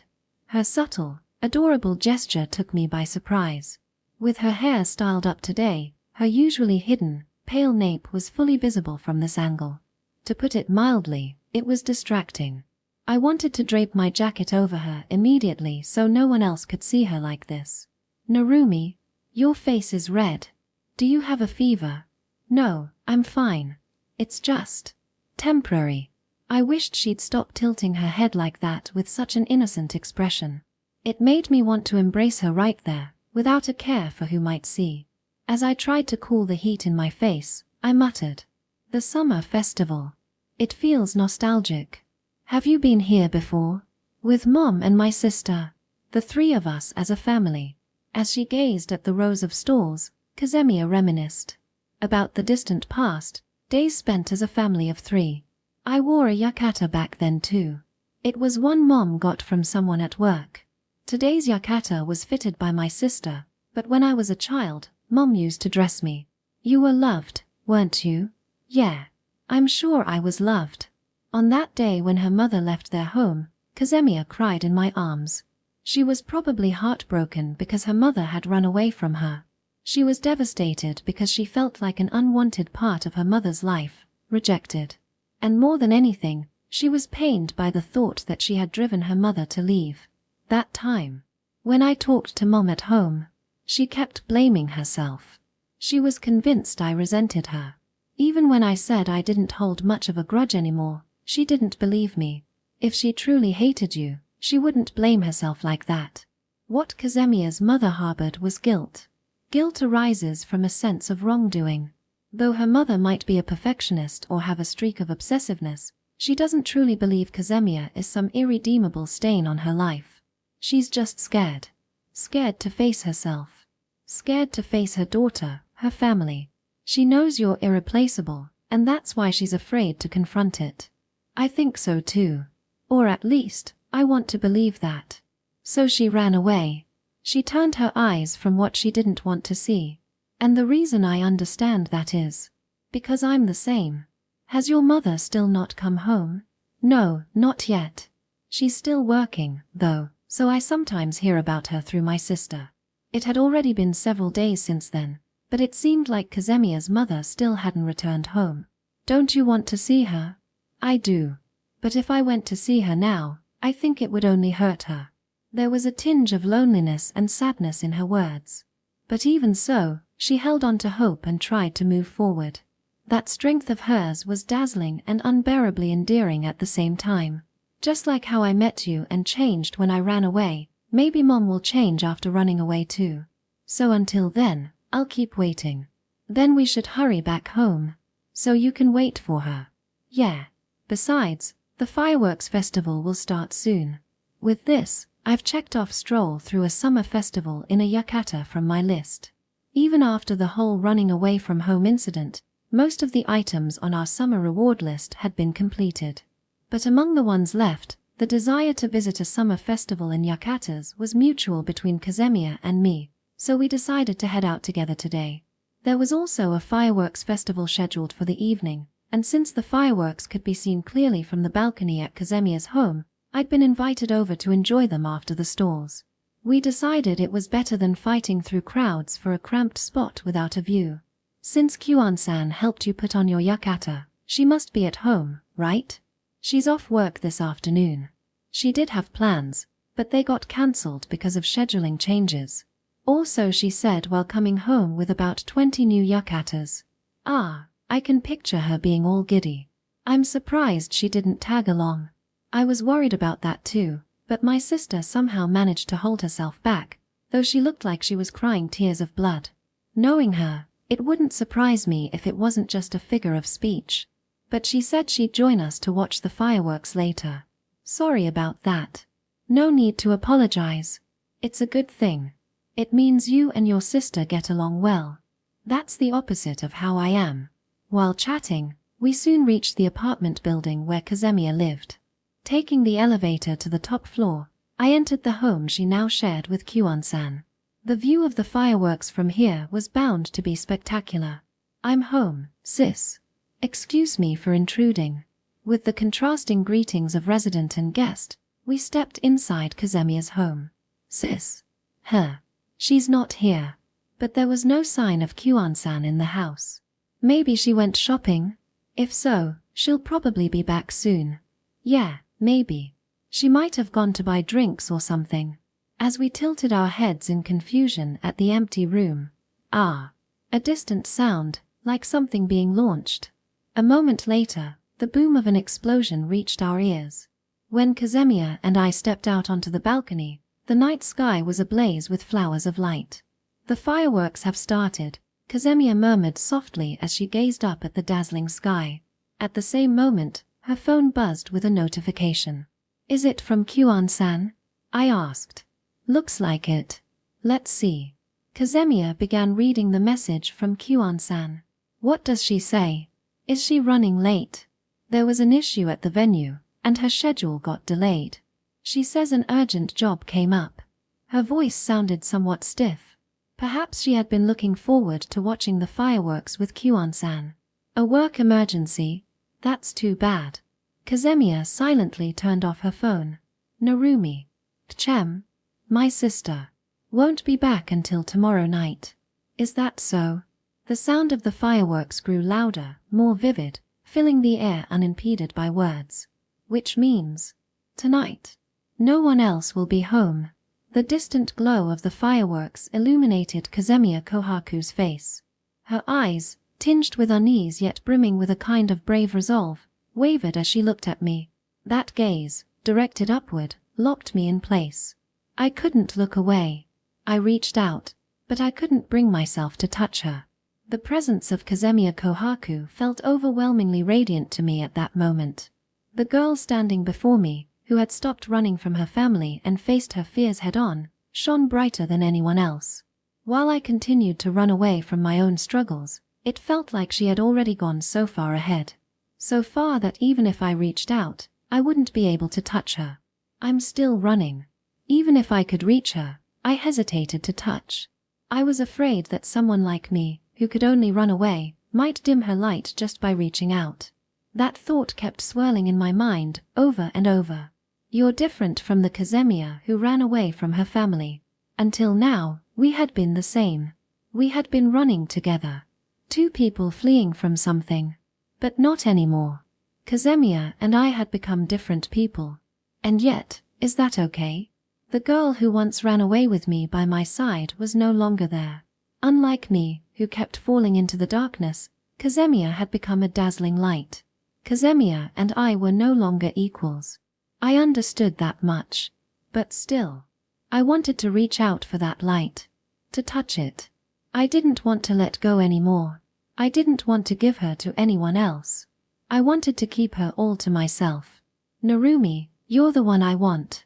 As if seeing right through my heart, Kazemiya said those words. I can't imagine being with anyone else but you.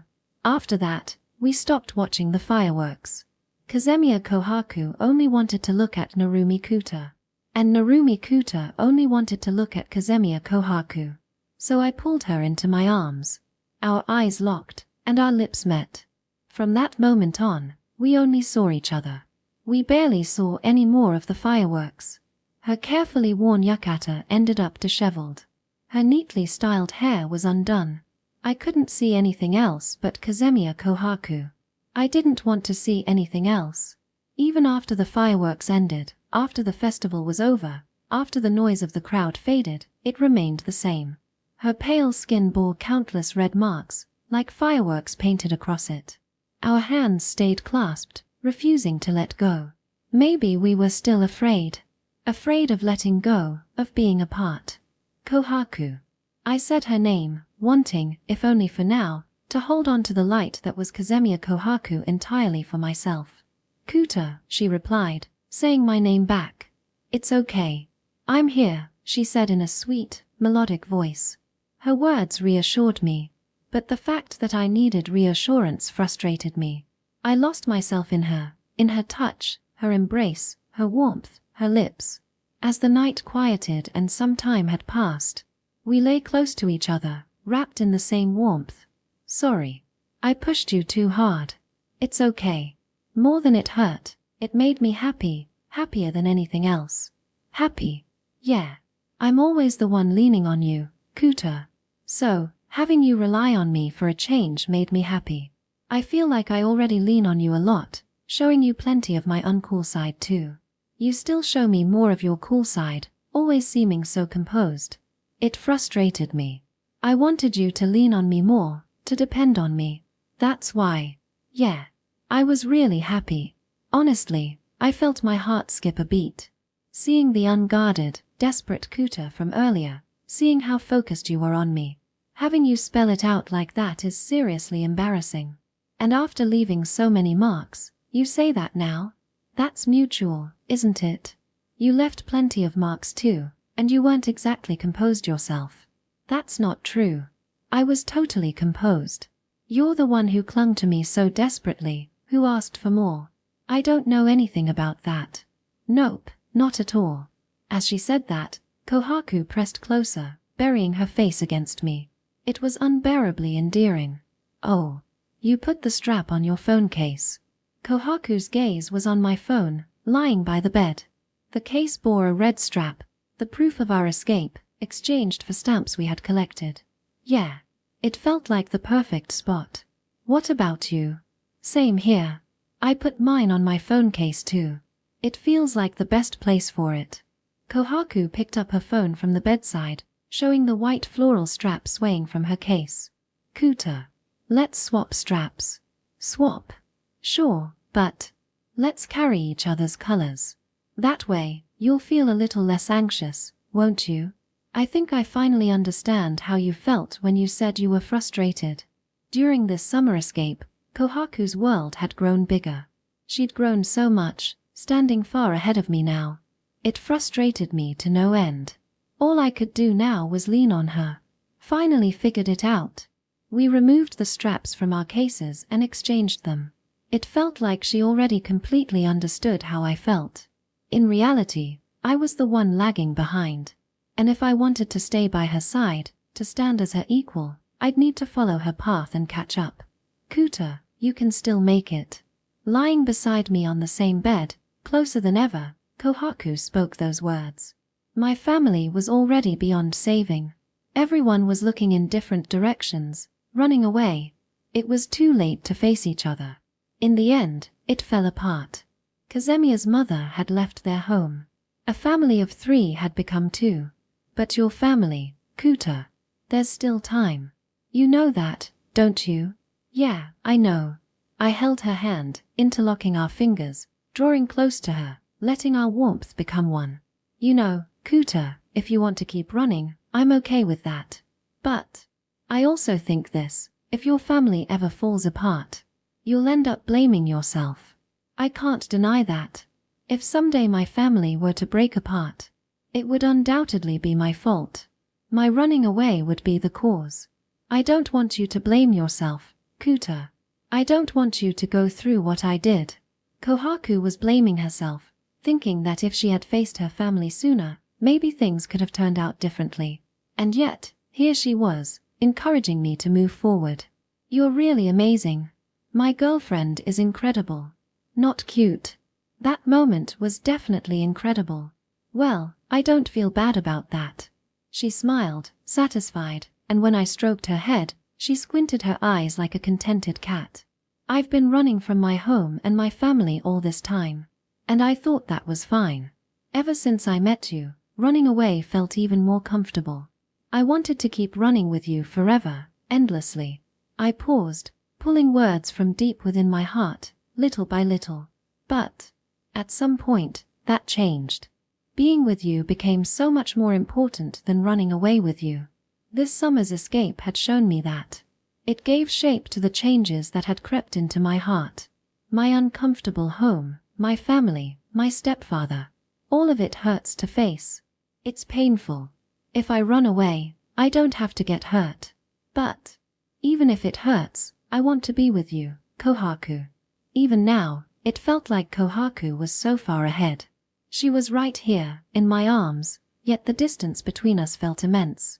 Not being able to stand beside you hurts so much more than anything else. I wanted to catch up. I wanted to reach the girl who had surpassed me and gone so far ahead. I wanted to walk beside her. From now on. Always. Forever. I'll try facing the things I've been running from, because I want to stay with you. Even if it feels like I'm going to get scolded. Why? Because I'm only doing it to stay with my cute girlfriend. Ah, I see. Well, then, just own it. That's the plan. That's very much your style, Kuta. Yeah, it is. It was an awfully convenient excuse, even for me. But that was okay. If I didn't have a reason like this, I'd never have found the will to face everything. Well then, I guess tonight's sleepover is off the table. Yeah, I'll head home. That's where I'll start. Good boy. The truth was, I wanted to stay with her until morning. You can't stay until morning. But how about taking a bath together? Her question sounded almost innocent, but her gaze was anything but. It was pleading. I'll join you. But be prepared. Yeah, I'm prepared. And then, once again, we kissed, losing count of how many times. We worked up a sweat together, then washed it off together. By the time I left Kohaku's house, it was much later than I had planned. Epilogue 2, August 31st. August 31st. The final night of the summer vacation during my second year of high school, an event that only comes once in a lifetime. I opened a messaging app on my phone, switched it to speaker mode, and made a call. Naturally, the person on the other end was none other than Kazemiya Kohaku. Good evening, Kohaku. You're 30 seconds late, Kuta, she replied. That's awfully precise. Well, I've been waiting for 5 minutes. I thought you'd call the moment the clock struck. I'll be more careful next time. So, how's it going on your end? How's the new life with Kyuan-san? You know. SOSO? My sister's as busy as ever. Actually, she's even busier lately. Oh, but she's been coming home more often. I think she used to avoid coming back much to give me space. Doesn't that contradict her being busier than ever and coming home more often? I thought so too, but she said, sister power. That's so like Kyuan-san. She's certainly something, expending extraordinary energy to avoid Kohaku. If you take that away, though, she's just a plain old siscon. Well, maybe not plain. Summer vacation's almost over. I wish we could have gone to more places together, done more summer-like things. I agree, but didn't we do quite a lot? Running away together, shopping a lot, going to a day spa, watching movies, visiting a theme park, working part-time at a beachside stand, going to the summer festival. Now that I think about it, we really did a lot of summer-like things. Reflecting on it, we both laughed. We'd had such a full summer that it didn't feel like enough, which only underscored how fulfilling it had been. Especially the night of the summer festival. We even got matching memories. Right. Yeah, we did. Kohaku was probably thinking back to the same moment I was. Since that night, we'd started calling each other by our first names. It was a shared, matching memory, born during our second year summer vacation. Ah. This is bad, she said suddenly. Chem. Something wrong? No, not that. I just really feel like seeing you right now. What makes you think you're the only one feeling that way? That makes me happy. I couldn't see Kohaku's face through the call, but I could imagine her soft, endearing smile so clearly. It frustrated me that I couldn't burn the image into my eyes. When the second term starts, we'll see each other at school every day. School, her. Oh, right, at school, we act like strangers. Not even friends, now that you mention it.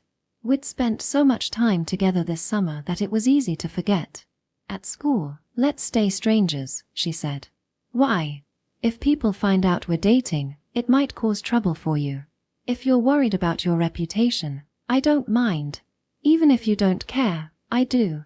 Plus, it'd be annoying to get teased about it. Fair enough. Let's keep it a secret at school. Yeah, let's do that. Not like it's something to brag about publicly anyway. We had already informed those closest to us. Natsuki for me, and Raymond-san for Kohaku. Beyond that, we didn't have many acquaintances, so unless someone started spreading rumors, it probably wouldn't come out.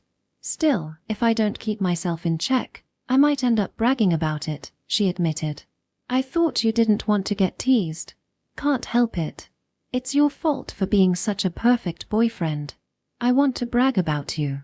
Then it's your fault I want to brag about having the perfect girlfriend. Looks like we're both bad kids then. Seems that way. I glanced at the moon hanging outside my window. I wondered if Kohaku was looking at the same moon. I hoped she was. We'll need to be careful at school. About names and stuff. Oh, right. At school, I'll keep calling you Narumi. Then I'll keep calling you Kazemiya. But calling each other by our names is just for the two of us. I like that, it feels special. Yeah, I kind of get that. The end of summer vacation always left me feeling wistful, but this year, it wasn't so bad. Because I was looking forward to the days I'd get to spend with Kohaku at school. Shall we call it a night? Yeah, let's do that. It was hard to say goodbye, but endings were necessary to move forward. Good night, Kuta. See you tomorrow at school. Good night, Kohaku. See you tomorrow. Ah. What am I going to do? My girlfriend is the cutest in the world. Not just cute, she's dazzling. Kohaku stopped running away and faced her family head-on. That version of her shines so brightly, it feels out of reach. On the night of the summer festival, for that brief moment, I was able to have her all to myself. But I don't have the right to make that moment last forever, not yet. To become someone who can stand on equal ground with Kohaku, I can't keep running away. I have to face it too. The things I avoided looking at during our escape. The things I deliberately pushed out of my mind. The things I never allowed myself to confront. Deep down, I always knew I couldn't keep running forever. This just sped up the timeline and gave me a more positive reason than I ever expected. No matter how much it hurts, I'll face it, this unbreakable connection called family. End of Volume 2.